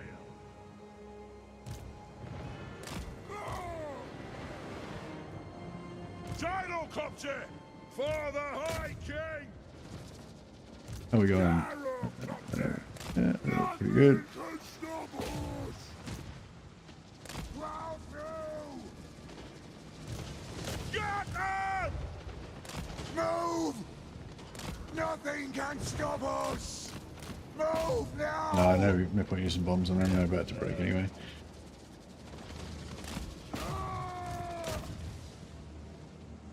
They have wronged us! Alright, bring these guys back. This is a reckoning! Oh, there's artillery. Get rid of them Before! before we Move! bring in any infantry. Kazoot! Go! Alright, let's see if we can take out the mutant Radoga. Oh, do they have that's right.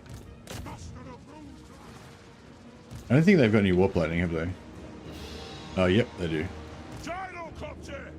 Range far! Range fast! Strike out! On! Range fast! Fire on the foe! Okay, Radoga's dead. Radogas don't regenerate, so don't need to worry about that. Should I just kill him just for make sure? I'm not really keeping track of what's in the garrison army and what's in the outside army, so I guess we just want to kill. I'm going to wipe out as much of the valuable stuff as we can. Gyrocopter! Honored! For the ancestor gods! Gyrocopter! Go! Gyro bomber! Rock out! Take to the air! Get them!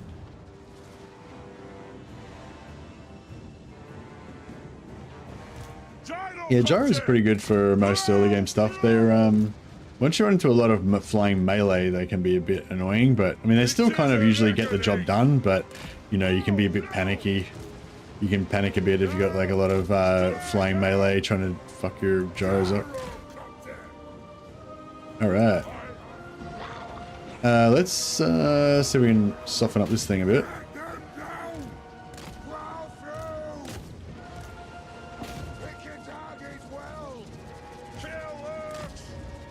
Still haven't even like gotten low on ammo, really.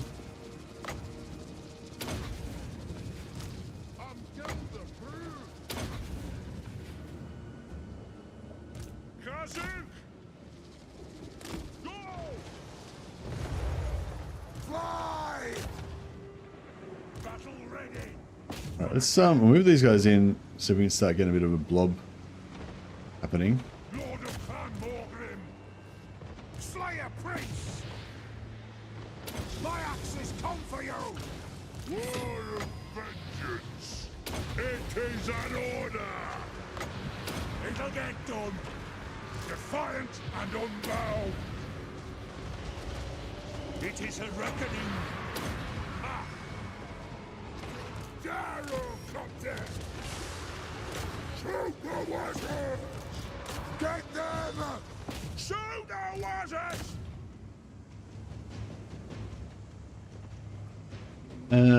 Yeah, we probably wanna focus on the reinforcements maybe. Or I don't know if I want to keep the reinforcements alive so that we can kill them later if we get more oath gold, or whether we want to like wipe them out so that we can not have to fuck around here as long. By the layer's will! Alright! Yes! Now!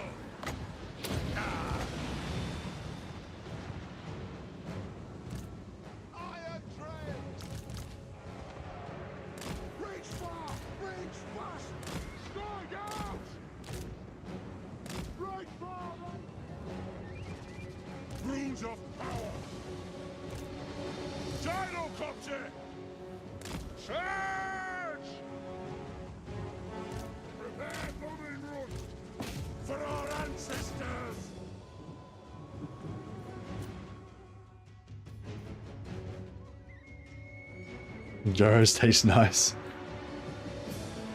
Not that kind of gyro. Master of Runecraft. It's a different type of gyro.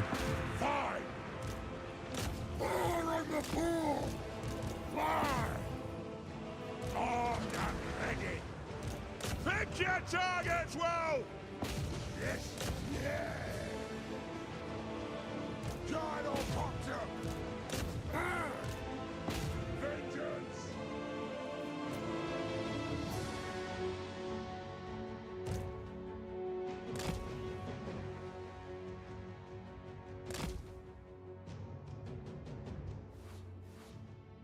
Yeah, I didn't quite get him. Alright.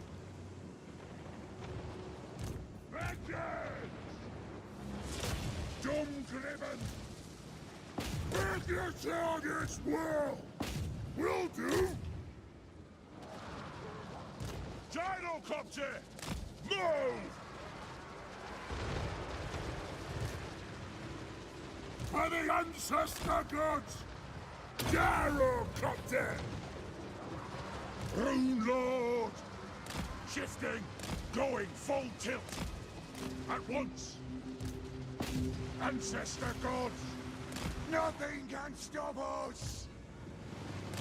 We got a lot of fucking rats to kill.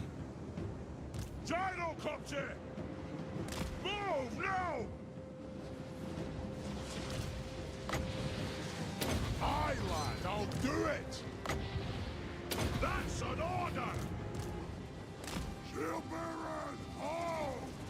Back on! Get them! Range far! Range fast! Take him down! We are the right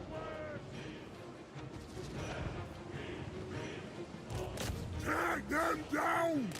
Go! Off we go! Four on the floor! I am ready! For the ancestor gods! Gyrocopter! That will teach him! To the wizards! Wait, man!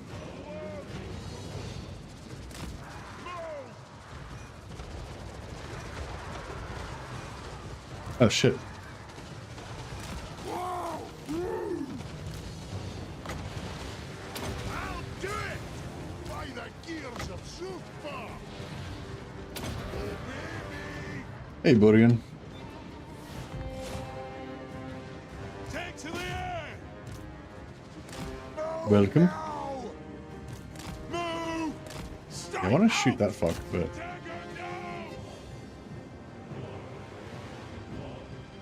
Gyrocopter!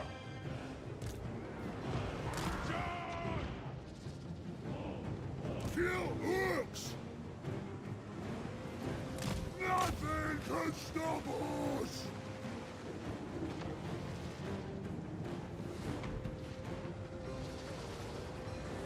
Iron will for Karazanko! Move now! Vengeance! Aye! Yes! Shieldbearers, hold! Dark House! Yes! Down! Charge! Aye! That's your command! We demand blood! Progress! okay. How did these guys go? Oh, they've lost him. Glorious. Move! Thorgrim Grudgebearer! With haste! Give me vengeance!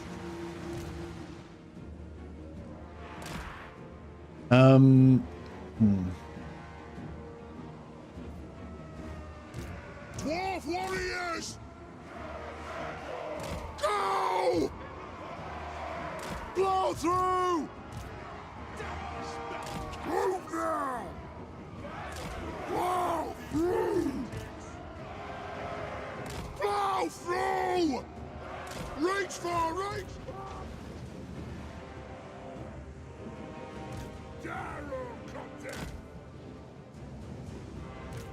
Jumps away!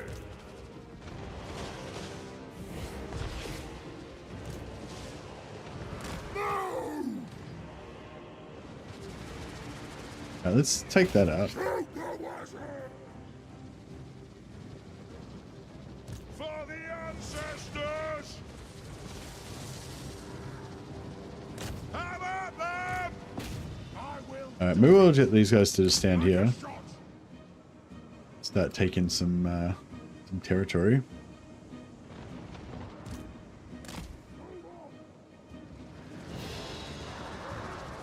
Gyrocopter! Nothing can stop us! Blow through! Now! Take them down! Ooh, we might be getting close to... Oh no. I was going to say we might be getting close to army losses, but no. Alas, not. Blow through!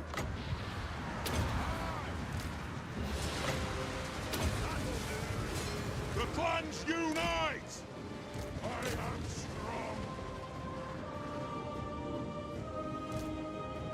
Pick your targets well! Right far! Right fast! Gyrocopter! Strike out! Vengeance! Take to the Got air!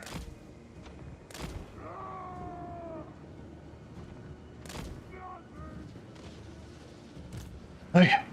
Okay, we cap this point. Quickly now! Charge!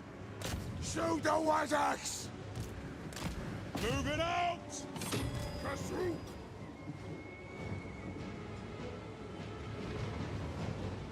Gyrocopter! Ready to strike! Prepare bombing run!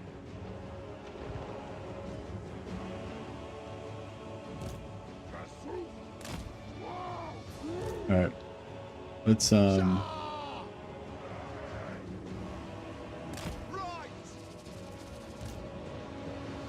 Shield bearers! All! Bring them! Vengeance! Gyrocopter! Move! Now! Right far! Right fast! Fire! Rock out! Go! Move now! Right far! Right fast! right, The clans unite! Adu! Jumps away! Nothing can stop us!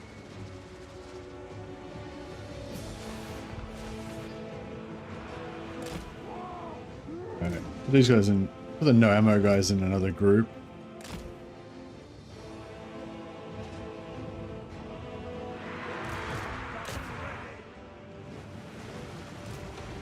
Drag the axe!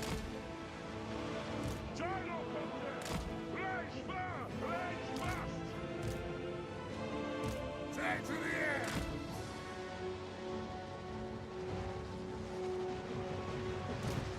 Move! Gyrocopter! Fire on the foe!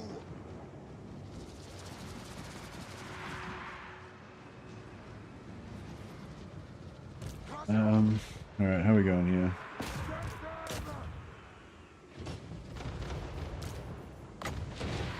It is an order! Obey me! Gyrocopter!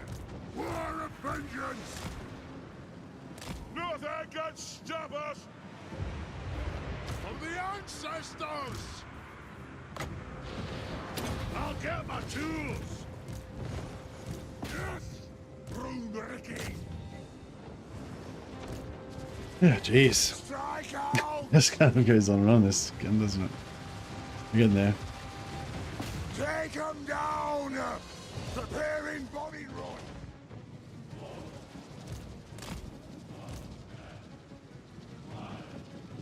Fly! War they're pretty much good there, I think, for themselves.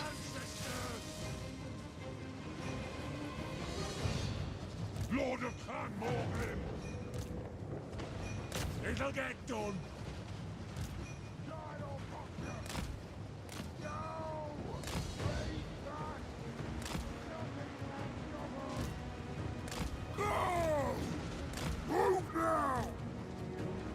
Oh yeah, this thing's got regeneration, so we've got to keep shooting it until it dies.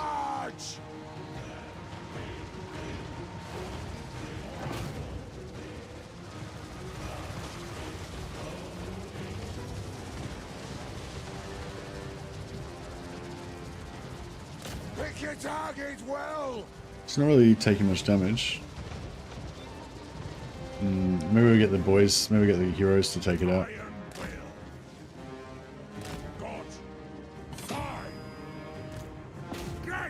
Oh, we might run out of ammo here. No, I think we're good. I think everything they've got is on the field now. So I think we're okay. Ready. Grimnir is with us. Drag them down. Gyrocopter.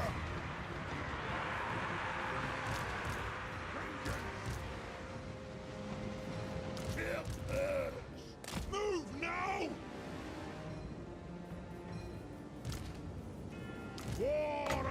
Now slow this guy. We'll speed up these guys. Hopefully we can kill that guy.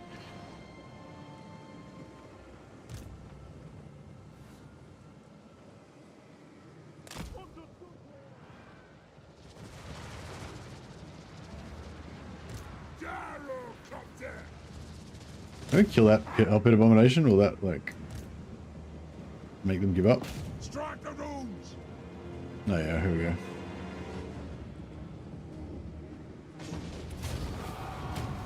we go. Alright, that'll do me. I can't be fucked killing any more stuff.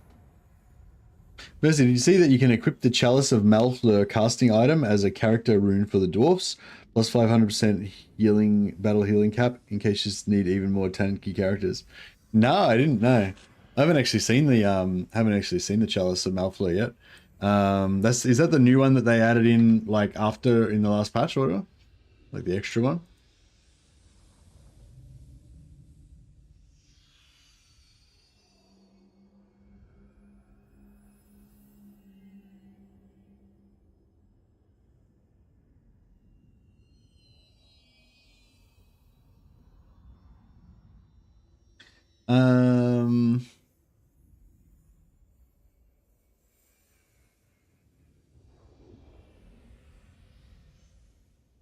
Is this it? Chalice of Malfleur. This character will be wounded instead of killed in battle, plus 30% in character experience. Miscast chance plus 100 for all enemy spellcasters in the local region. Battlefield healing cap plus 500%. Miscast chance plus 100. Yeah, sweet. So yeah, you could put it on your Rune of Spite tank Thane and just have him like regenerate forever. Pretty cool. Or still stick it on Vlad and just have Vlad just have like a million percent health regen.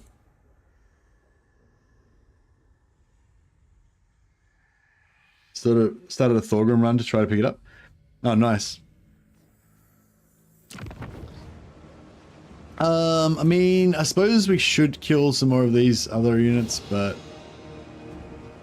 I don't know. It's only really the Pit Abomination might give us some trouble, I guess.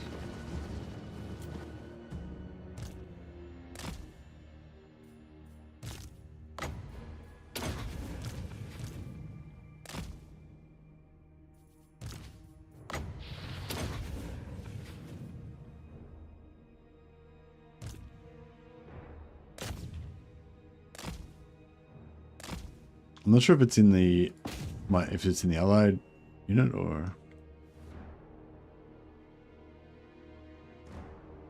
Oh well, it got away anyway. Alright, that'll do it.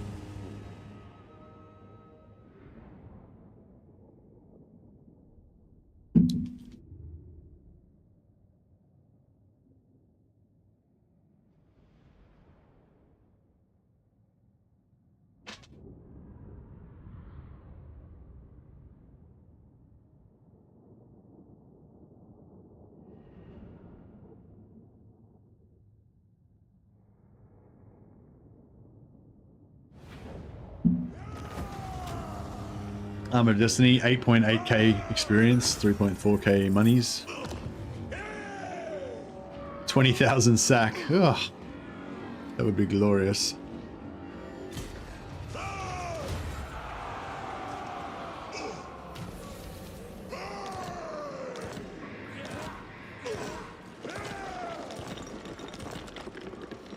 My anger. All right, we've got a glorious tier 4 settlement here.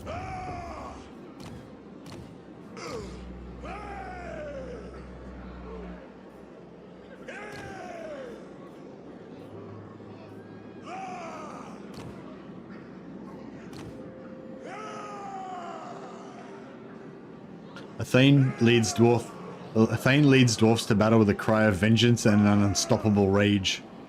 Nice. Ironbreakers, yeah, Ironbreakers are pretty good in auto resolve, wouldn't they?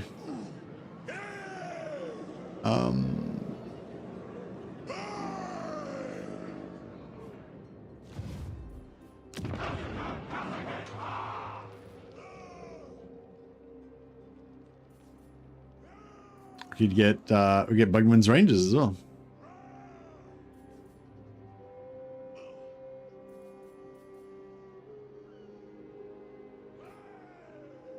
But yeah, no, I don't think it's Ironbreaker time just yet. Too broke.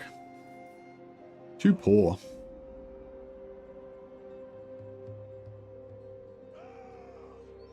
I might actually leave this up for now.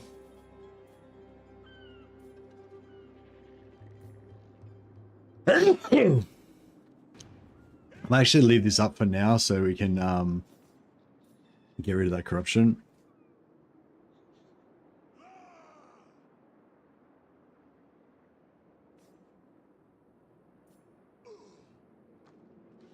It's as good as done. So they need a... Send me to vengeance. They need a Slayer, and yeah, they need both, I guess, a Slayer and a... Lord of Clan Thorgrim. Dragon Slayer. The runes are ready. Malachi McKayson.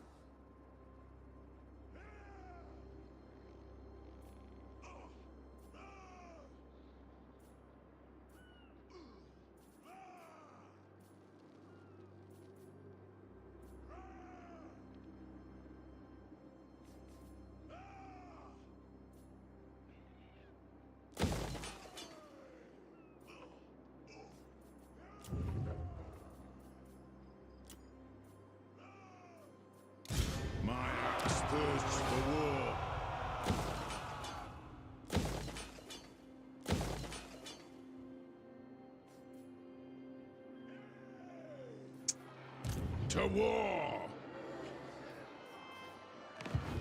Yeah, I might keep that extra load in there.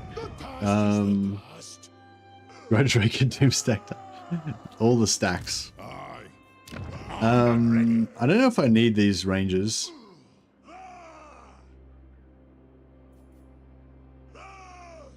Yeah, I should just get rid of the ranger building. Probably should just get rid of it, yeah. So the only building that's not broken. And yeah, I think I'll put these two both to tier 2 and build like tier 2 growth maybe in there or something. Just so we can get the province growth bonus as well. Try and hit that tier 4 to get that landmark at some point.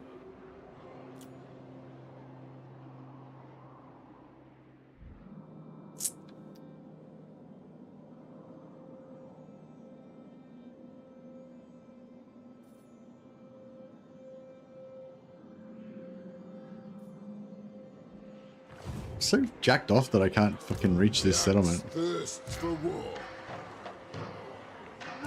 Let us begin. Dragon Slayer.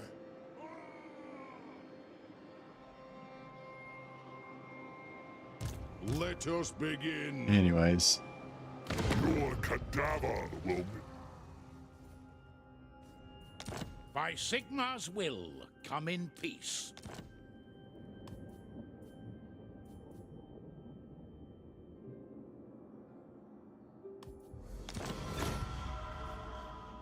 Alright, going on with the Fecundites. Because, yeah, I just randomly sold them the settlement for no reason. I lost money on it as well. Lord of Clan Morgan, Master of Runecraft. Actually, no, we don't What do need this you guy. want?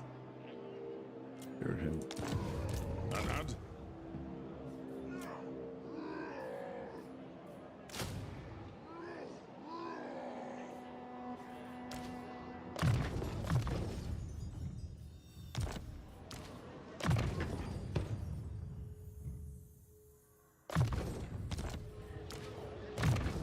Durastrix Thunderlungs. Getting there. Demon Slayer. Um. Bane of demons.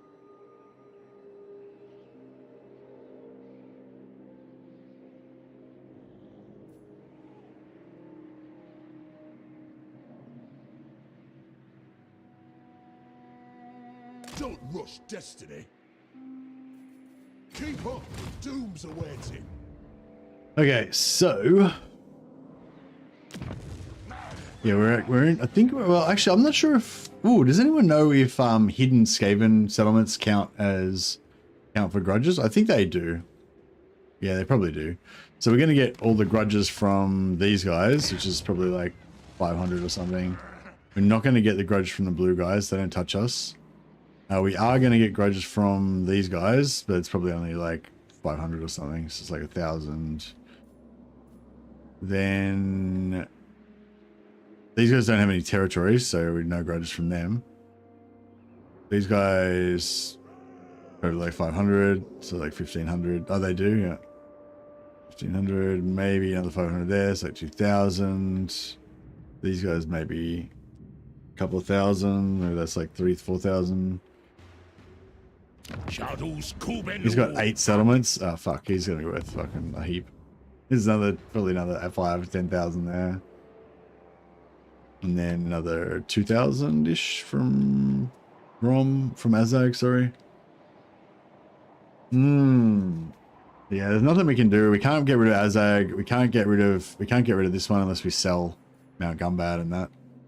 Which we aren't gonna do. Oh yeah, we don't have to worry about these guys actually. We've managed to successfully cut them off so these guys don't touch me anymore. So we don't have to worry about their, probably 2,000 grudges or whatever.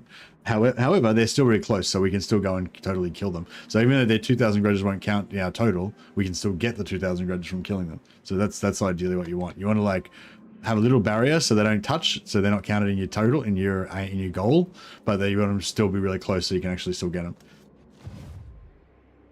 So that's all good. Yeah, cool. I just wanted enough money so we're not going to go broke over the intern essentially. Is the key issue. Okay, Peaks. Yeah, I want to upgrade that. We can afford that, can't we? Yeah, just.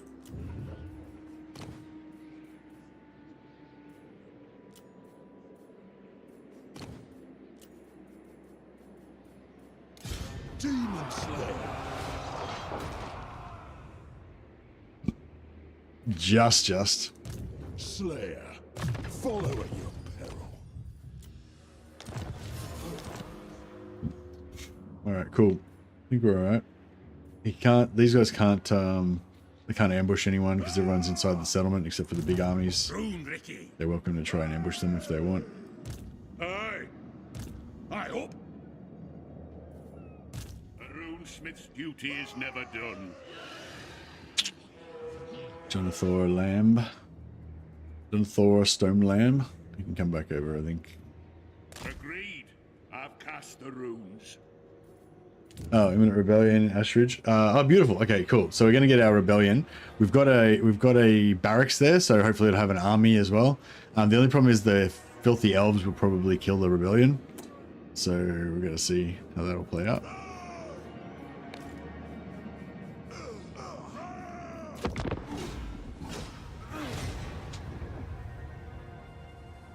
Oh shit.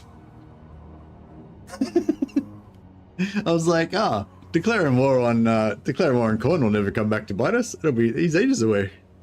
No problem there. Oh, what?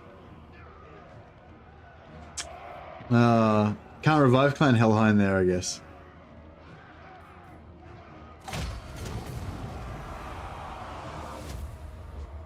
Is Clan Helheim not revivable?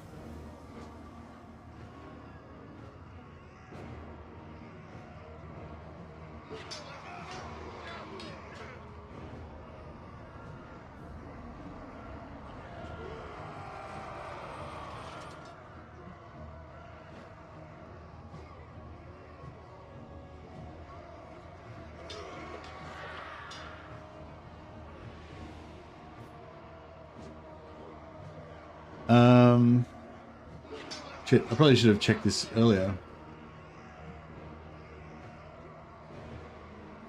This is Blackwall's revive map, but it's old. It hasn't been updated for a few patches, so it's definitely not 100% accurate. But you can look it up. You can look it up for different locations to see what factions revive there. Right. So that's actually, yeah. Okay. So if the map's still correct, then yeah, this is a Karak-Azul revives there. But since Karak-Azul still exists, that's why we've got those random yellow greenskins. So yeah, but Helheim can be revived there apparently, unless it's changed. So yeah, so we just have to it's good actually. It's good if Imrik takes this, because then that'll be isolated, and then we'll be all good. But we have to just sack City Imrik for a while to give Helheim a chance to come back to life.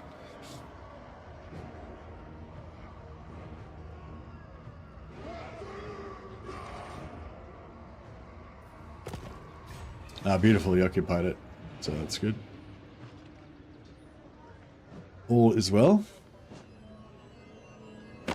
Now then, Manlin. What?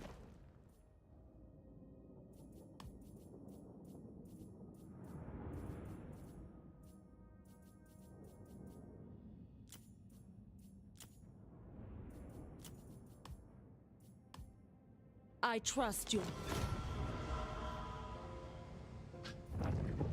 Another good thing about... Oh, if we...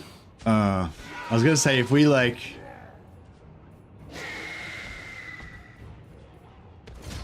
A pity we can't, like, somehow occupy the settlement off that, but we can't. So, it is what it is.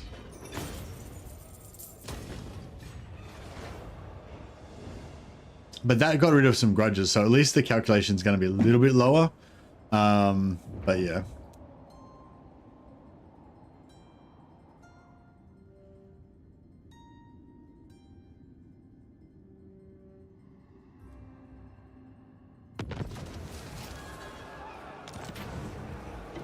Edge of Reckoning immediately.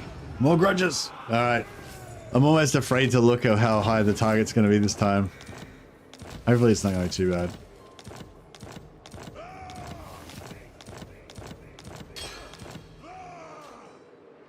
$7,000. Oh, that's not bad. 7,200. That's 7,300. Sorry. Yeah, that's actually not too bad. Because we still got 1,000. We still got 1,000 here. 1,200 there. Oh, actually, we might have trouble getting it though. The only problem is this fucker. Like, he doesn't even have any grudges on him. It's like almost no point killing him even. Like, why bother even killing him? And now we can't siege that. For the wisdom of Valea. Yes.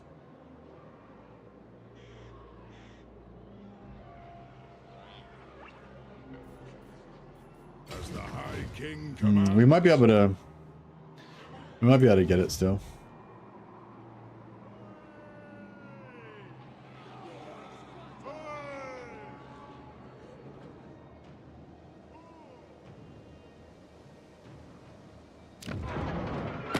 Aye.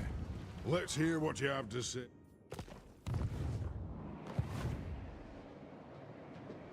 You know who I am. Our enemies shall tremble. The dwarfs need me.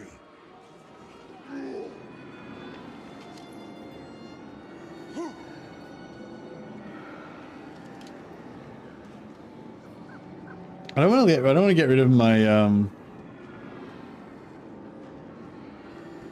Anad, summon me if you dare.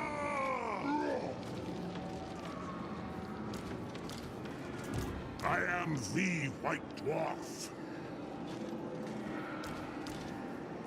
How can I help? One Zag. Who calls me? I'm here. You know who I am. Don't you fret, it's done. Follow me, lads. Gone. It was sack. A sack here.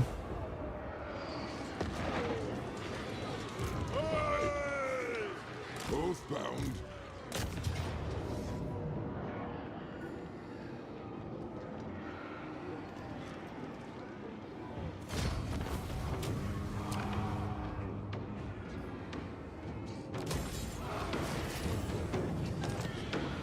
The axe thirsts for war.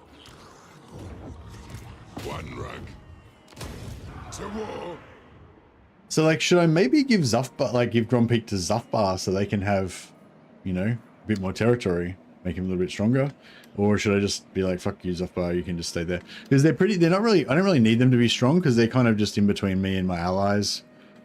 And then they're also allied with, like they're also friends with all the Empire factions, so it's all working out pretty well in terms of diplomacy. Yeah, I guess we can just keep it as an extra, whatever, little settlement. Or we could give it to, Ungram. But I think with Ungram, yeah, I kind of want to, you know, give him this so that he's got more territory, so he's stronger. But at the same time, I think maybe if I just leave him with just this northern area, that'll actually be better because then he'll be like more focused. And he won't, because that's why originally he got fucked up because he was too spread around, I think. Now, Grombrindle's original job was to come back out here and go east and take out all this stuff. This stuff I probably want to give to, this stuff I maybe want to give to Ungram at some point.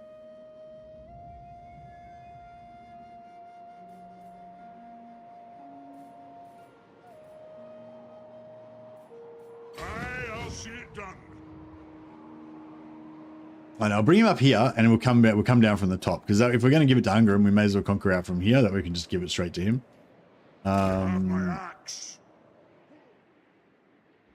Yeah. No, we'll come back up there and deal with that in a second. This should be quick and easy to deal with down here. Master of runecraft. Yes.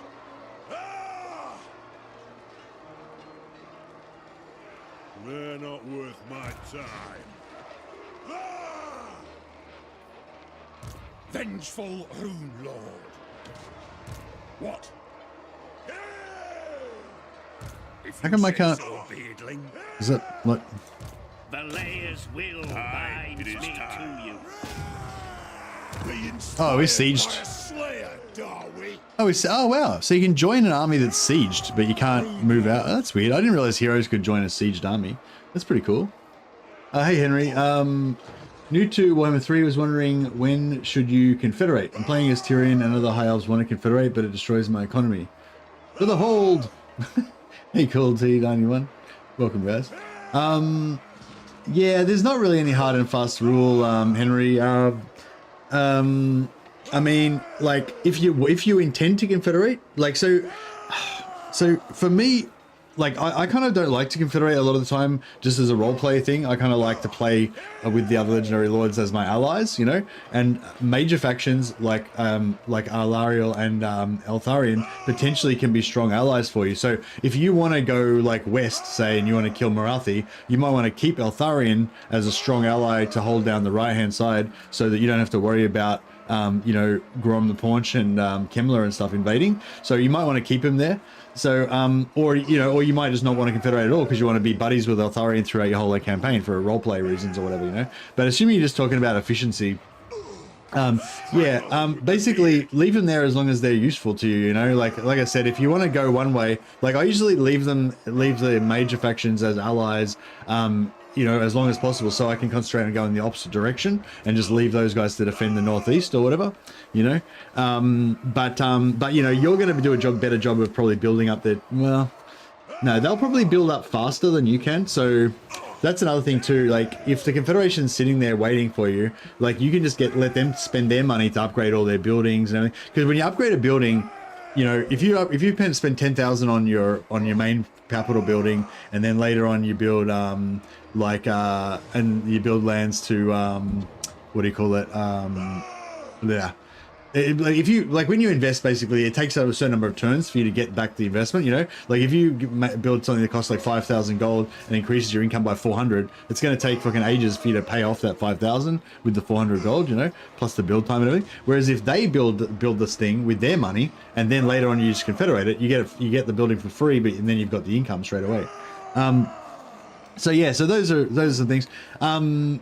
Anthony said, don't worry about keeping the lands and armies that you confederated. Sell the lands to boost your core. Oh yeah, sorry. Of course, yeah, you sell all their you get rid of all their armies, right? Disband all their armies. Like when you confederate a faction, just, you know, look at all their armies, see if there's anything that's really valuable and good. Like if they've got some Sisters of Avalon or something that are good high tier infantry, high archers, and maybe you can't build them yet or something. Like those guys are valuable, you know. So you might want to disband all of the army, but just keep the 2 Sisters of Avalon, or keep the 2 like tree men because you can't build them yourself, or whatever. But also be aware of how long it's going to take that army to march back to your other armies, so you can merge them in. Because you don't want to keep an extra army just with a couple of units. So you want to just merge that into your main army. So yeah, so basically you want to. Yeah, confederate. Just say you're playing as Tyrion, you're going to confederate like Eltharion, right? So you might confederate Eltharion. You get a bunch of territory from him, and he's got like 3 armies, and they're mostly full of like random spearmen, archers, and sea guard or whatever. But he's got like a couple of good units or whatever. Then you might completely disband 2 of his armies. Except one of those armies has like a siege attacker, like a ballista. So you might get that one ballista from that army, transfer it into the other army that's got a couple of his cool like Mistwalker elite units, and then basically just delete all of his other armies, and you just have one army that's got like 2 Mistwalker units and an artillery piece in it.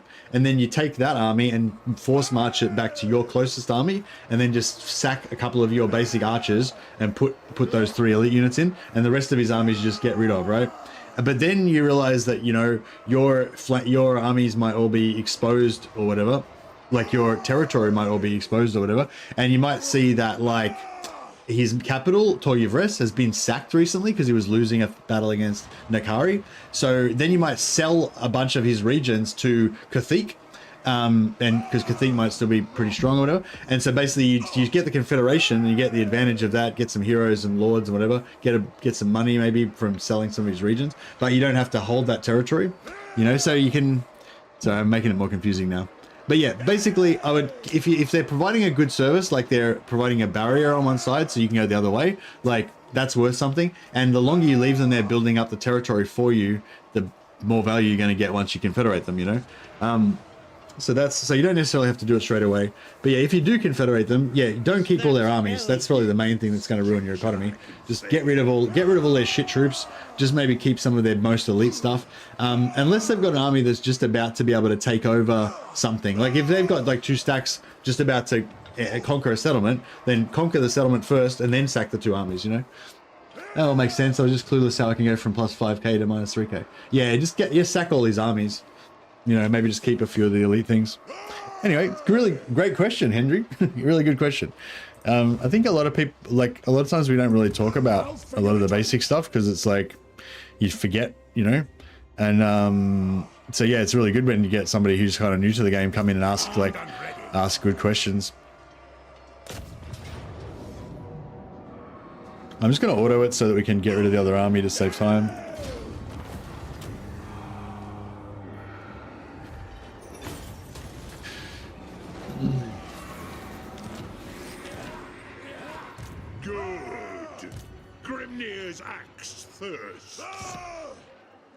Yes. I'm going.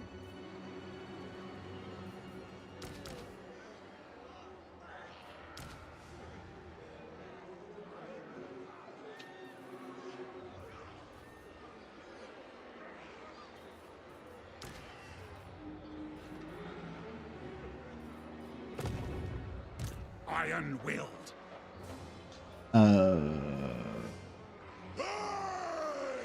Throne bearers, let's march. It was only a little demon. Setting off.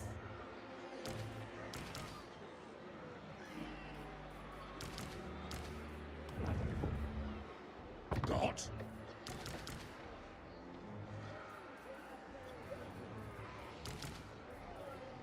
Better get rid of one more unit.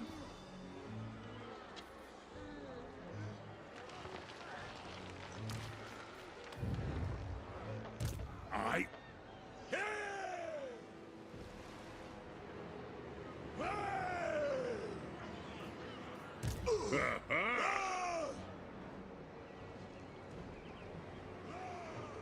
March. Explosives expert. Oh, aye. Alrighty, so I ca- could have. Oh yeah, I could have.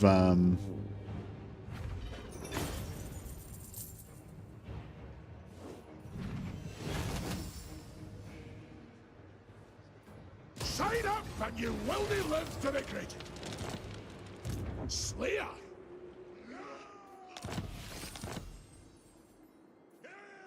Demon Slayer. Oh, this is our fucking. Excuse my French. This is our what's the name army.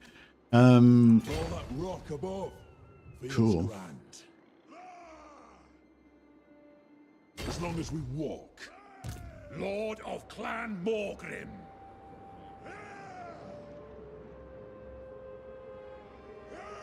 By Grimney, it's me. What do you want? Come off. Greatest inventor. All right.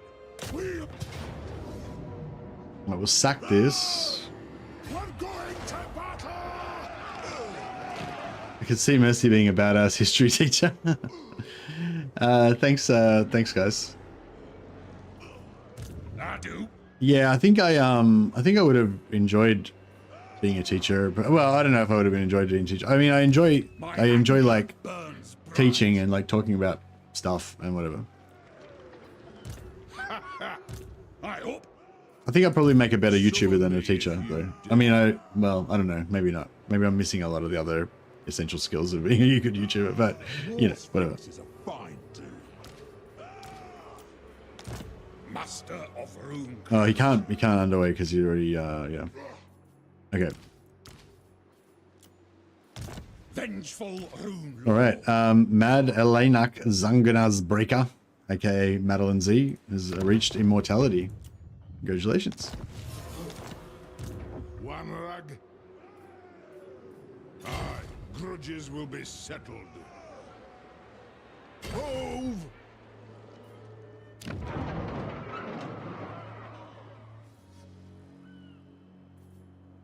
Oh, I thought Monument of Grimnir used to give you. I feel like the Monument of Grimnir is a bit shit. I think it's always been shit, but yeah, I think I didn't. I feel like it should give you like corruption reduction or something like that as well. Like I feel like it's just, you know what I mean? Like it's tier 3 even to get it going, and all you really get out of it is Slayer heroes. Like most of the time you don't really want, you don't really want Slayers that much. Or even Doomseekers or Giant Slayers, you don't really want any of that shit. And it's like, do you know what I mean? It's like, I don't know, it just feels like, yeah, I don't know. It's just Slayer recruitment. Yeah, I just feel like it's not got enough to make it worth building. But I mean, I guess they'll, maybe they'll figure it out. Ready for war.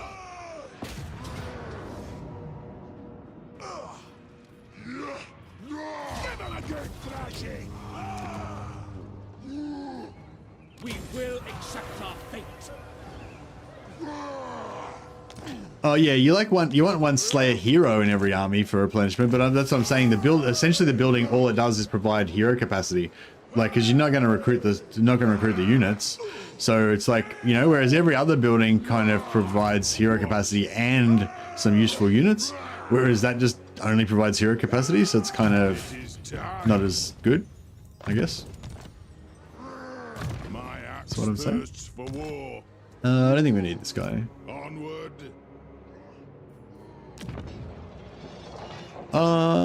Maybe we do.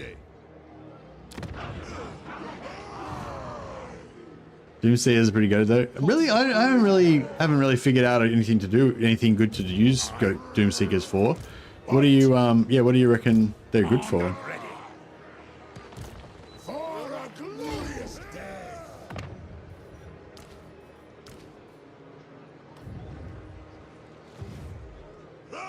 Engineer. Alright, so now we're getting replenishment. Onward.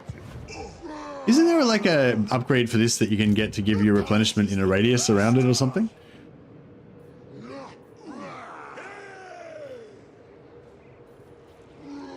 Did you see that, lads? Oh yeah, this one.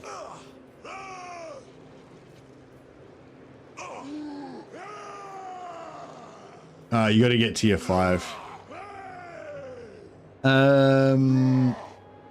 Killing things, but I mean anything in the Daily Roster kills. Good in blobs for melee. Blobs for melee. I used to want to be a teacher until I realized that teaching and having to deal with children that don't want to be in class are two different monsters. Yeah, that's exactly what went through my mind as well. Like the idea of like teaching and like seeing like young kids like, you know, learning things and like getting that sense of wonder and everything is great, but the downside, you know, I mean every job's got good and bad things, but yeah, I feel like I think that terrifies most people.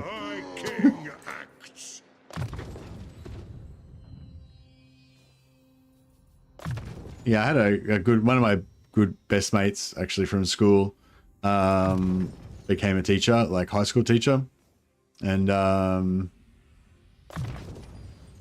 yeah, he basically said it's just like it's kind of, I can't remember what he used, some sort of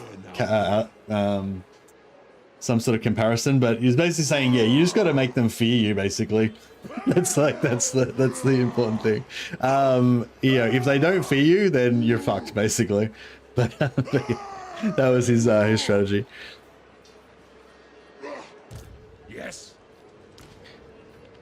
Casting the rooms. I don't think he meant like, you know, yeah, super brutal way of like abusing them or anything, but just basically, yeah, if they don't have any fear of you at all, then you're basically in trouble.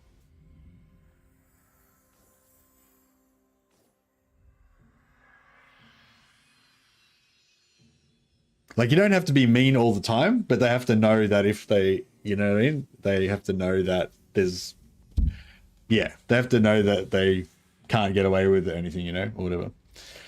I think that was basically what he was saying. But yeah, he was saying like, yeah, I can't remember. He gave me some examples and stuff as well, but I can't remember what they were now. Time for a reckoning. Can't show any weakness.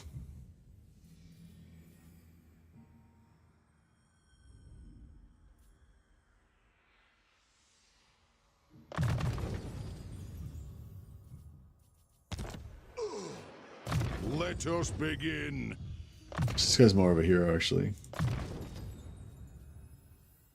My history teacher was a hippie. Yeah. And were you scared of him? Slayer. What? Retake the realms. Teacher needs to be the biggest and the greenest. That's right.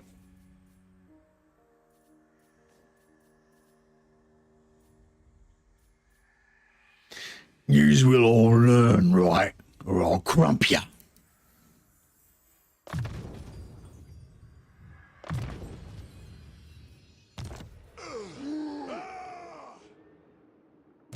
By Grimney, it's me.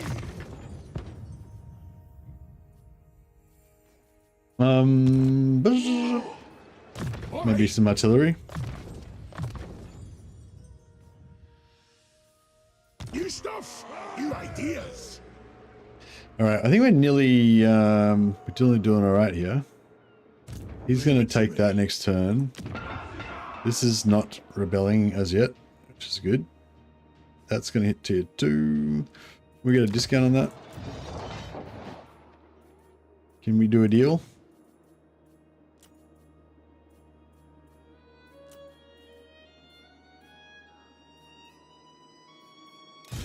A 15% discount.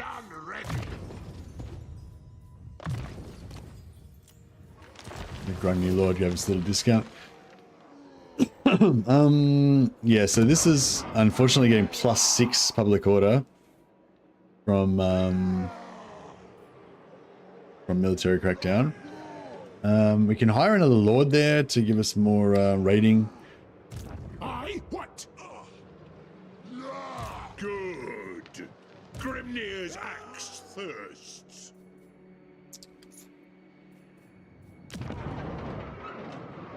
Oh. 9,000. Yeah, we need fuck, I should have raised all those Grungy lords, Grungy heroes back here.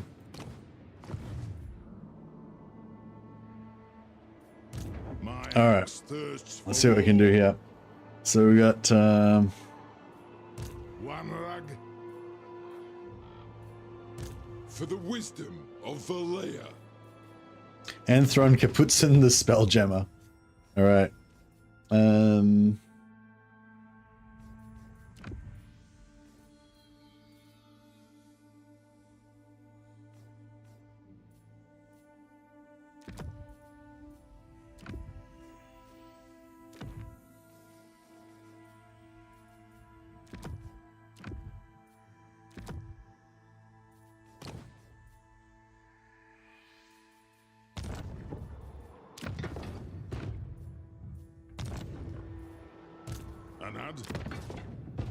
Alright, now this bad boy is gonna go for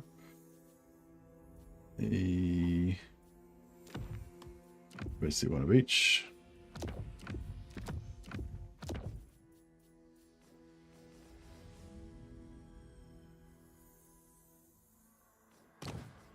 And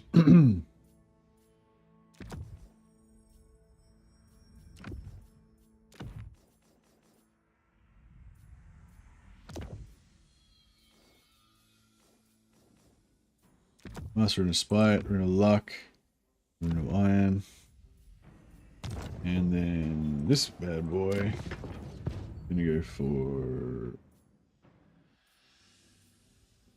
Rune of Iron, Rune of Fear, Rune of Luck.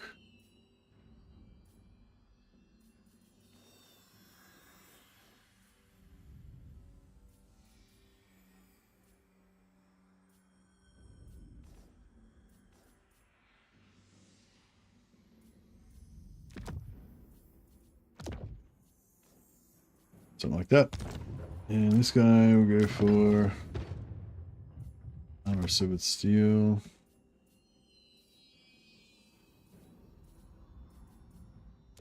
Tankard. And I think all of these runes are all the ones.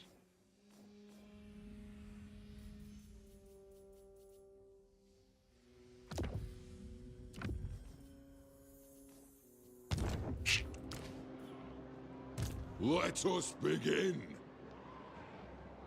Cool. So I think everyone's Summon good. me if you dare. The axe thirsts for war. Let us be about this. The guild approves.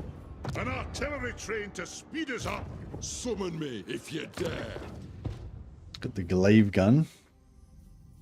Guy needs a tankard also. We've got any more?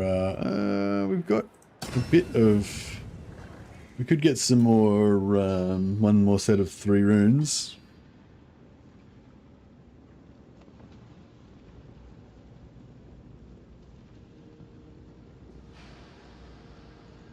Frenzy's pretty cool. I think I'd rather have the tanky, the melee though. Oh, days. Let's.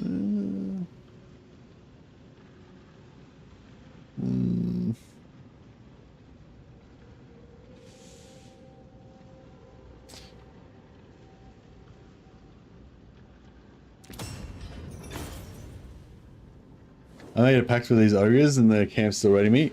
You got to have a alliance.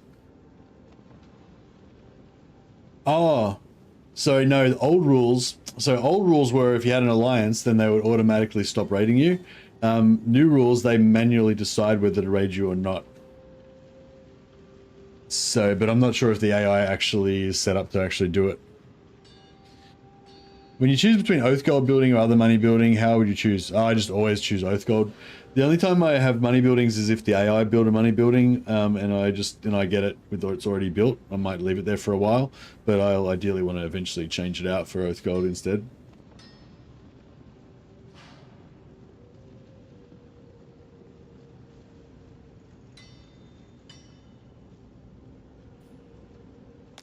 Yeah, Oath Gold's cool.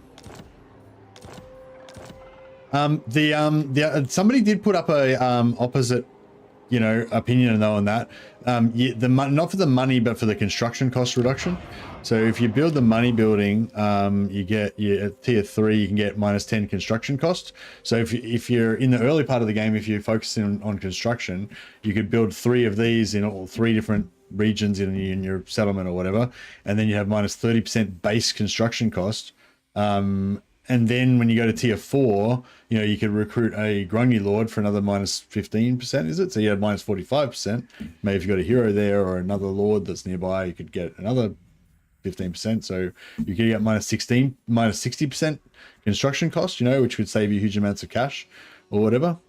So yeah, so there is also that construction cost aspect.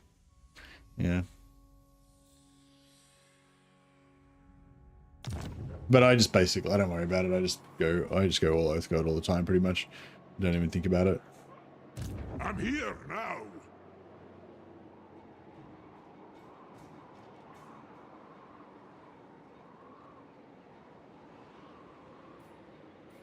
Plus the edict. For the wisdom Edict? of You mean the the commandment?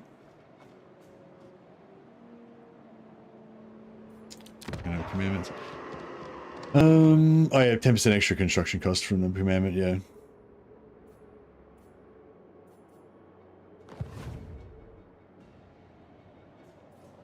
It is time for the wisdom of the layer. Let us be about this. Ready axes. Drang them. Flag them. Alright, just want to make sure that guy's like that. Yes. And then We march. it's got to be like that. And hopefully, it's going to work out well. Oh, I could even just auto-resolve it. Should I auto-resolve it? Oh no, we could get some Oath Gold and or replenishment out of it, so I guess we should try and hit that.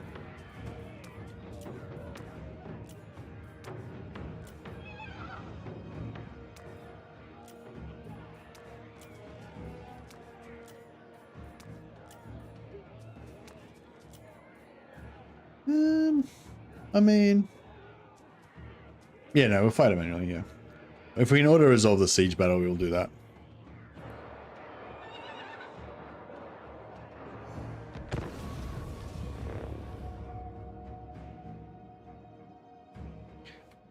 I usually go with Oath Gold until I'm making more per turn than I'll ever use, and then more on the other one. Yeah.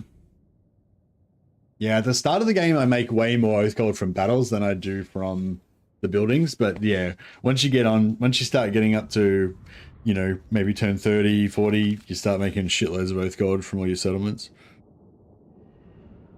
And eventually you get to the point where you're just making tons.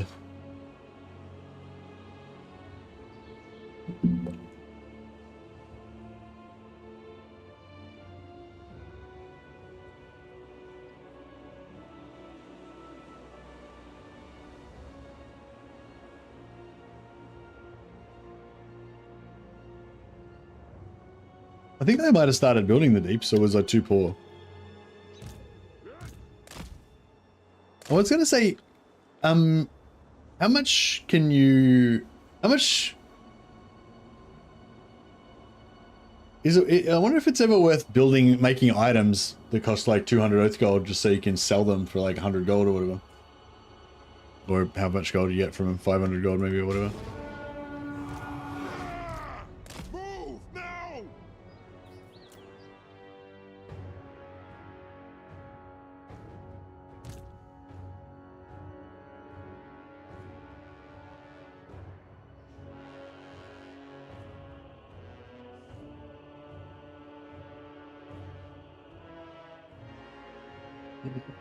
But yeah, eventually you can get to the point where you can just convert your Oath Gold into money using the deeps, yeah. I haven't actually looked at the maths of how that works, but I know you can do it.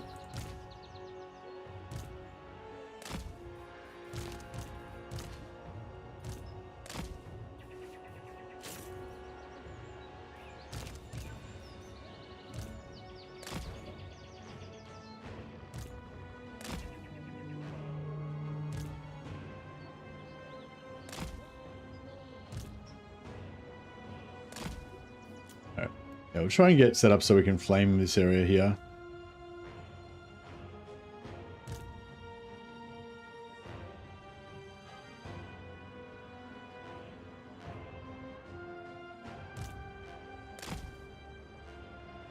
Might see if we can take out some of the chariots before they get to our lines.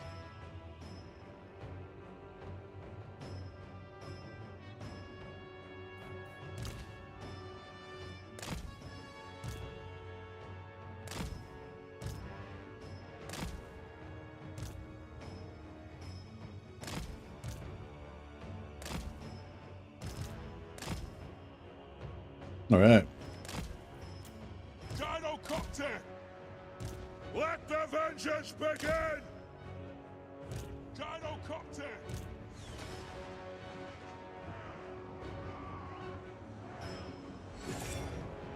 Move now! Dogs are annoying, but Dive bomb! I don't think we have to worry so much about them. I think it's just those chariots are the only thing that's really going to be annoying. Get him! Gynocopter! Killers! The clans unite! Gynocopter! To the wizards!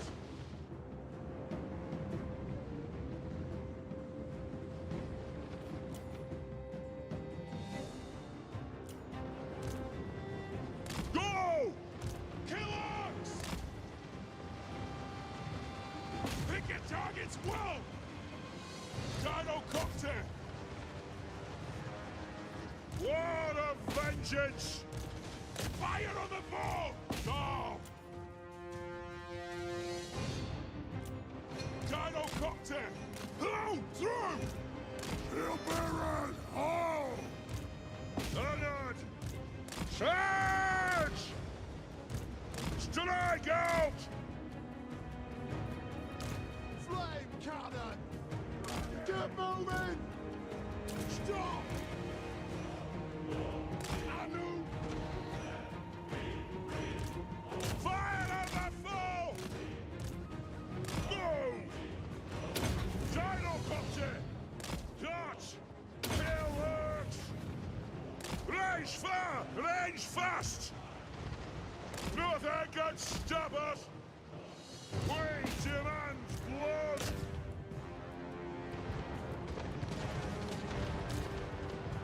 Alright, here comes the flames. Gynocopter! For the cannons and gore! Gynocopter! Range far! Range fast! Take to the air! Shoot our wizards! Blow through! Gynocopter! Kill Urks! Aye! Archie command! Pick your Alright, try and carefully take this apart. Got them! Take them down! Gynocopter! They have wronged us! Move! The runes glow! No sonic attractions here!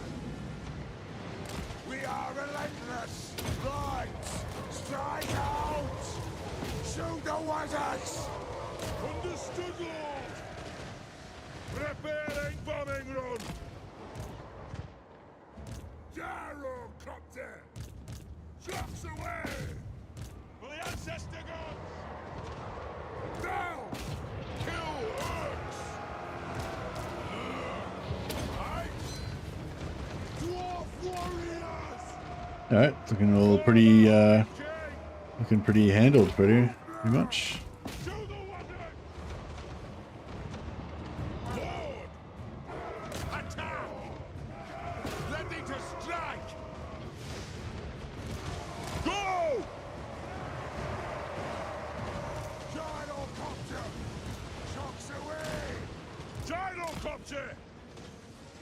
For the ancestors!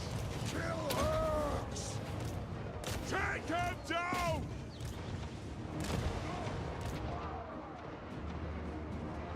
Show no orders! Victory will be ours! Slay the oath breakers!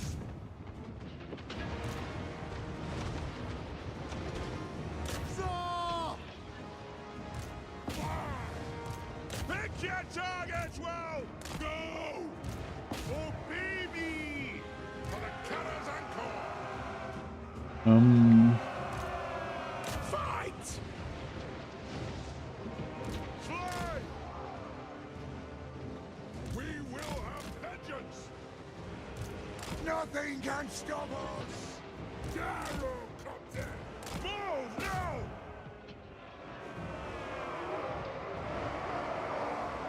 There we go. It is an order!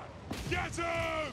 Take them down! These guys, the one I can still, yeah. So we need to kill them before they melt. Vengeance! Stop! Get them!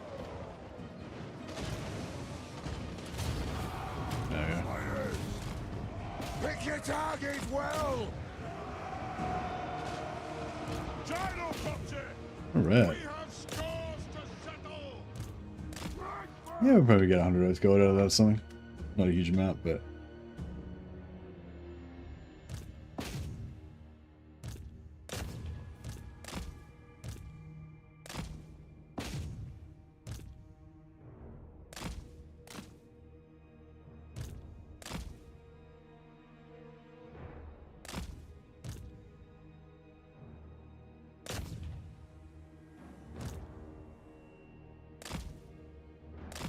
Wait, oh, no, that's alright. I got it.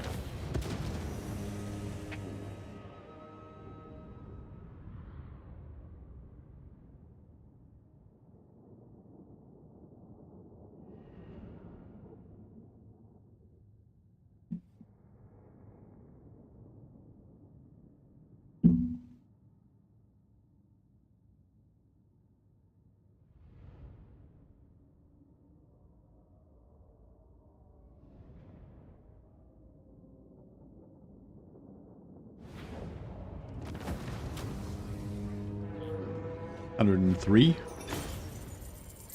Bad. Now, hopefully, The axe thirsts for war. beautiful. Summon me if you dare. Ready axes. The clan demands war. My axe thirsts for war. Forwards. I'll probably get rid of the Slayers because they're not very auto-resolve efficient. Thank them.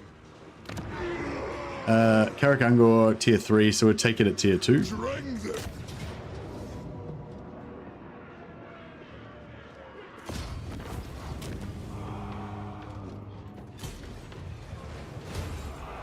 Summon me if you dare. Fine.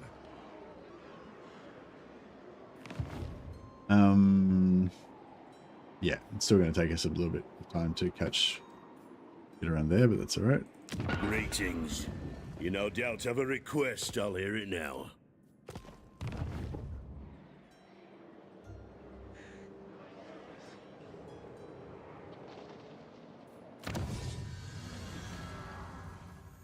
What does this give us? Vanguard, fire while moving, plus 10% speed. See, the fire while moving, I feel like is kind of not that great, but the speed's still good. If you like, you just have to micro them a bit more to make sure they're not being stupid. But yeah, I think they kind of mostly fixed it, but you still do get the thing where they get into fire while moving mode when they're not moving, which reduces their The dwarf sneak. rate of fire a lot. Excuse me.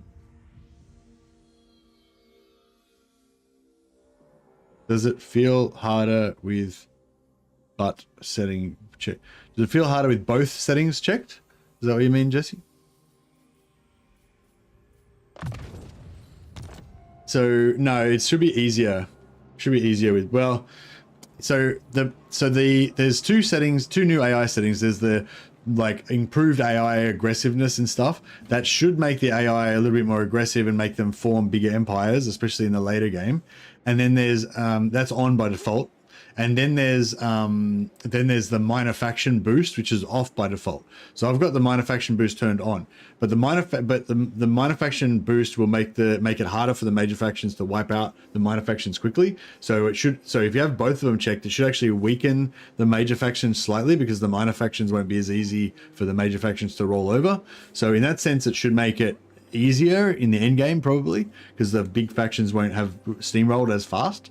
But if you don't really want like a super hard, if you don't really want a super hard challenge, in terms of massive enemy empires to fight at the end game, but you want lots of minor factions to fight, lots of different variety of minor factions to fight throughout your campaign, and have those minor factions be a bit stronger and not be so piss weak, then yeah, having the minor faction checked having the minor faction strength checked should also slow you down a little bit, or make it a little bit harder for you in terms of the early game, when you're if the minor faction's checked, it'll make the minor factions a little bit stronger. So potentially that might mean that minor factions that you take out will be a little bit stronger. But after the early game, yeah, overall it should make it easier having the second check. The first one checked makes it harder.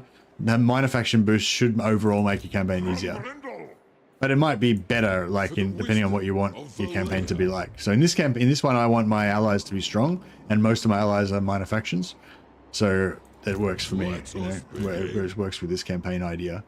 I've got our upkeep down to only 7k now. It's pretty awesome.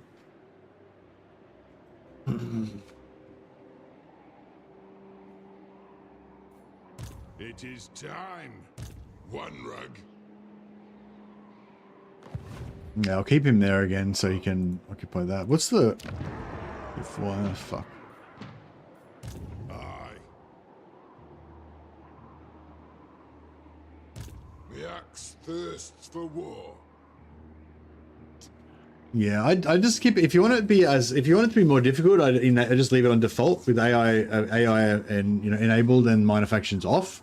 But if you want to play with the minor factions, if you want to play with minor faction allies, then definitely put it on.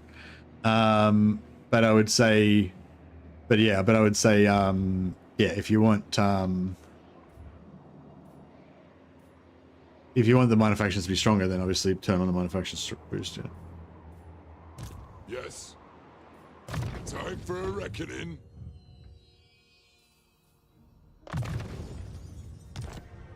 I meant to say, does your campaign feel harder with both settings checked? Yeah, isn't that what I just answered, didn't I? Sorry, did I not? Did you want more? Did you want me to say more?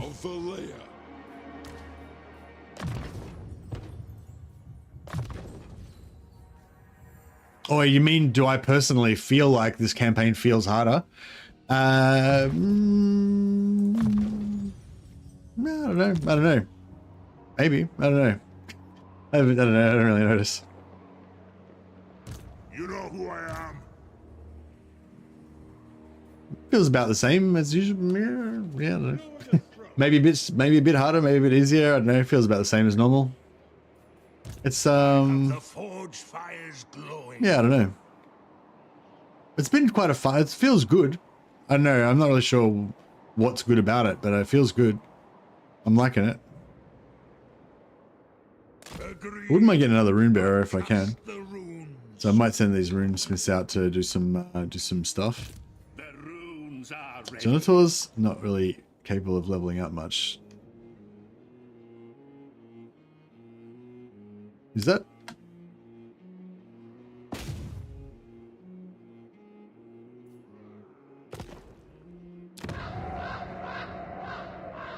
Oh, that's an actual.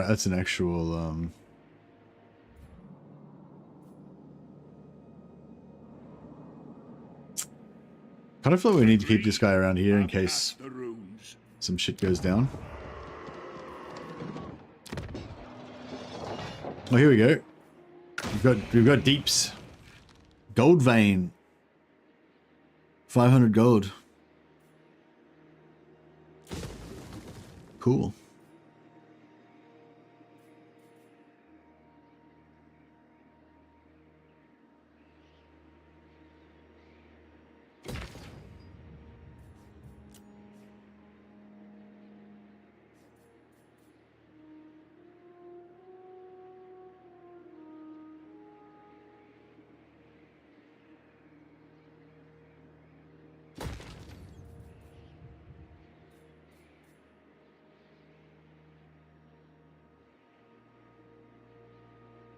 But it costs 60 gold to demolish, I know.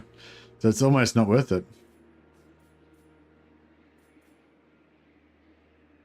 Alright, so Iron Rock.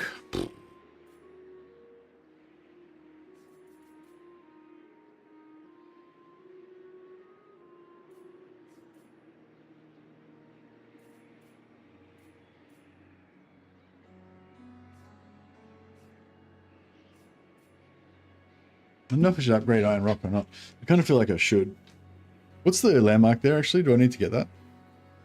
Oh, yeah, that's nice. That's a nice landmark. Maybe we should even go tier 3 on Iron Rock if we can secure this local area. We get another Grungni up in here.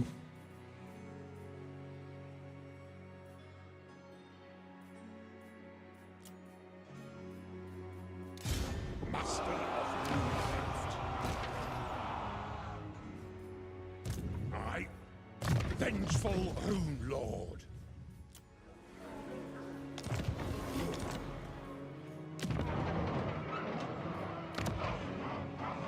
Oh, yeah. Forgot about that.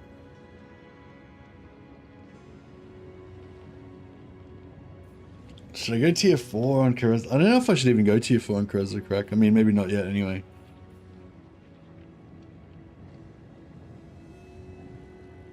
It would be good to get deeps under there, though.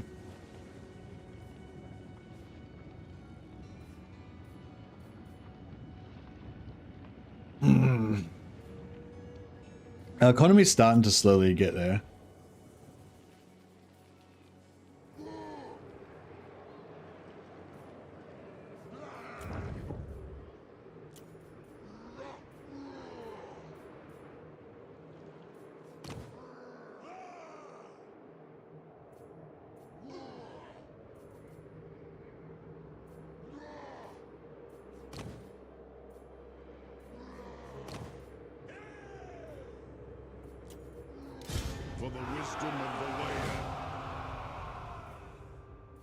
Deeps in every settlement in Silver Road?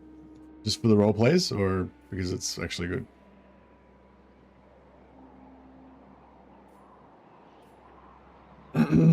Alright, well, we haven't... On our first turn, we're already 1/5 of the way there, I'd say. No, yes, 1/6. Onward. There's no limit.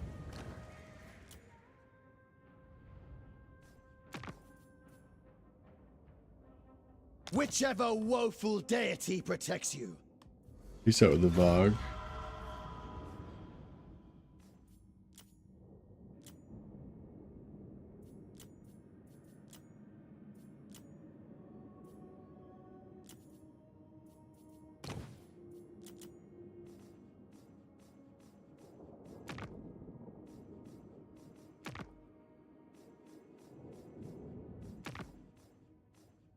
Yeah, Belligar doesn't have any... I care little for empty words. It is vengeance I crave. Shit, he's already taken out... I wanted him to take out Scrag, but I wanted to, like, be the one that give him the settlements so that he would love me.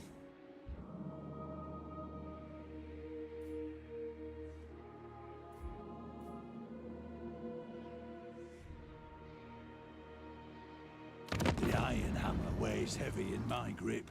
Speak your words. Wait, let me just... if we do go to war with Scrag, We're not going to be ruining our reliability, are we?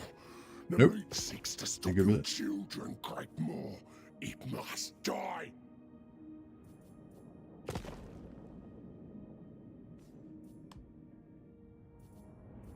I care little for empty words. It is vengeance I crave.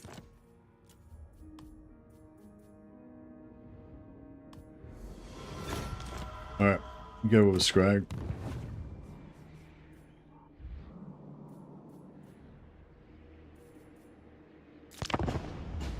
Belagos wants Carrot Peaks. Yeah, you can have Carrot Peaks if you can conquer some land to connect onto it.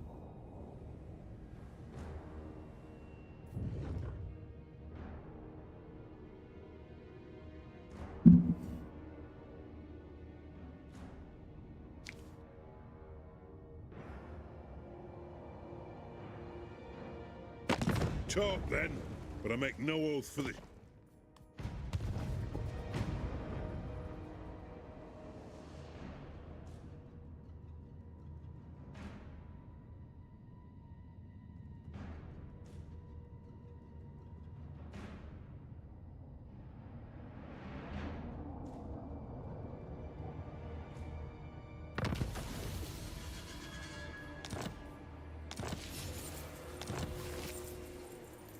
Fuck you, Belagar.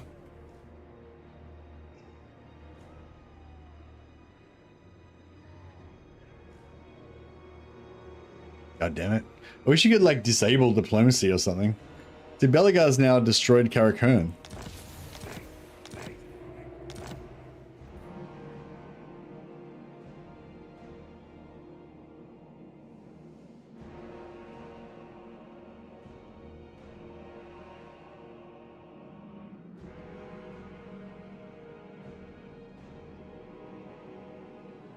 Alright, so I'll updated Karakern to CF, indicating it's been confederated by Belagar, so we can't get them anymore.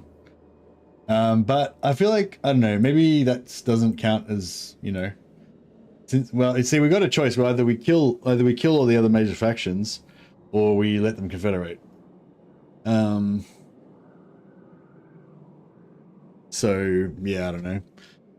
I think we might just count them as like, you know, count them as a win if they get confederated, I guess. But I'm not going to confederate them myself, but if they get confederated by other people. Wish there was some way of like stopping them from confederating. Yeah, I forgot about that aspect of it.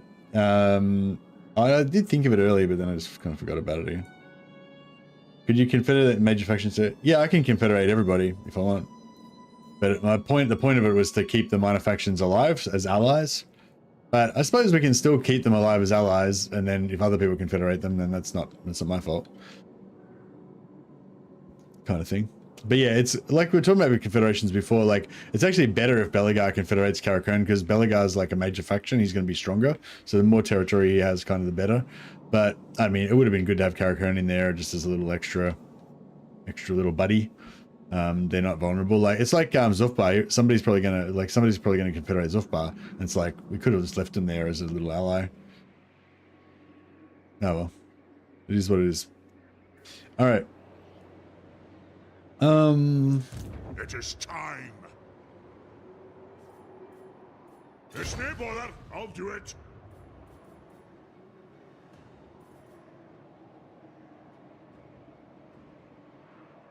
Forward.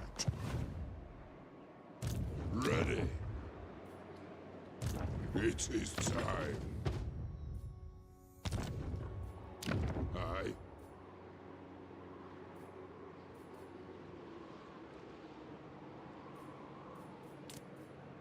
Summon me if you We'll just dare. respec him out.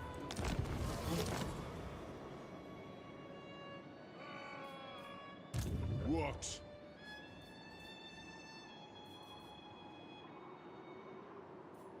As the High King commands.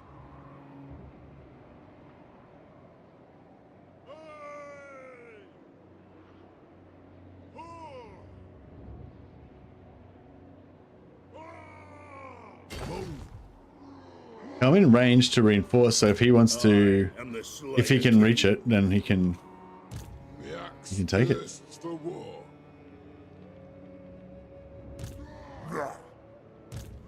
refuse. To war. Beards in belts. Aye, grudges will be settled.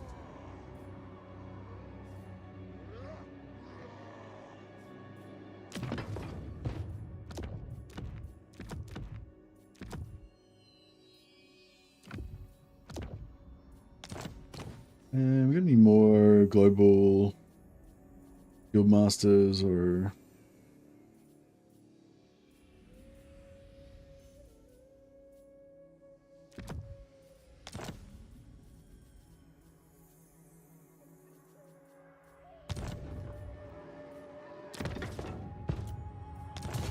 yeah, we'll just put in another random. Lord of Clan Thorgrim. It's actually good because it gives them extra ambush chance. Cool. All right. So next turn, no matter what happens, we get this next turn, and then we can sell that to Ungrim and sell all this to Ungrim, and you know, life will be good.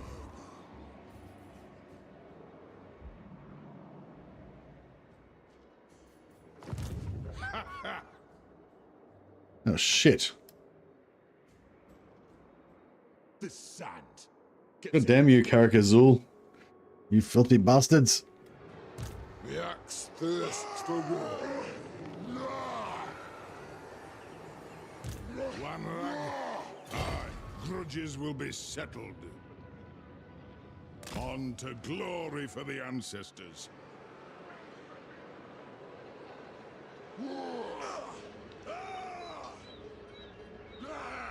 Let us begin.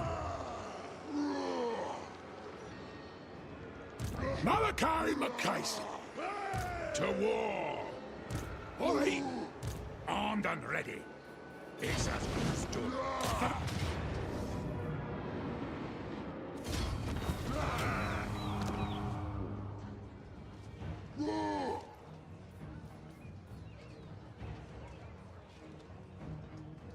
You should not be here. My anger burns bright. Oh, I should have. Right, I should have looted and occupied. I'll cast the runes. Honor to your ancestors.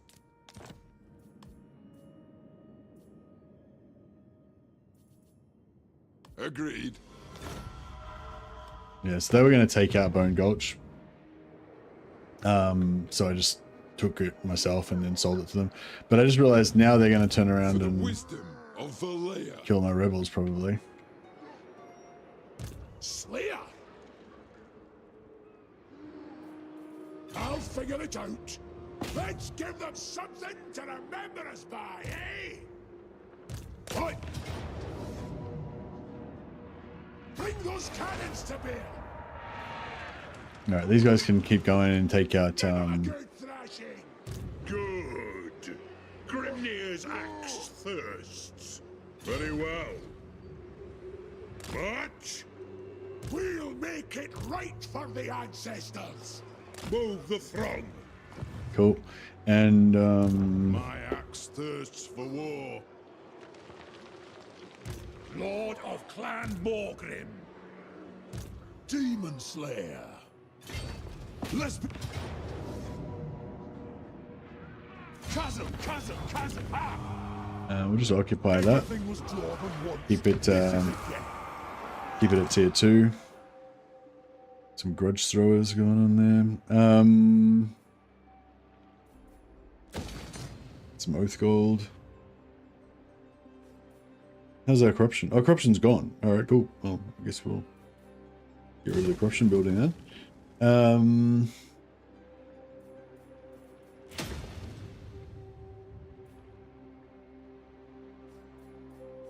Yeah, that's pretty good. Nagashazar's fully operational. To doom, then. Ready. By the grudge bearer's will, my axe thirsts for war. The throng agrees. Vengeful Rune Lord.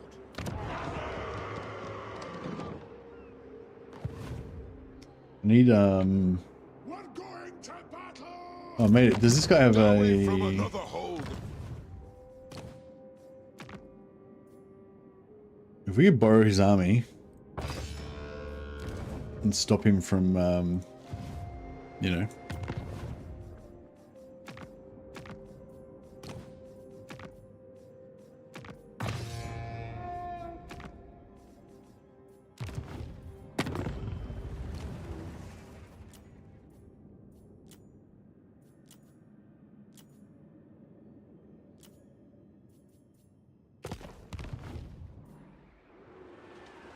Have it, you bastards!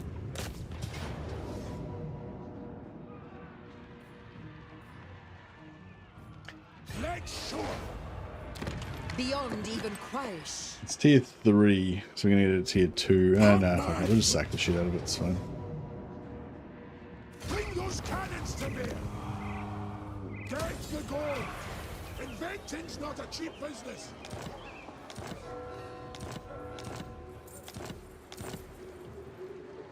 Ahead! Oh, aye! Who even travels by foot these days?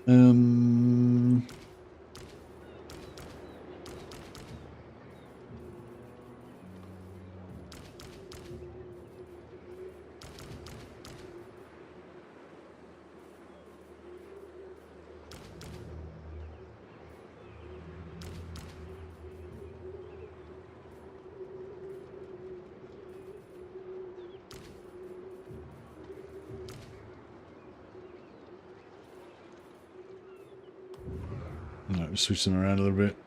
Some Yes! heals on. Aye, what? Retake the realms!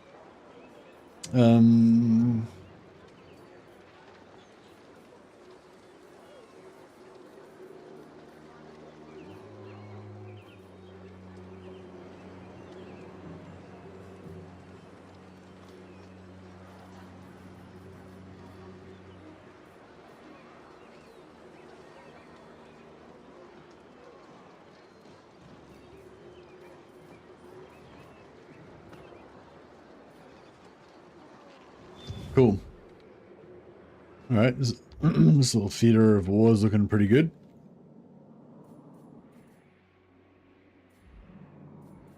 I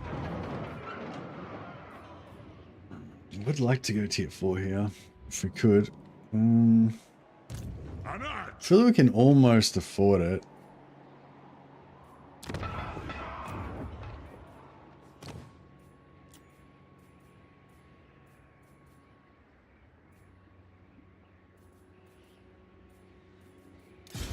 It's as good as done!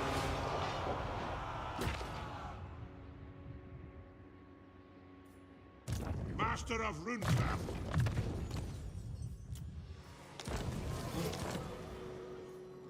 Yeah, it'll work. An accord bound by runic law. Janitor, Stone Lamb. We need to do a bit of a jihad around here as well and clear this out. Give it to Karakun or Belgar or Barakvar or someone. Oh, what the fuck happened to Barakvar? Oh, the Skaven. Motherfuckers. Alright, we need to sort that shit out. I have the forge fires glowing.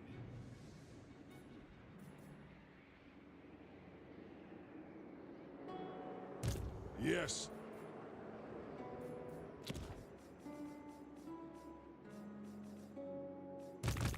Always good when it's someone else exploding.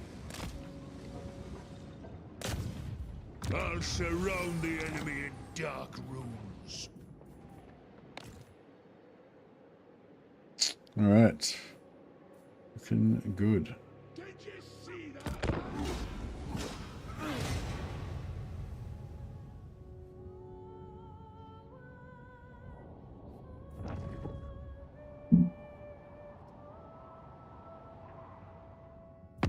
Do not sully my presence any longer than you must.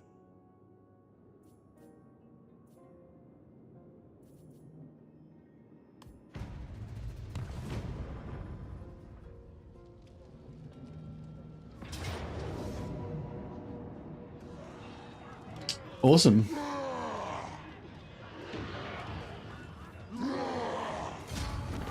How about it, son?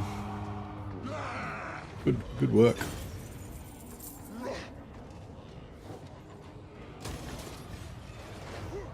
All right, nice. Ungrim's coming back. He's back.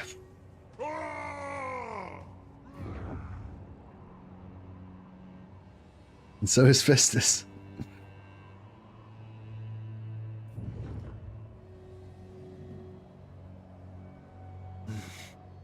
Right, we might need to, yeah, we're gonna need to send an army west.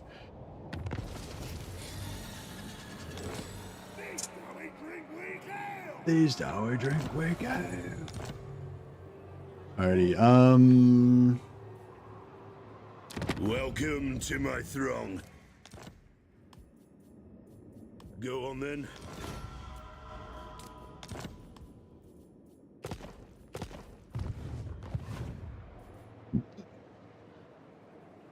Onward.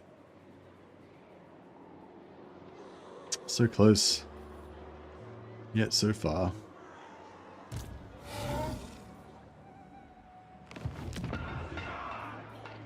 Yeah, so he's not at war with Festus, so we could just kind of ignore Festus and just go east.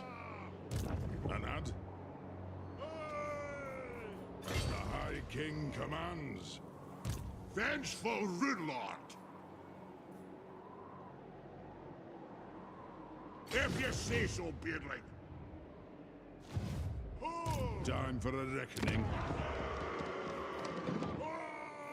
360 income lost, but welcome to my throng. We're gonna get 3.6k out of it, so that's like 10 turns. Can we get we wouldn't be able to get Nashrex there as well, would we? No. not even remotely. Not even a little bit. Oh, I didn't want Nashrex there, I wanted Fallen King Mountain, sorry. No, not even that either.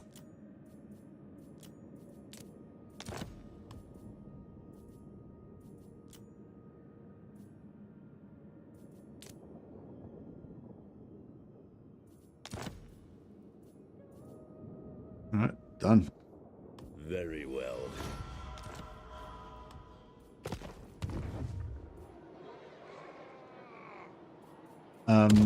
Yeah, so we confederated Malachi and Grombrindle, but the rest of them I want to keep as allies. So I guess we're probably going to end up with just having these three guys, and all the minor factions will probably eventually get swallowed up. But that's okay. Even if they do get swallowed up, I think eventually, still like having the minor faction boost on gives you a different play experience. Like Karak Azul like is still alive. You know, like if I was playing on normal, like on the normal like game, like especially before the latest patch, like I would have sold all these regions to Karak Azul, and then they would have just lost them all immediately, and I would have just been like trying to build, you know, a dam out of sand. Basically, they would just, every time I gave them settlements, they just lose them again. So it seems like it's worked pretty well. Like they've just been doing really well. I gave Barak Var a little bit of help, then they survived for ages. They only just now sort of starting to struggle again. You know, Zufbar's good. They haven't, you know, lost any. They've actually taken Sword Siphon off of the vampires. You know, so I feel like the minor faction boost definitely seems to be boosting them. Hey Channing, yeah, I'm just testing having minor factions on basically. I want to do it again with Karl Franz and try to make all the elector counts really strong. All the just generic elector counts really strong. I think it'd be better. I think with Karl Franz, what I might do though is I might confederate Wissenland, because so we don't have this same problem. So because the minor factions won't really confederate each other, I don't think. But I think Wissenland will probably confederate Avaland or Stirland, you know, pretty early, or maybe even Talabekland. So yeah, if I just confederate Wissenland so that she's out of the picture, and then and I'll confederate Volkmar, Wolfheart, and Gelt, because they're not really elector counts. And then focus on trying to keep every one of the minor elector counts alive, and see how strong I can make the empire just with, like, you know, with those guys. I think that'll be pretty fun. Is Helma Draeska cool? No, it's not good, but you can get a good trait from it. So yeah, basically it has a chance of killing you every turn, a 1% chance of killing you, but it's got a 2% chance of giving you a really good trait. And so yeah, so what I usually do is if I get the Helma Draeska, I usually recruit a new lord that's got a good trait, but he's like level 1, and then I put the Helma Draeska on him, and then if he dies, then I don't care. But if he gets the trait, then I'd immediately take the Draeska helmet off him and give it to somebody else and try and give them the trait. You know what I mean? Confederate Wissenland, conquer Marienburg. Yeah, Marienburg. Yeah, Marienburg. Maybe Marienburg I might keep as well. Can the helm pass the trace to heroes? I don't know. Greatest inventor.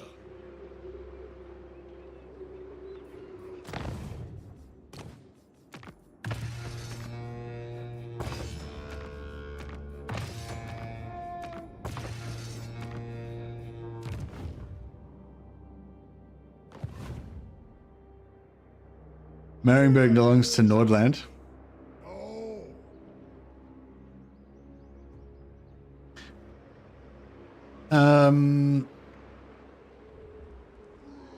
Yeah, but it's not really about, for me, it's not really about like reclaiming the lands for its rightful owners. It's more about keeping the status quo of the current Warhammer world the way it is.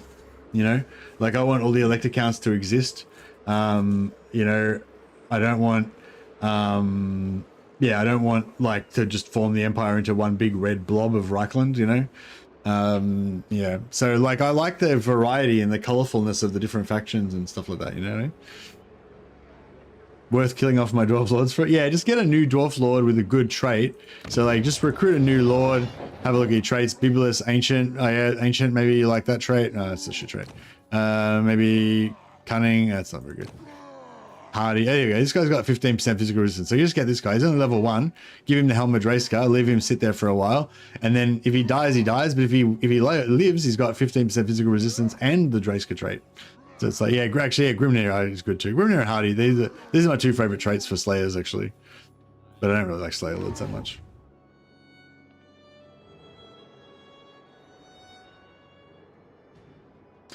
Yeah, I mean more that mechanically it belongs to Nordland and Marienburg doesn't count as an elector, does it?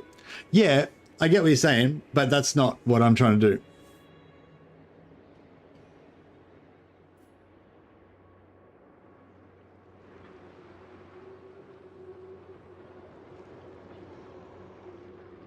So, like, yeah, like, although I did say, like, I don't want to confederate any of the elector counts, and therefore I will still happily confederate Gelt, Volkmar, and Wolfheart. It's really about the status quo, you know, like creating the empire kind of how it should be kind of thing, or how it mostly is, or whatever.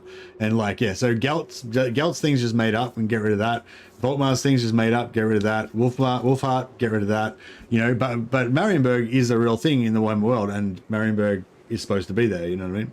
So I don't necessarily want to swallow them up or whatever, you know. I'm happy to go to war with them a bit. But yeah, but I definitely would be more willing to confederate, more willing to wipe out Marienburg than I would be to wipe out, say, Talabecland or something, or Middenheim, for sure. Engineer. But yeah, that's what I'm saying. It's more about the for the campaign idea I'm talking about. It's more about the kind of the status quo thing.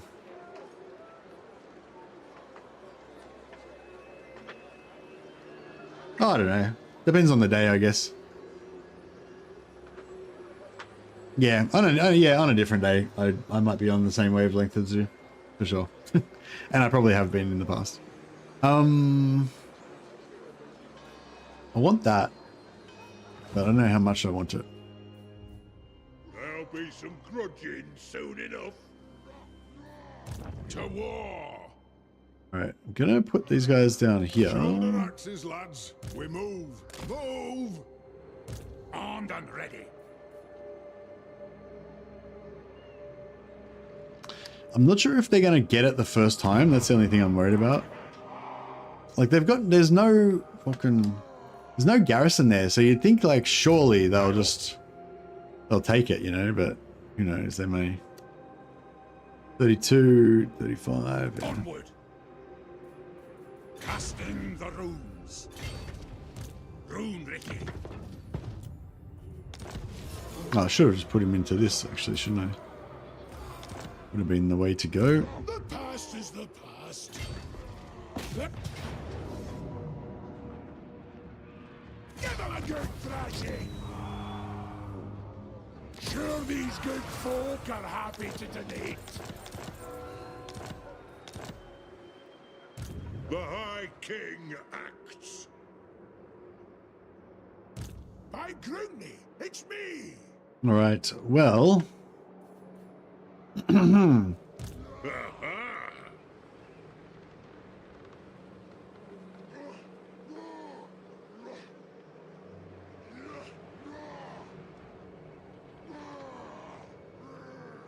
Explosives expert! Throne bearers! Let's march! One rug for the Karazhan Corps. Alright. Alright, I think this guy's ready to rumble now. We should probably just consolidate, get rid of the Chaos Dwarfs first, eh? Or maybe we should leave them for now and deal with this. How strong are they? Strength rating 13, yeah, they're pretty strong. Slayer! Time for a pint!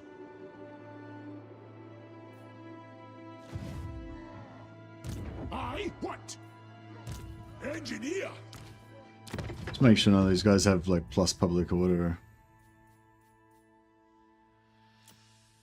stuff.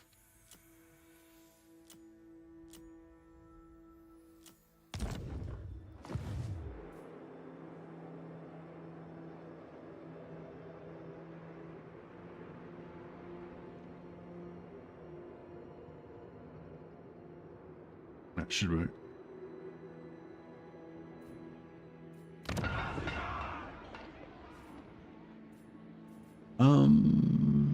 Growth? Oh yeah, we wanted that tier 5 settlement, didn't we? Yeah, alright, check it. Oh, fuck it, we'll chuck some growth in there.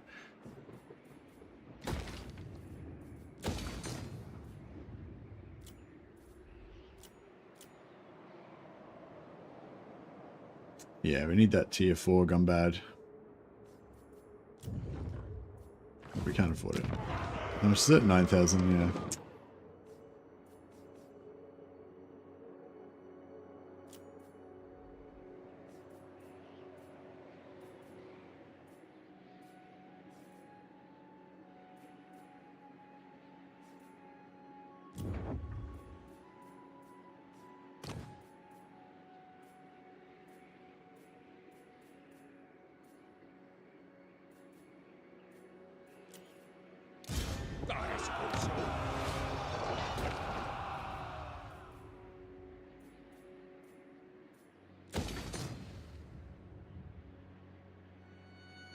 So if I... Yeah, it should be fine. Yes, I do. Send me to vengeance!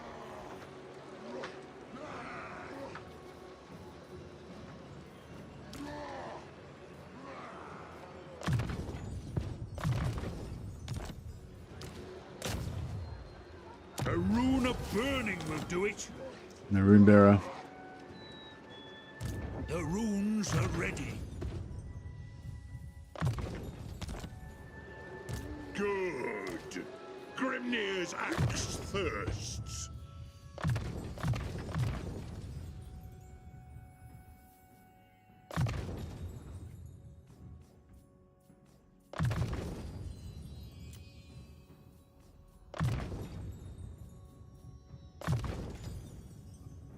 One more. Pretty good.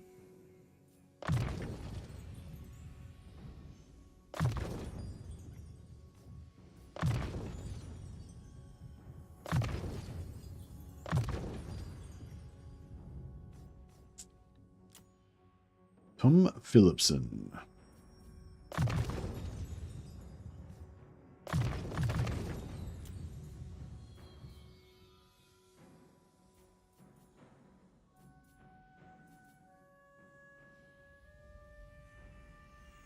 I do want to get the missile resistance on him, I think. Excuse me. Yeah.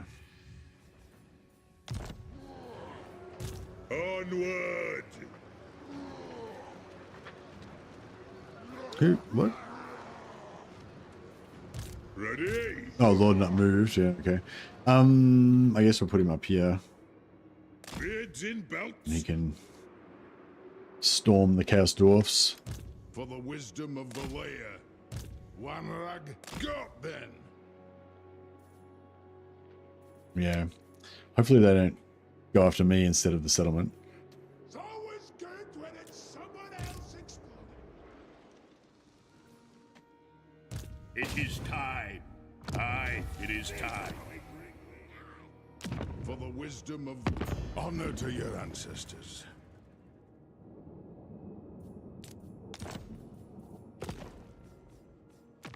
Together we're stronger. Let our clans be as one. These Thief Snatchers have been a pain in my ass the whole time. Me, if this is bad.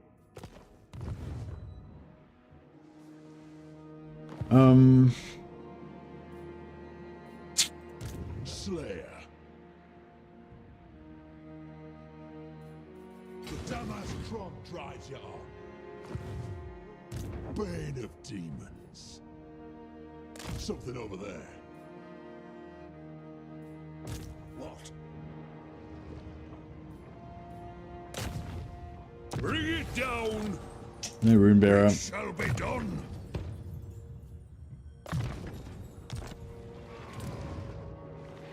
Rebellion is good. Low funds. Oh shit, low funds bad. All right.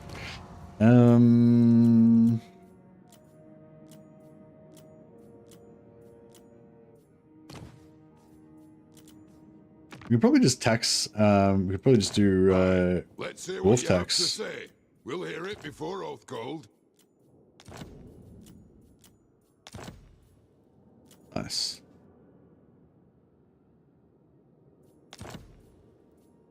Dwarf tax. I agree. Thank you very much. Anad? Var, time for you to pay your dwarf Let's tax. hear what you have to say. We'll hear it before Oathgold.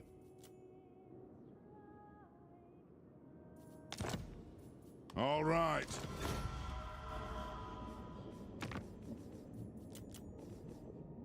Cadrin.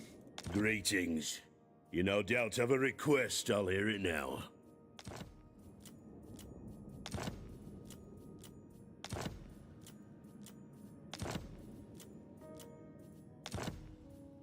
I love it.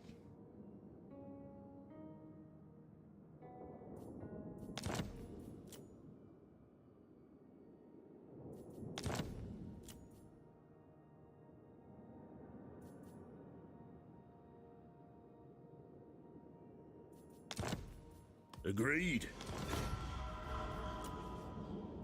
Nuln. They need to pay the dwarf tax. Wait. Our meeting cannot.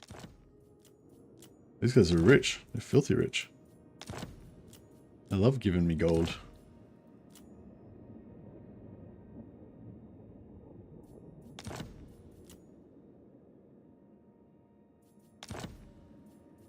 Shaiish blows me thither. It is time. Aye.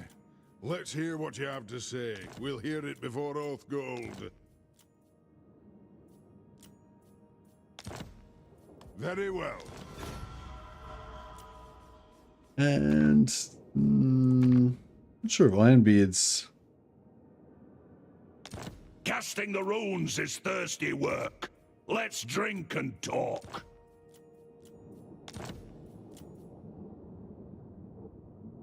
See if they seem pretty into it.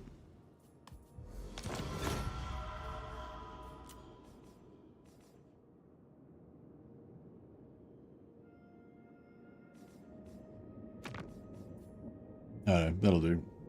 Oh, actually, these guys. Know many secrets, including yours. Now, shall we bargain?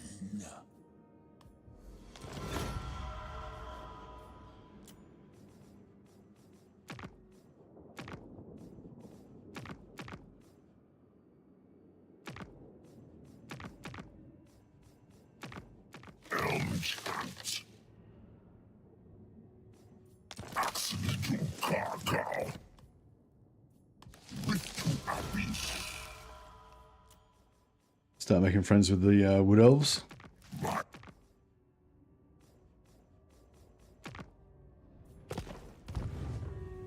I feel like the wood elves, the status quo mean keeping Sylvania contained or conquering them? Yeah, no, I have to conquer Sylvania for sure.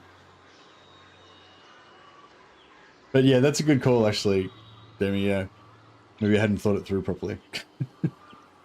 But yeah, that's a good point. I don't know. Maybe yeah, it'd be hard to keep them contained because if I beat them back, then somebody else would just conquer them.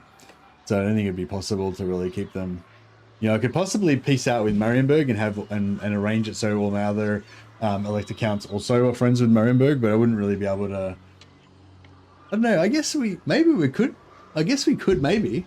We could like peace out with Sylvania and make them like our best friends, and then make them like a de facto elector count basically. What was the deal when Vlad took over? Yeah, when Vlad took over initially and they had those vampire wars and everything, at that stage, Sylvania was actually like an a part of, like it was a province of the Empire, right? Here now. Aye.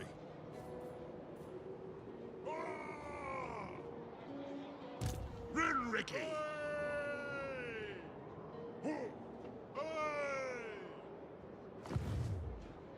Can I help you?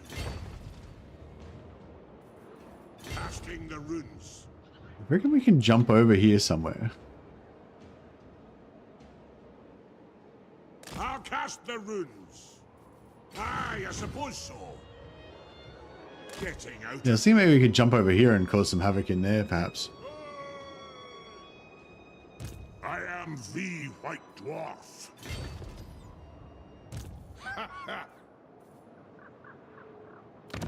Shadows Kubelu at the marks is. Alright, let's get into some trouble. Let's start some shit. Go after the Chaos Dwarfs now. Summon me if you dare. Attack! It's tier 3, so we'll take it at tier 2.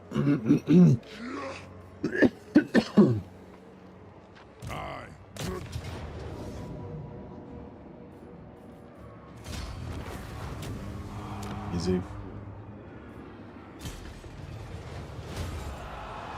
Can every race get the Books of Corn? Yeah, they can, yeah.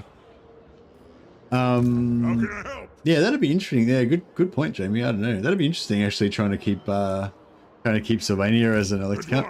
I don't know. I don't know if Sylvania was an elector count. I don't think yeah, I don't know. Sylvania was part of Stirland, wasn't it, originally? And like the it was what do you call it? Isabella's uncle or whatever was like the Count of Drakenhof, I think. You know who I am. But I don't know if Drakenhof... I don't think Drakenhof was like an elector count. Maybe Drakenhof was just like a major settlement in Stirland at the time? I'm not sure. Or maybe Sylvania was a separate province, but it was owned by Stirland or something.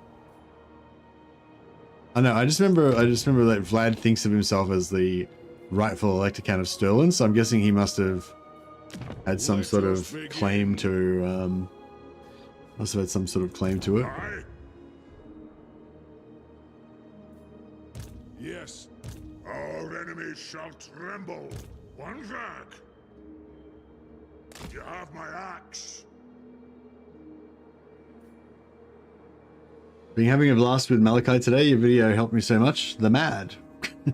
Thanks, buddy. Thanks, G-Said. Yeah, no, I'm glad you enjoyed it. I'm glad you're enjoying the campaign, man. That's awesome.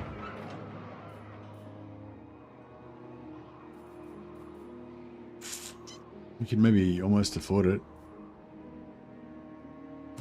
What? For the wisdom of Valea. So much is it? 9,000, so it'd be like 7,000 something. Yeah, we could probably do it.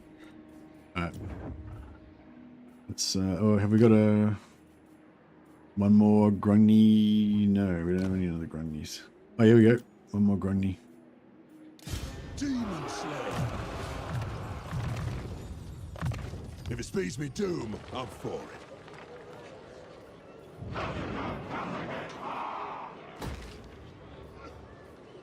Doom Chaser.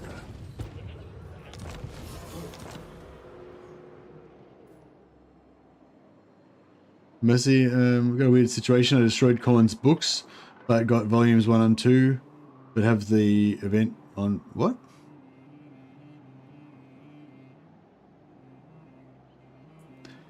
So you're saying you got book 1, then you were able to get book 2, 3, and 4. Then you combined the books and chose your option to destroy the books, and then now you've got books 1 and 2 drop again.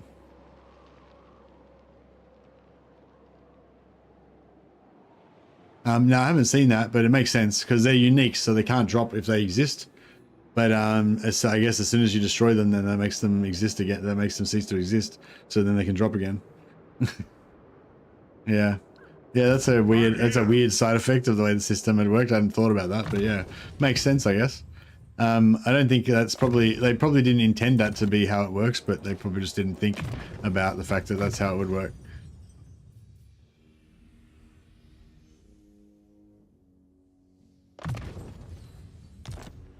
Yeah, the uniques, as far as I know, the uniques can't drop if they currently exist, but if you just smelt them down, then they can drop again.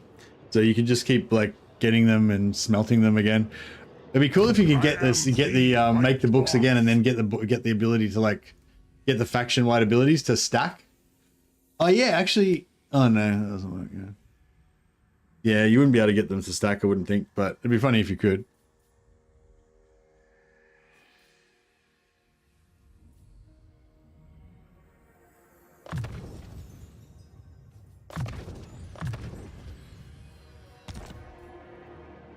Oh, I should have taken the replenishment for the whole faction. That would have been better.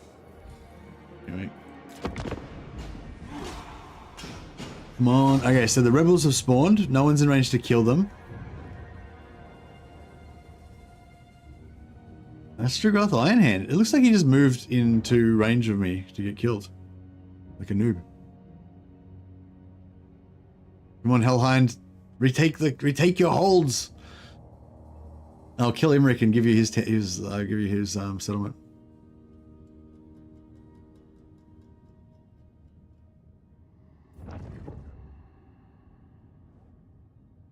Oh yeah. You could destroy the books, get the Ire of Khorne, and then get the books again and have the Ire of Khorne and have one of your armies have the books of Khorne as well.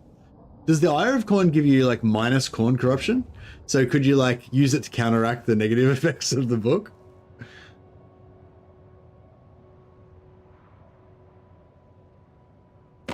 Fellow Dowie, it is an honor.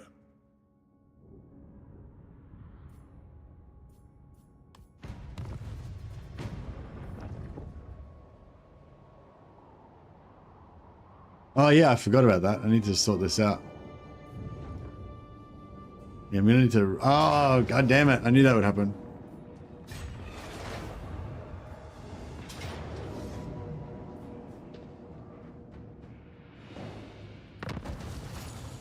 Go and take your fucking settlement, dickhead.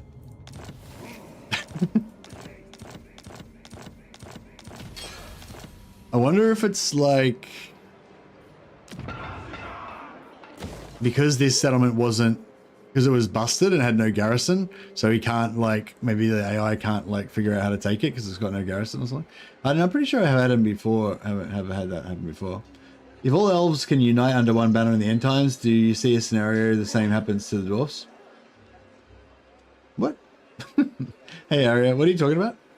Talking about, like, would the dwarfs, like, what do you mean? Like, the dwarfs unite under one High King? It is time.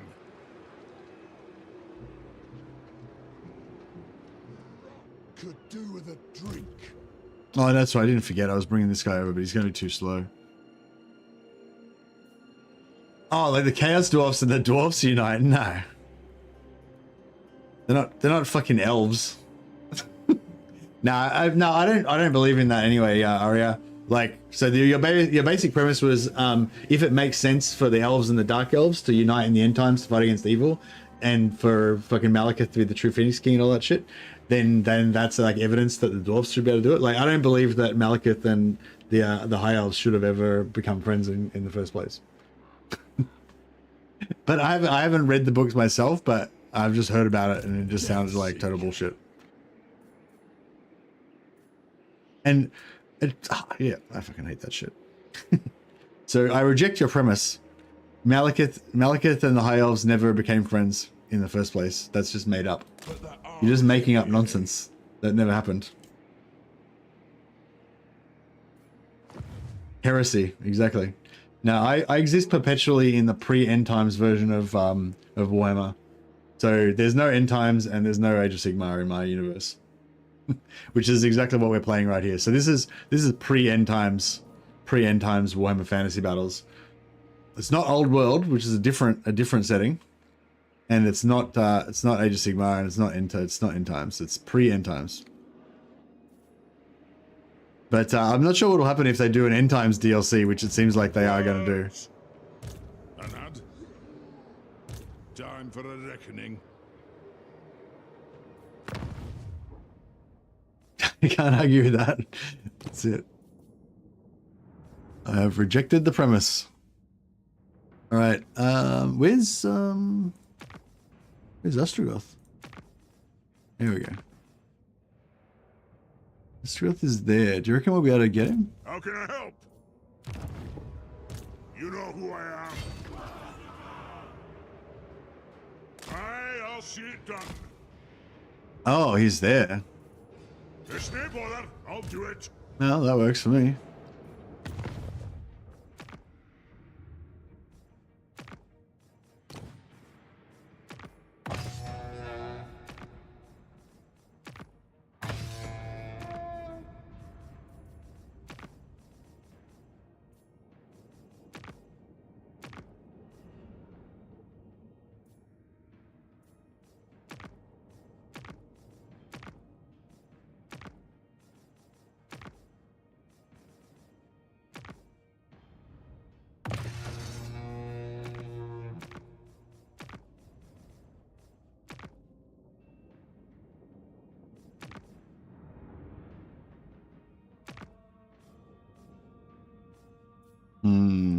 Not sure.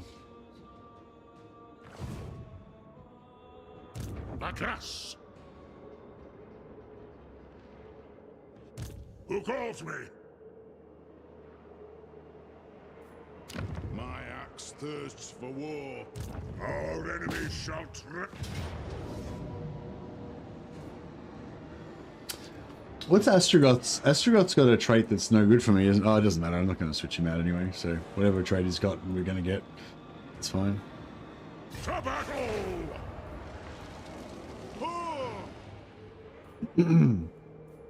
Onward.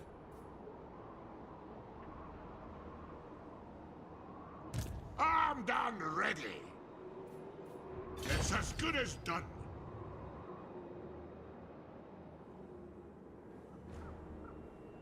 I'll get on it. A bit of scouting.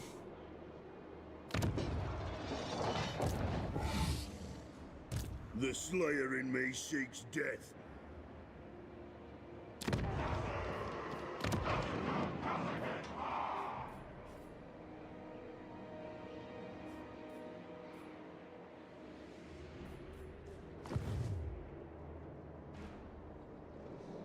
Spell resistance is alright. We can work with that. Summon me if you dare. Burst in arms. What? For the wisdom of Valea.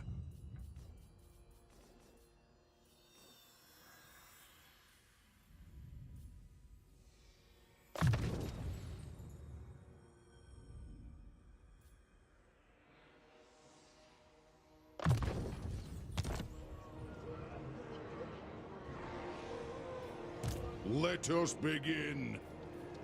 By the grudge bearer's will, my axe thirsts for war. Let's grab some more tankards so we can heal up some of these guys. And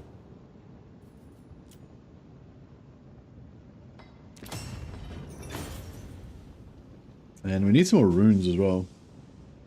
Not sure if we've got any. Oh, actually, fuck it, we'll just get another tank hit. That's good enough right now. Oh, it's cool that they update. It updates. Actually, no, I think I might have already done that. It's just when you do this, it doesn't update.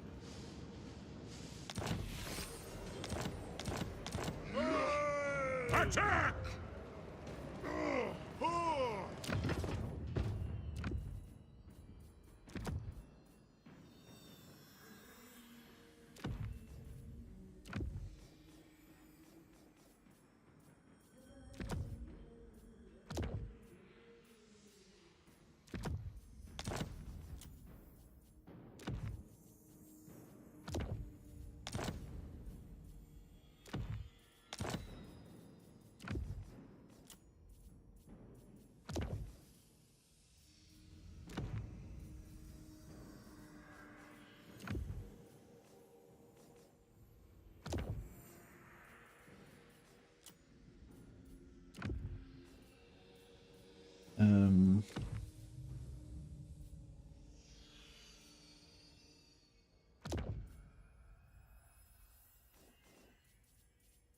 Something like that. Tanked. Yeah, that'll do.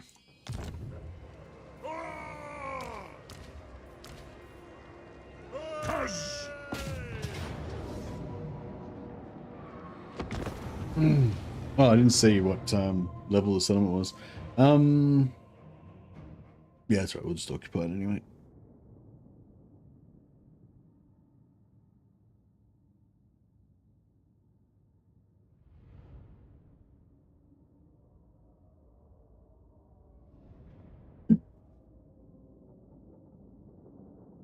Oh, what tier is the what level is the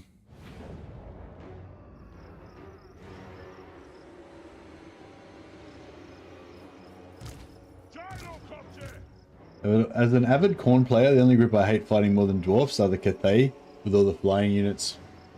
Hey Mogrim, yeah, that sounds pretty sucky. Why can't they just fight like men on the ground in the mud?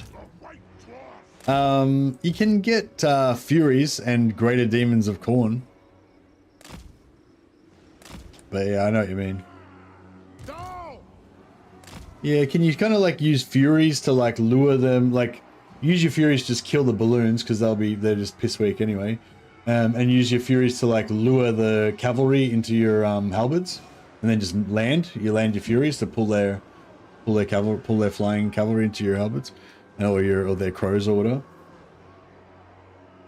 It's just, yeah, it's kind of annoying because you don't really want to have Furies. You just want to have entire armies of like iron-hard fucking Chaos Warriors marching in lockstep in their fucking 2-inch thick steel plate. You don't want some like whack fucking Furies flip-flapping around.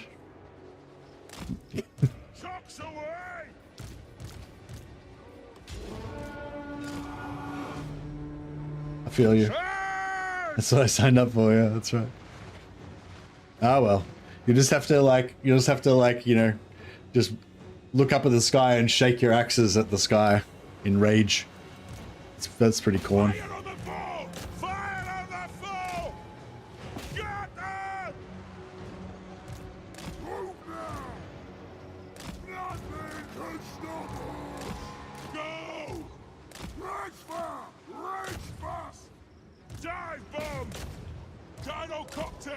Move now! We are relentless! War of vengeance! Gyrocopter! Blow through! Pick your targets well! Trying to get rid of all their devastating, really dangerous ranged units. Simultaneously trying to kill their flying stuff.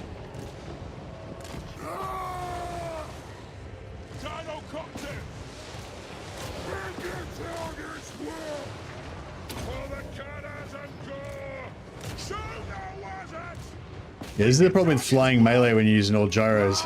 Like even just one flying melee unit, it's a massive pain in the ass. You know, like your entire army's all disrupted and like you get used to these lazy fights where all you do is take out a few range units and then you can just cruise around like casually destroying everything.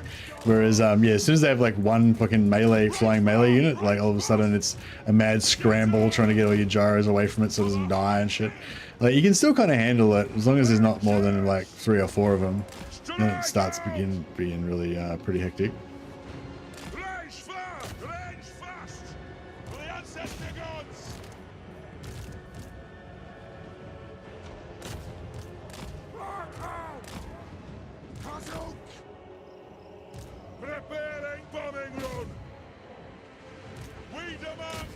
All right, you're out.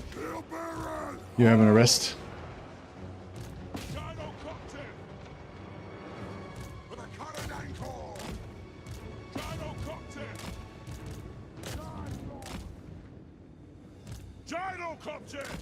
Fire on the foe! Fly! For the ancestor gods! Rage fast! Move now! Move now! Fire on the foe! Kill her! Alright, now we're good. No range, no melee, no nothing. Spells can't target air, so they're fucked basically.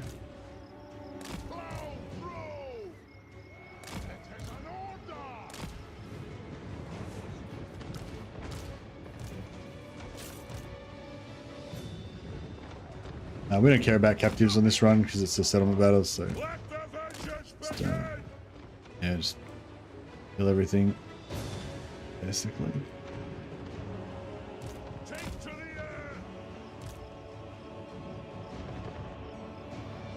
To the wizards! On the way!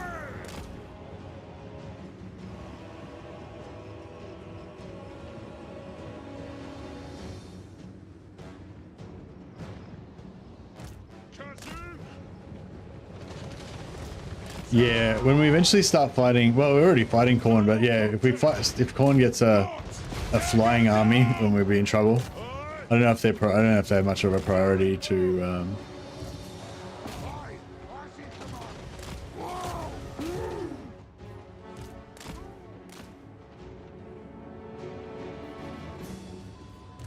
Joes do bad damage with their chopper blades when you use them in melee.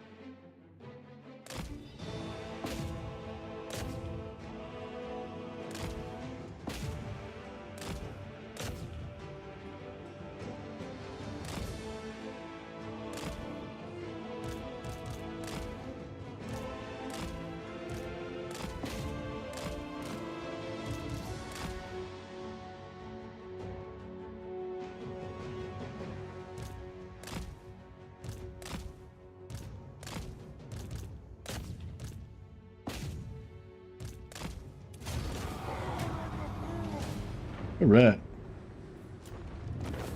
Mercury is done. Play a lot of MMO. I play a lot of MMOs, but I keep returning to this map. It's so satisfying. Combat is unreal, even with the AI bugs. It's so damn good. Yeah, this is a fantastic game. I really like it. I've been really liking Bannerlord at the moment as well. It's got a lot of similar elements, and it's got that sort of visceral combat where it feels really good to fight in the battles and stuff, although maybe not quite on the same level as this, and it's totally different because it's first person or third person. But yeah. But then you have that kind of like steady, slow and steady kind of campaign map that gives you like the context for the game, and then you go in and play the battles, and it's like, yeah. I'm on a vanilla Bannerlord kick lately. Hey Joshua, are you have you been did you see any of my foot only, bandit only, iron price, what was the other restriction? Iron price, foot only, bandit only, something else as well. Can't remember what the other thing was, but anyway. Did you see that campaign? I'm really enjoying that one. That's pretty good. No HUD, that's right. No UI, yeah. The no UI, I feel like the no UI you don't really need. The foot only you don't really need. But the iron price and the bandit only, those two things together, they just make the game so much better. Like, so much different, but like, yeah, better in a way that I like it, I guess. The HUD thing, I don't know if the HUD thing makes it better or not. It kind of does make it cooler in a way, but yeah, I don't know. 15% spell resistance is alright. The rest of it's pretty irrelevant to us. Sometimes people try to spirit leech me. Not very often, but you know, sometimes maybe. One rag, as the High King commands. One rag. Aye. Alright. So we need 2 growth to be able to make it. It costs 9,000 gold, and it takes 1 turn to build it. No, that takes 1 turn. This takes 12 turns to build. No, that's not what we want. This thing, right? So it takes 10 turns to build it, and then we got to build that, which takes 1 turn to build.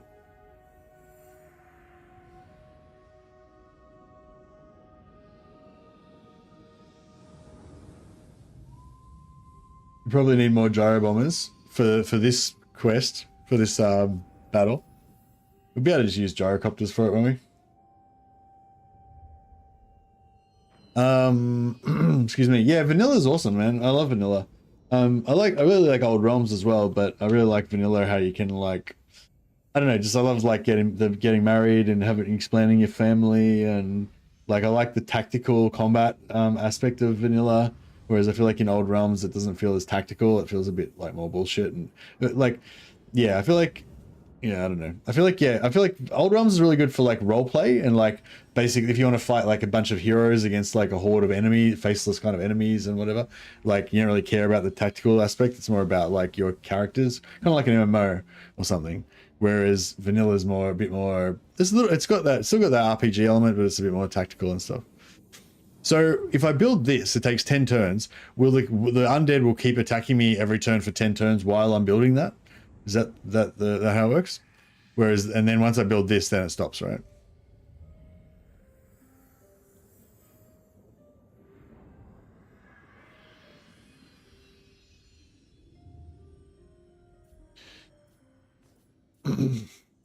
Well, I can't do it for 10 turns anyway. So like from 10, I could probably, from 10 turns from now, I could probably get 2 growth to be able to do it, you know? Oh, plus I have to build tier 3, which is another 5 turns. So yeah, I guess so.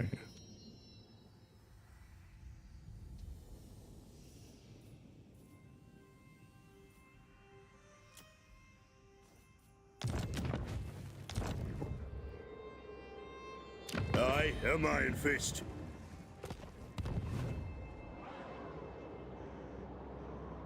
Every turn they come at you with a new doom stack until you finish building the second building of it. Yeah. What sort of stack would be good for killing it, do you reckon? Should like I just go with stick with a gyro stack, or do you reckon it'd be better to go for like a flamethrower stack or something? Because they'll probably have a lot of flying shit, won't they?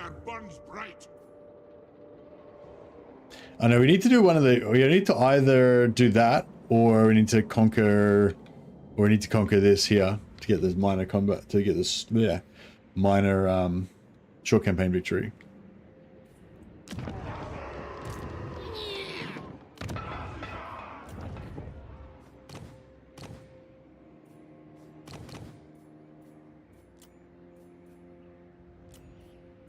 Madalinak Zunga's breaker. Answers the call. Iron-willed.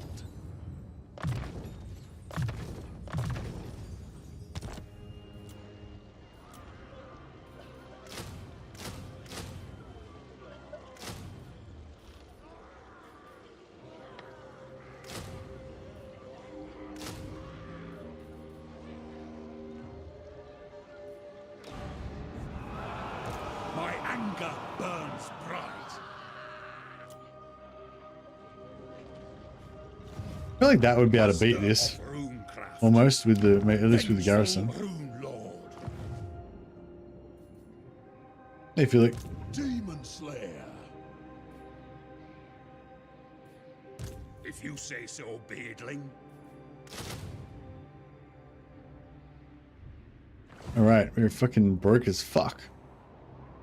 Sorry, excuse my swear. I don't know why I swear all the time. I just do it for no reason, really.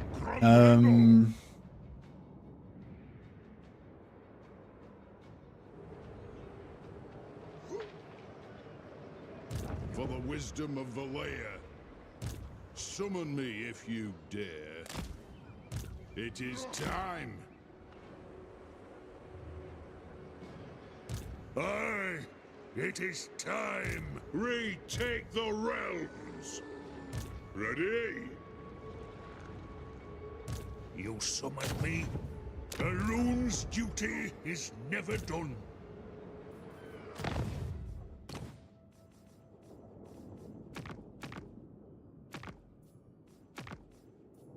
No one will become our military ally. Oh, it doesn't matter really, does it? I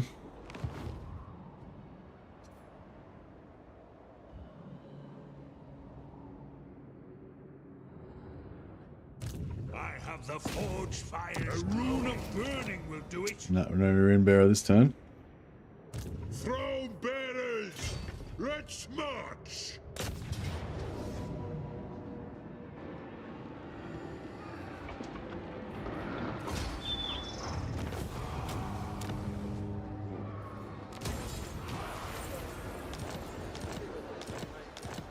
Oh, what was his shitty fucking defeat trait?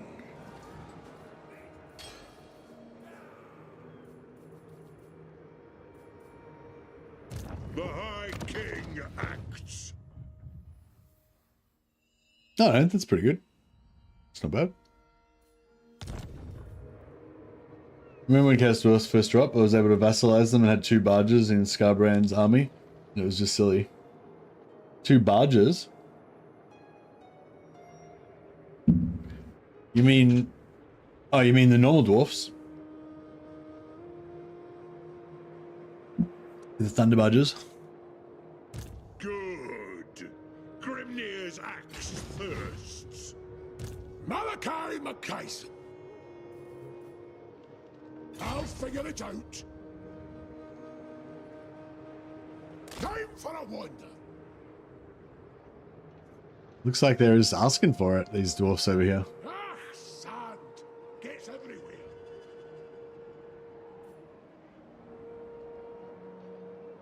Anad, I'm here.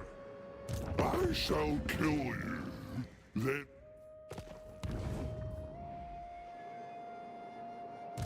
Yes. We need money. Alright, we're gonna have to attack the Chaos Dwarfs because we need cash. Send me to vengeance. We can't all have a chronic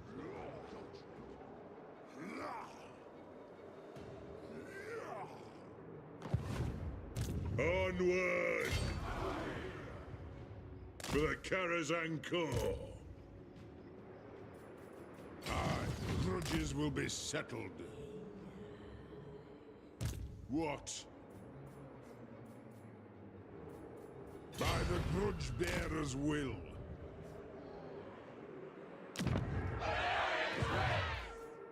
For the wisdom of Valea.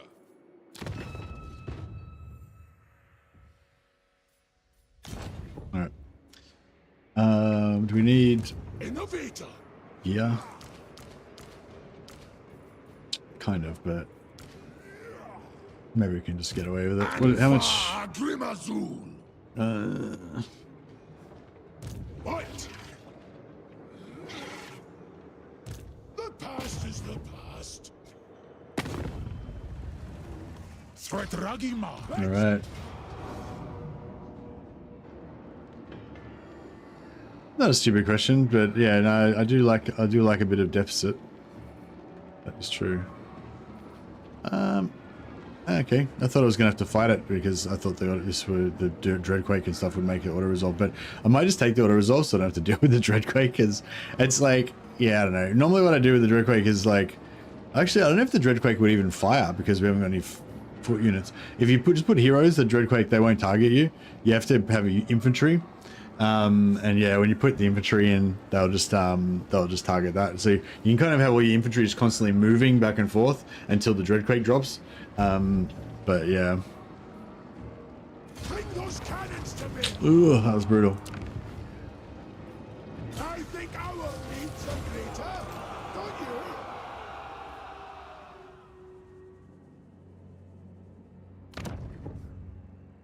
Military presence 8. No, so they got 16. Another tier 4 settlement. That's pretty good. Let's get a robin. We'll put him outside, just in case they've got a really strong army up there.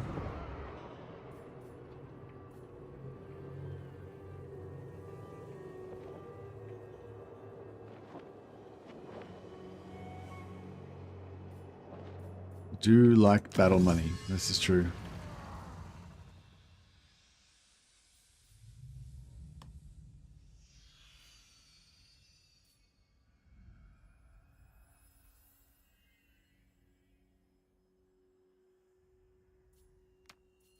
Since we've come all this way, we may as well get these final things, eh?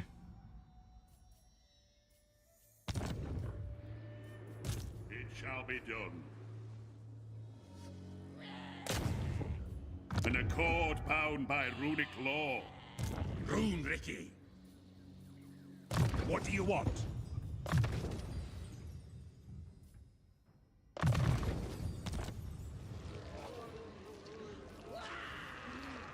Can I help you?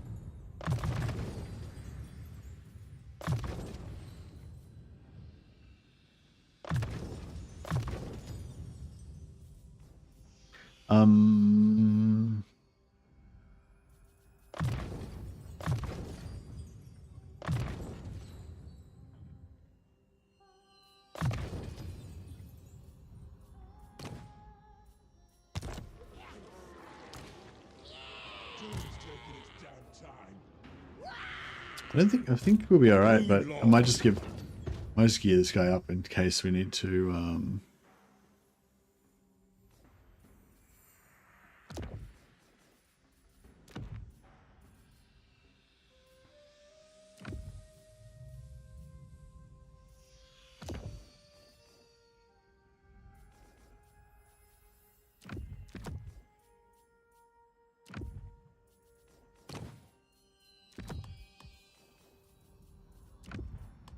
I think we're fine, but just in case. Hey Mercy, can I can confirm you can have both event options on the books. Did you get the second lot? Oh, you just spawned them in, did you? Nice. So Phoenix King collected all 4 of the volumes of the Khorne books, and then he you know, got the event where you can choose to combine them and keep them as a Khorne artifact basically, or you can destroy them and get the Ire of Khorne, which is a really good faction-wide bonus. So he did the faction-wide bonus first, and then the books dropped for him again, and then he collected all the books again, and then this time he kept the books as so he got the really powerful Khorne item. So he's both got the Ire of Khorne faction-wide buff, and he's got the actual books of Khorne as well, which is pretty cool.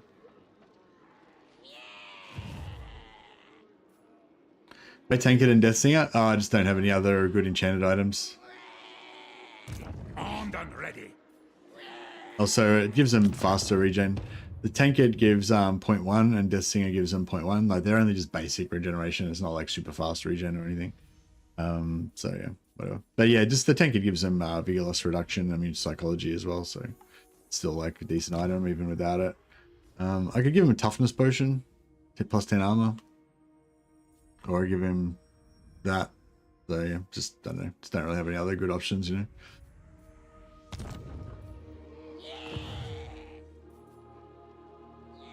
Alrighty.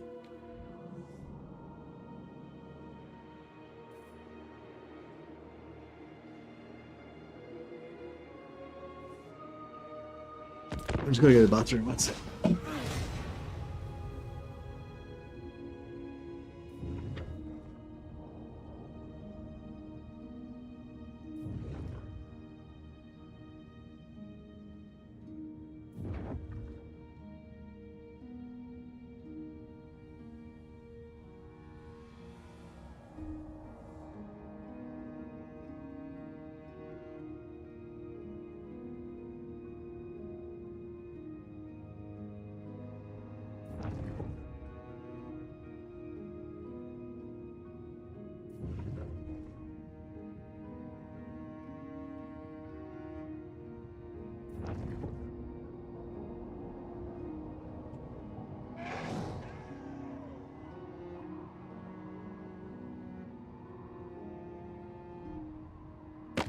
Greetings, honorable ally.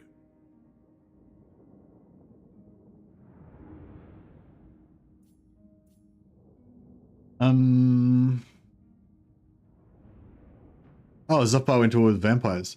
Oh, okay. I mean, sure. Why not? I don't care.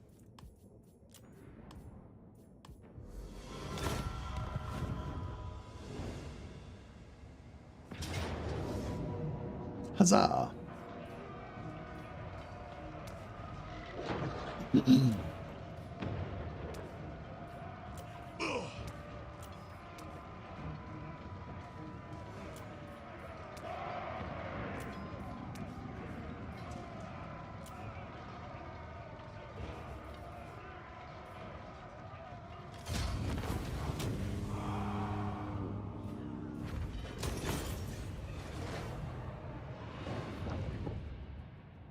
The 30 corn corruption the item gives doesn't matter because the ire of corn negates 100% of corruption in your territory. Yeah, nice. Fuck off, dickhead. Oh my god. We just fucking take over, like, fuck.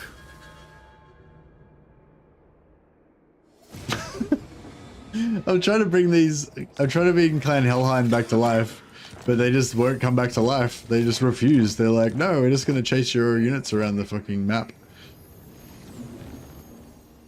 They just fucking take it over. Oh, fuck. Done. Begone. My axe thirsts for war. Time for a reckoning. Even the Lawmaster could not. Ha ha! Alright! Ola Avmakas! By Grunny, it's me! Yes. My axe thirsts for war. I'll get him to initiate on that next turn. Retake the realms. Beards in belts. We'll get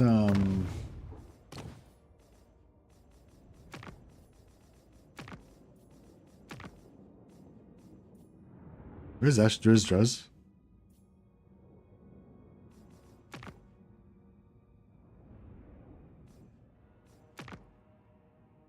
Druz is there. Okay.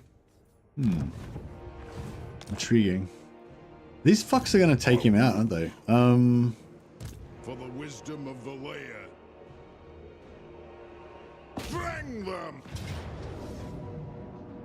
But the wall's destroyed, fuck you.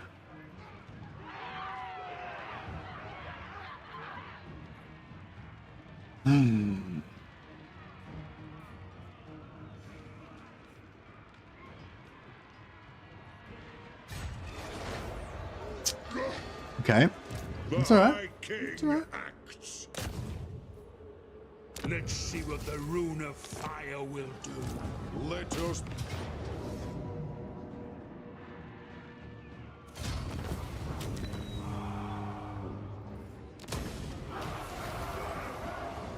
Be short to climb the shattered wall. Yeah, no, it's not broken like enough. There's still like too much wall. Thirsts for war. Draz getting bodied by the minor ogre factions? No, I don't think so. I think he's taking him out. Maybe, who knows? It is time. The runes are cast.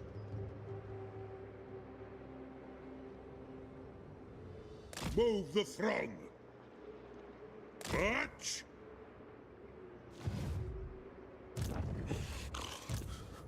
Oh, I should have taken this guy out. Fuck, I didn't think. Fuck, that was. I was meant to take him out because he's going to kill the rebels.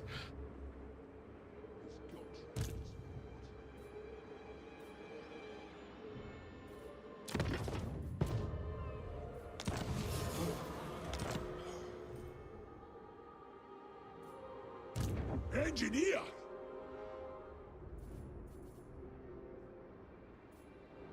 Let's get to it. No, we can't stop to make castles. The double army. Onward I'm on it. Ek Uldi. Ek Wazak. I think we can handle it, but it's gonna have to be a manual battle. Might need to gear up a bit. Maybe it's time for a little bit of Mordheim, or a quick bit of Mordheim, or some Bannerlord or something. Maybe Mordheim, because we haven't got that much time left. So but yeah, do we watch what sort of Mordheim do we want to watch? We're playing the sisters, getting them leveled up. We could hit some of the rats again. Maybe we haven't done the Clan of the Big Rat for a while. I feel like the Clan of the Big Rat needs to be worked on more. Yeah, because I never actually finished off. I never actually leveled up. Like my Chaos Warband and I never actually fully leveled up a Chaos Warband or a Rat Warband. So I need to try to stick with one of those.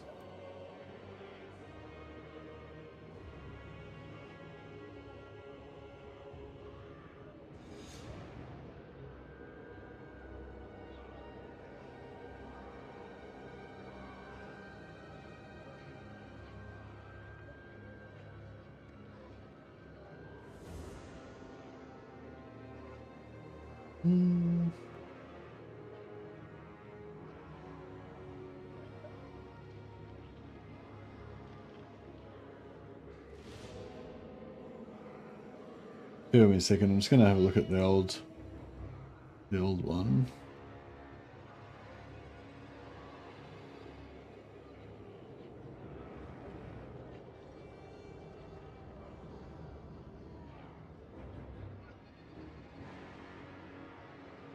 Okay.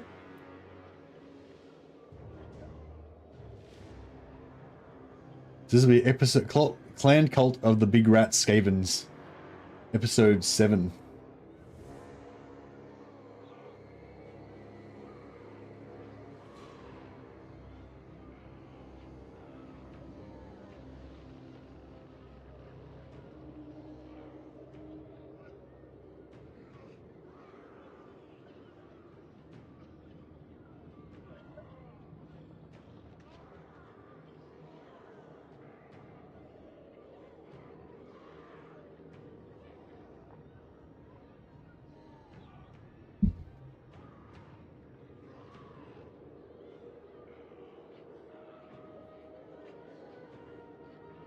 Alright, it's happening. We're doing it.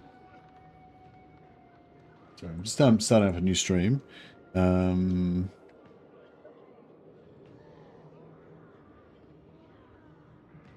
we'll just get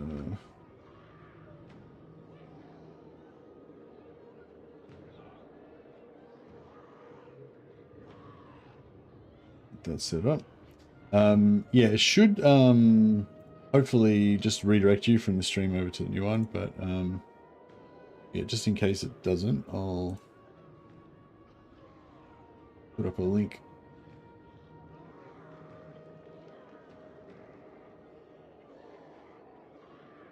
We can.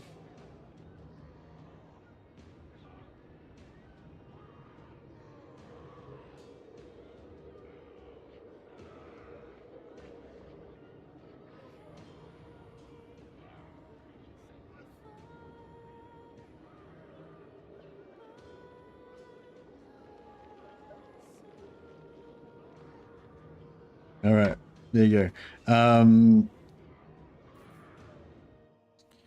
We'll be yeah, starting a new Mordheim City of the Damned stream. We'll do a couple of missions of Skaven action. Should be good.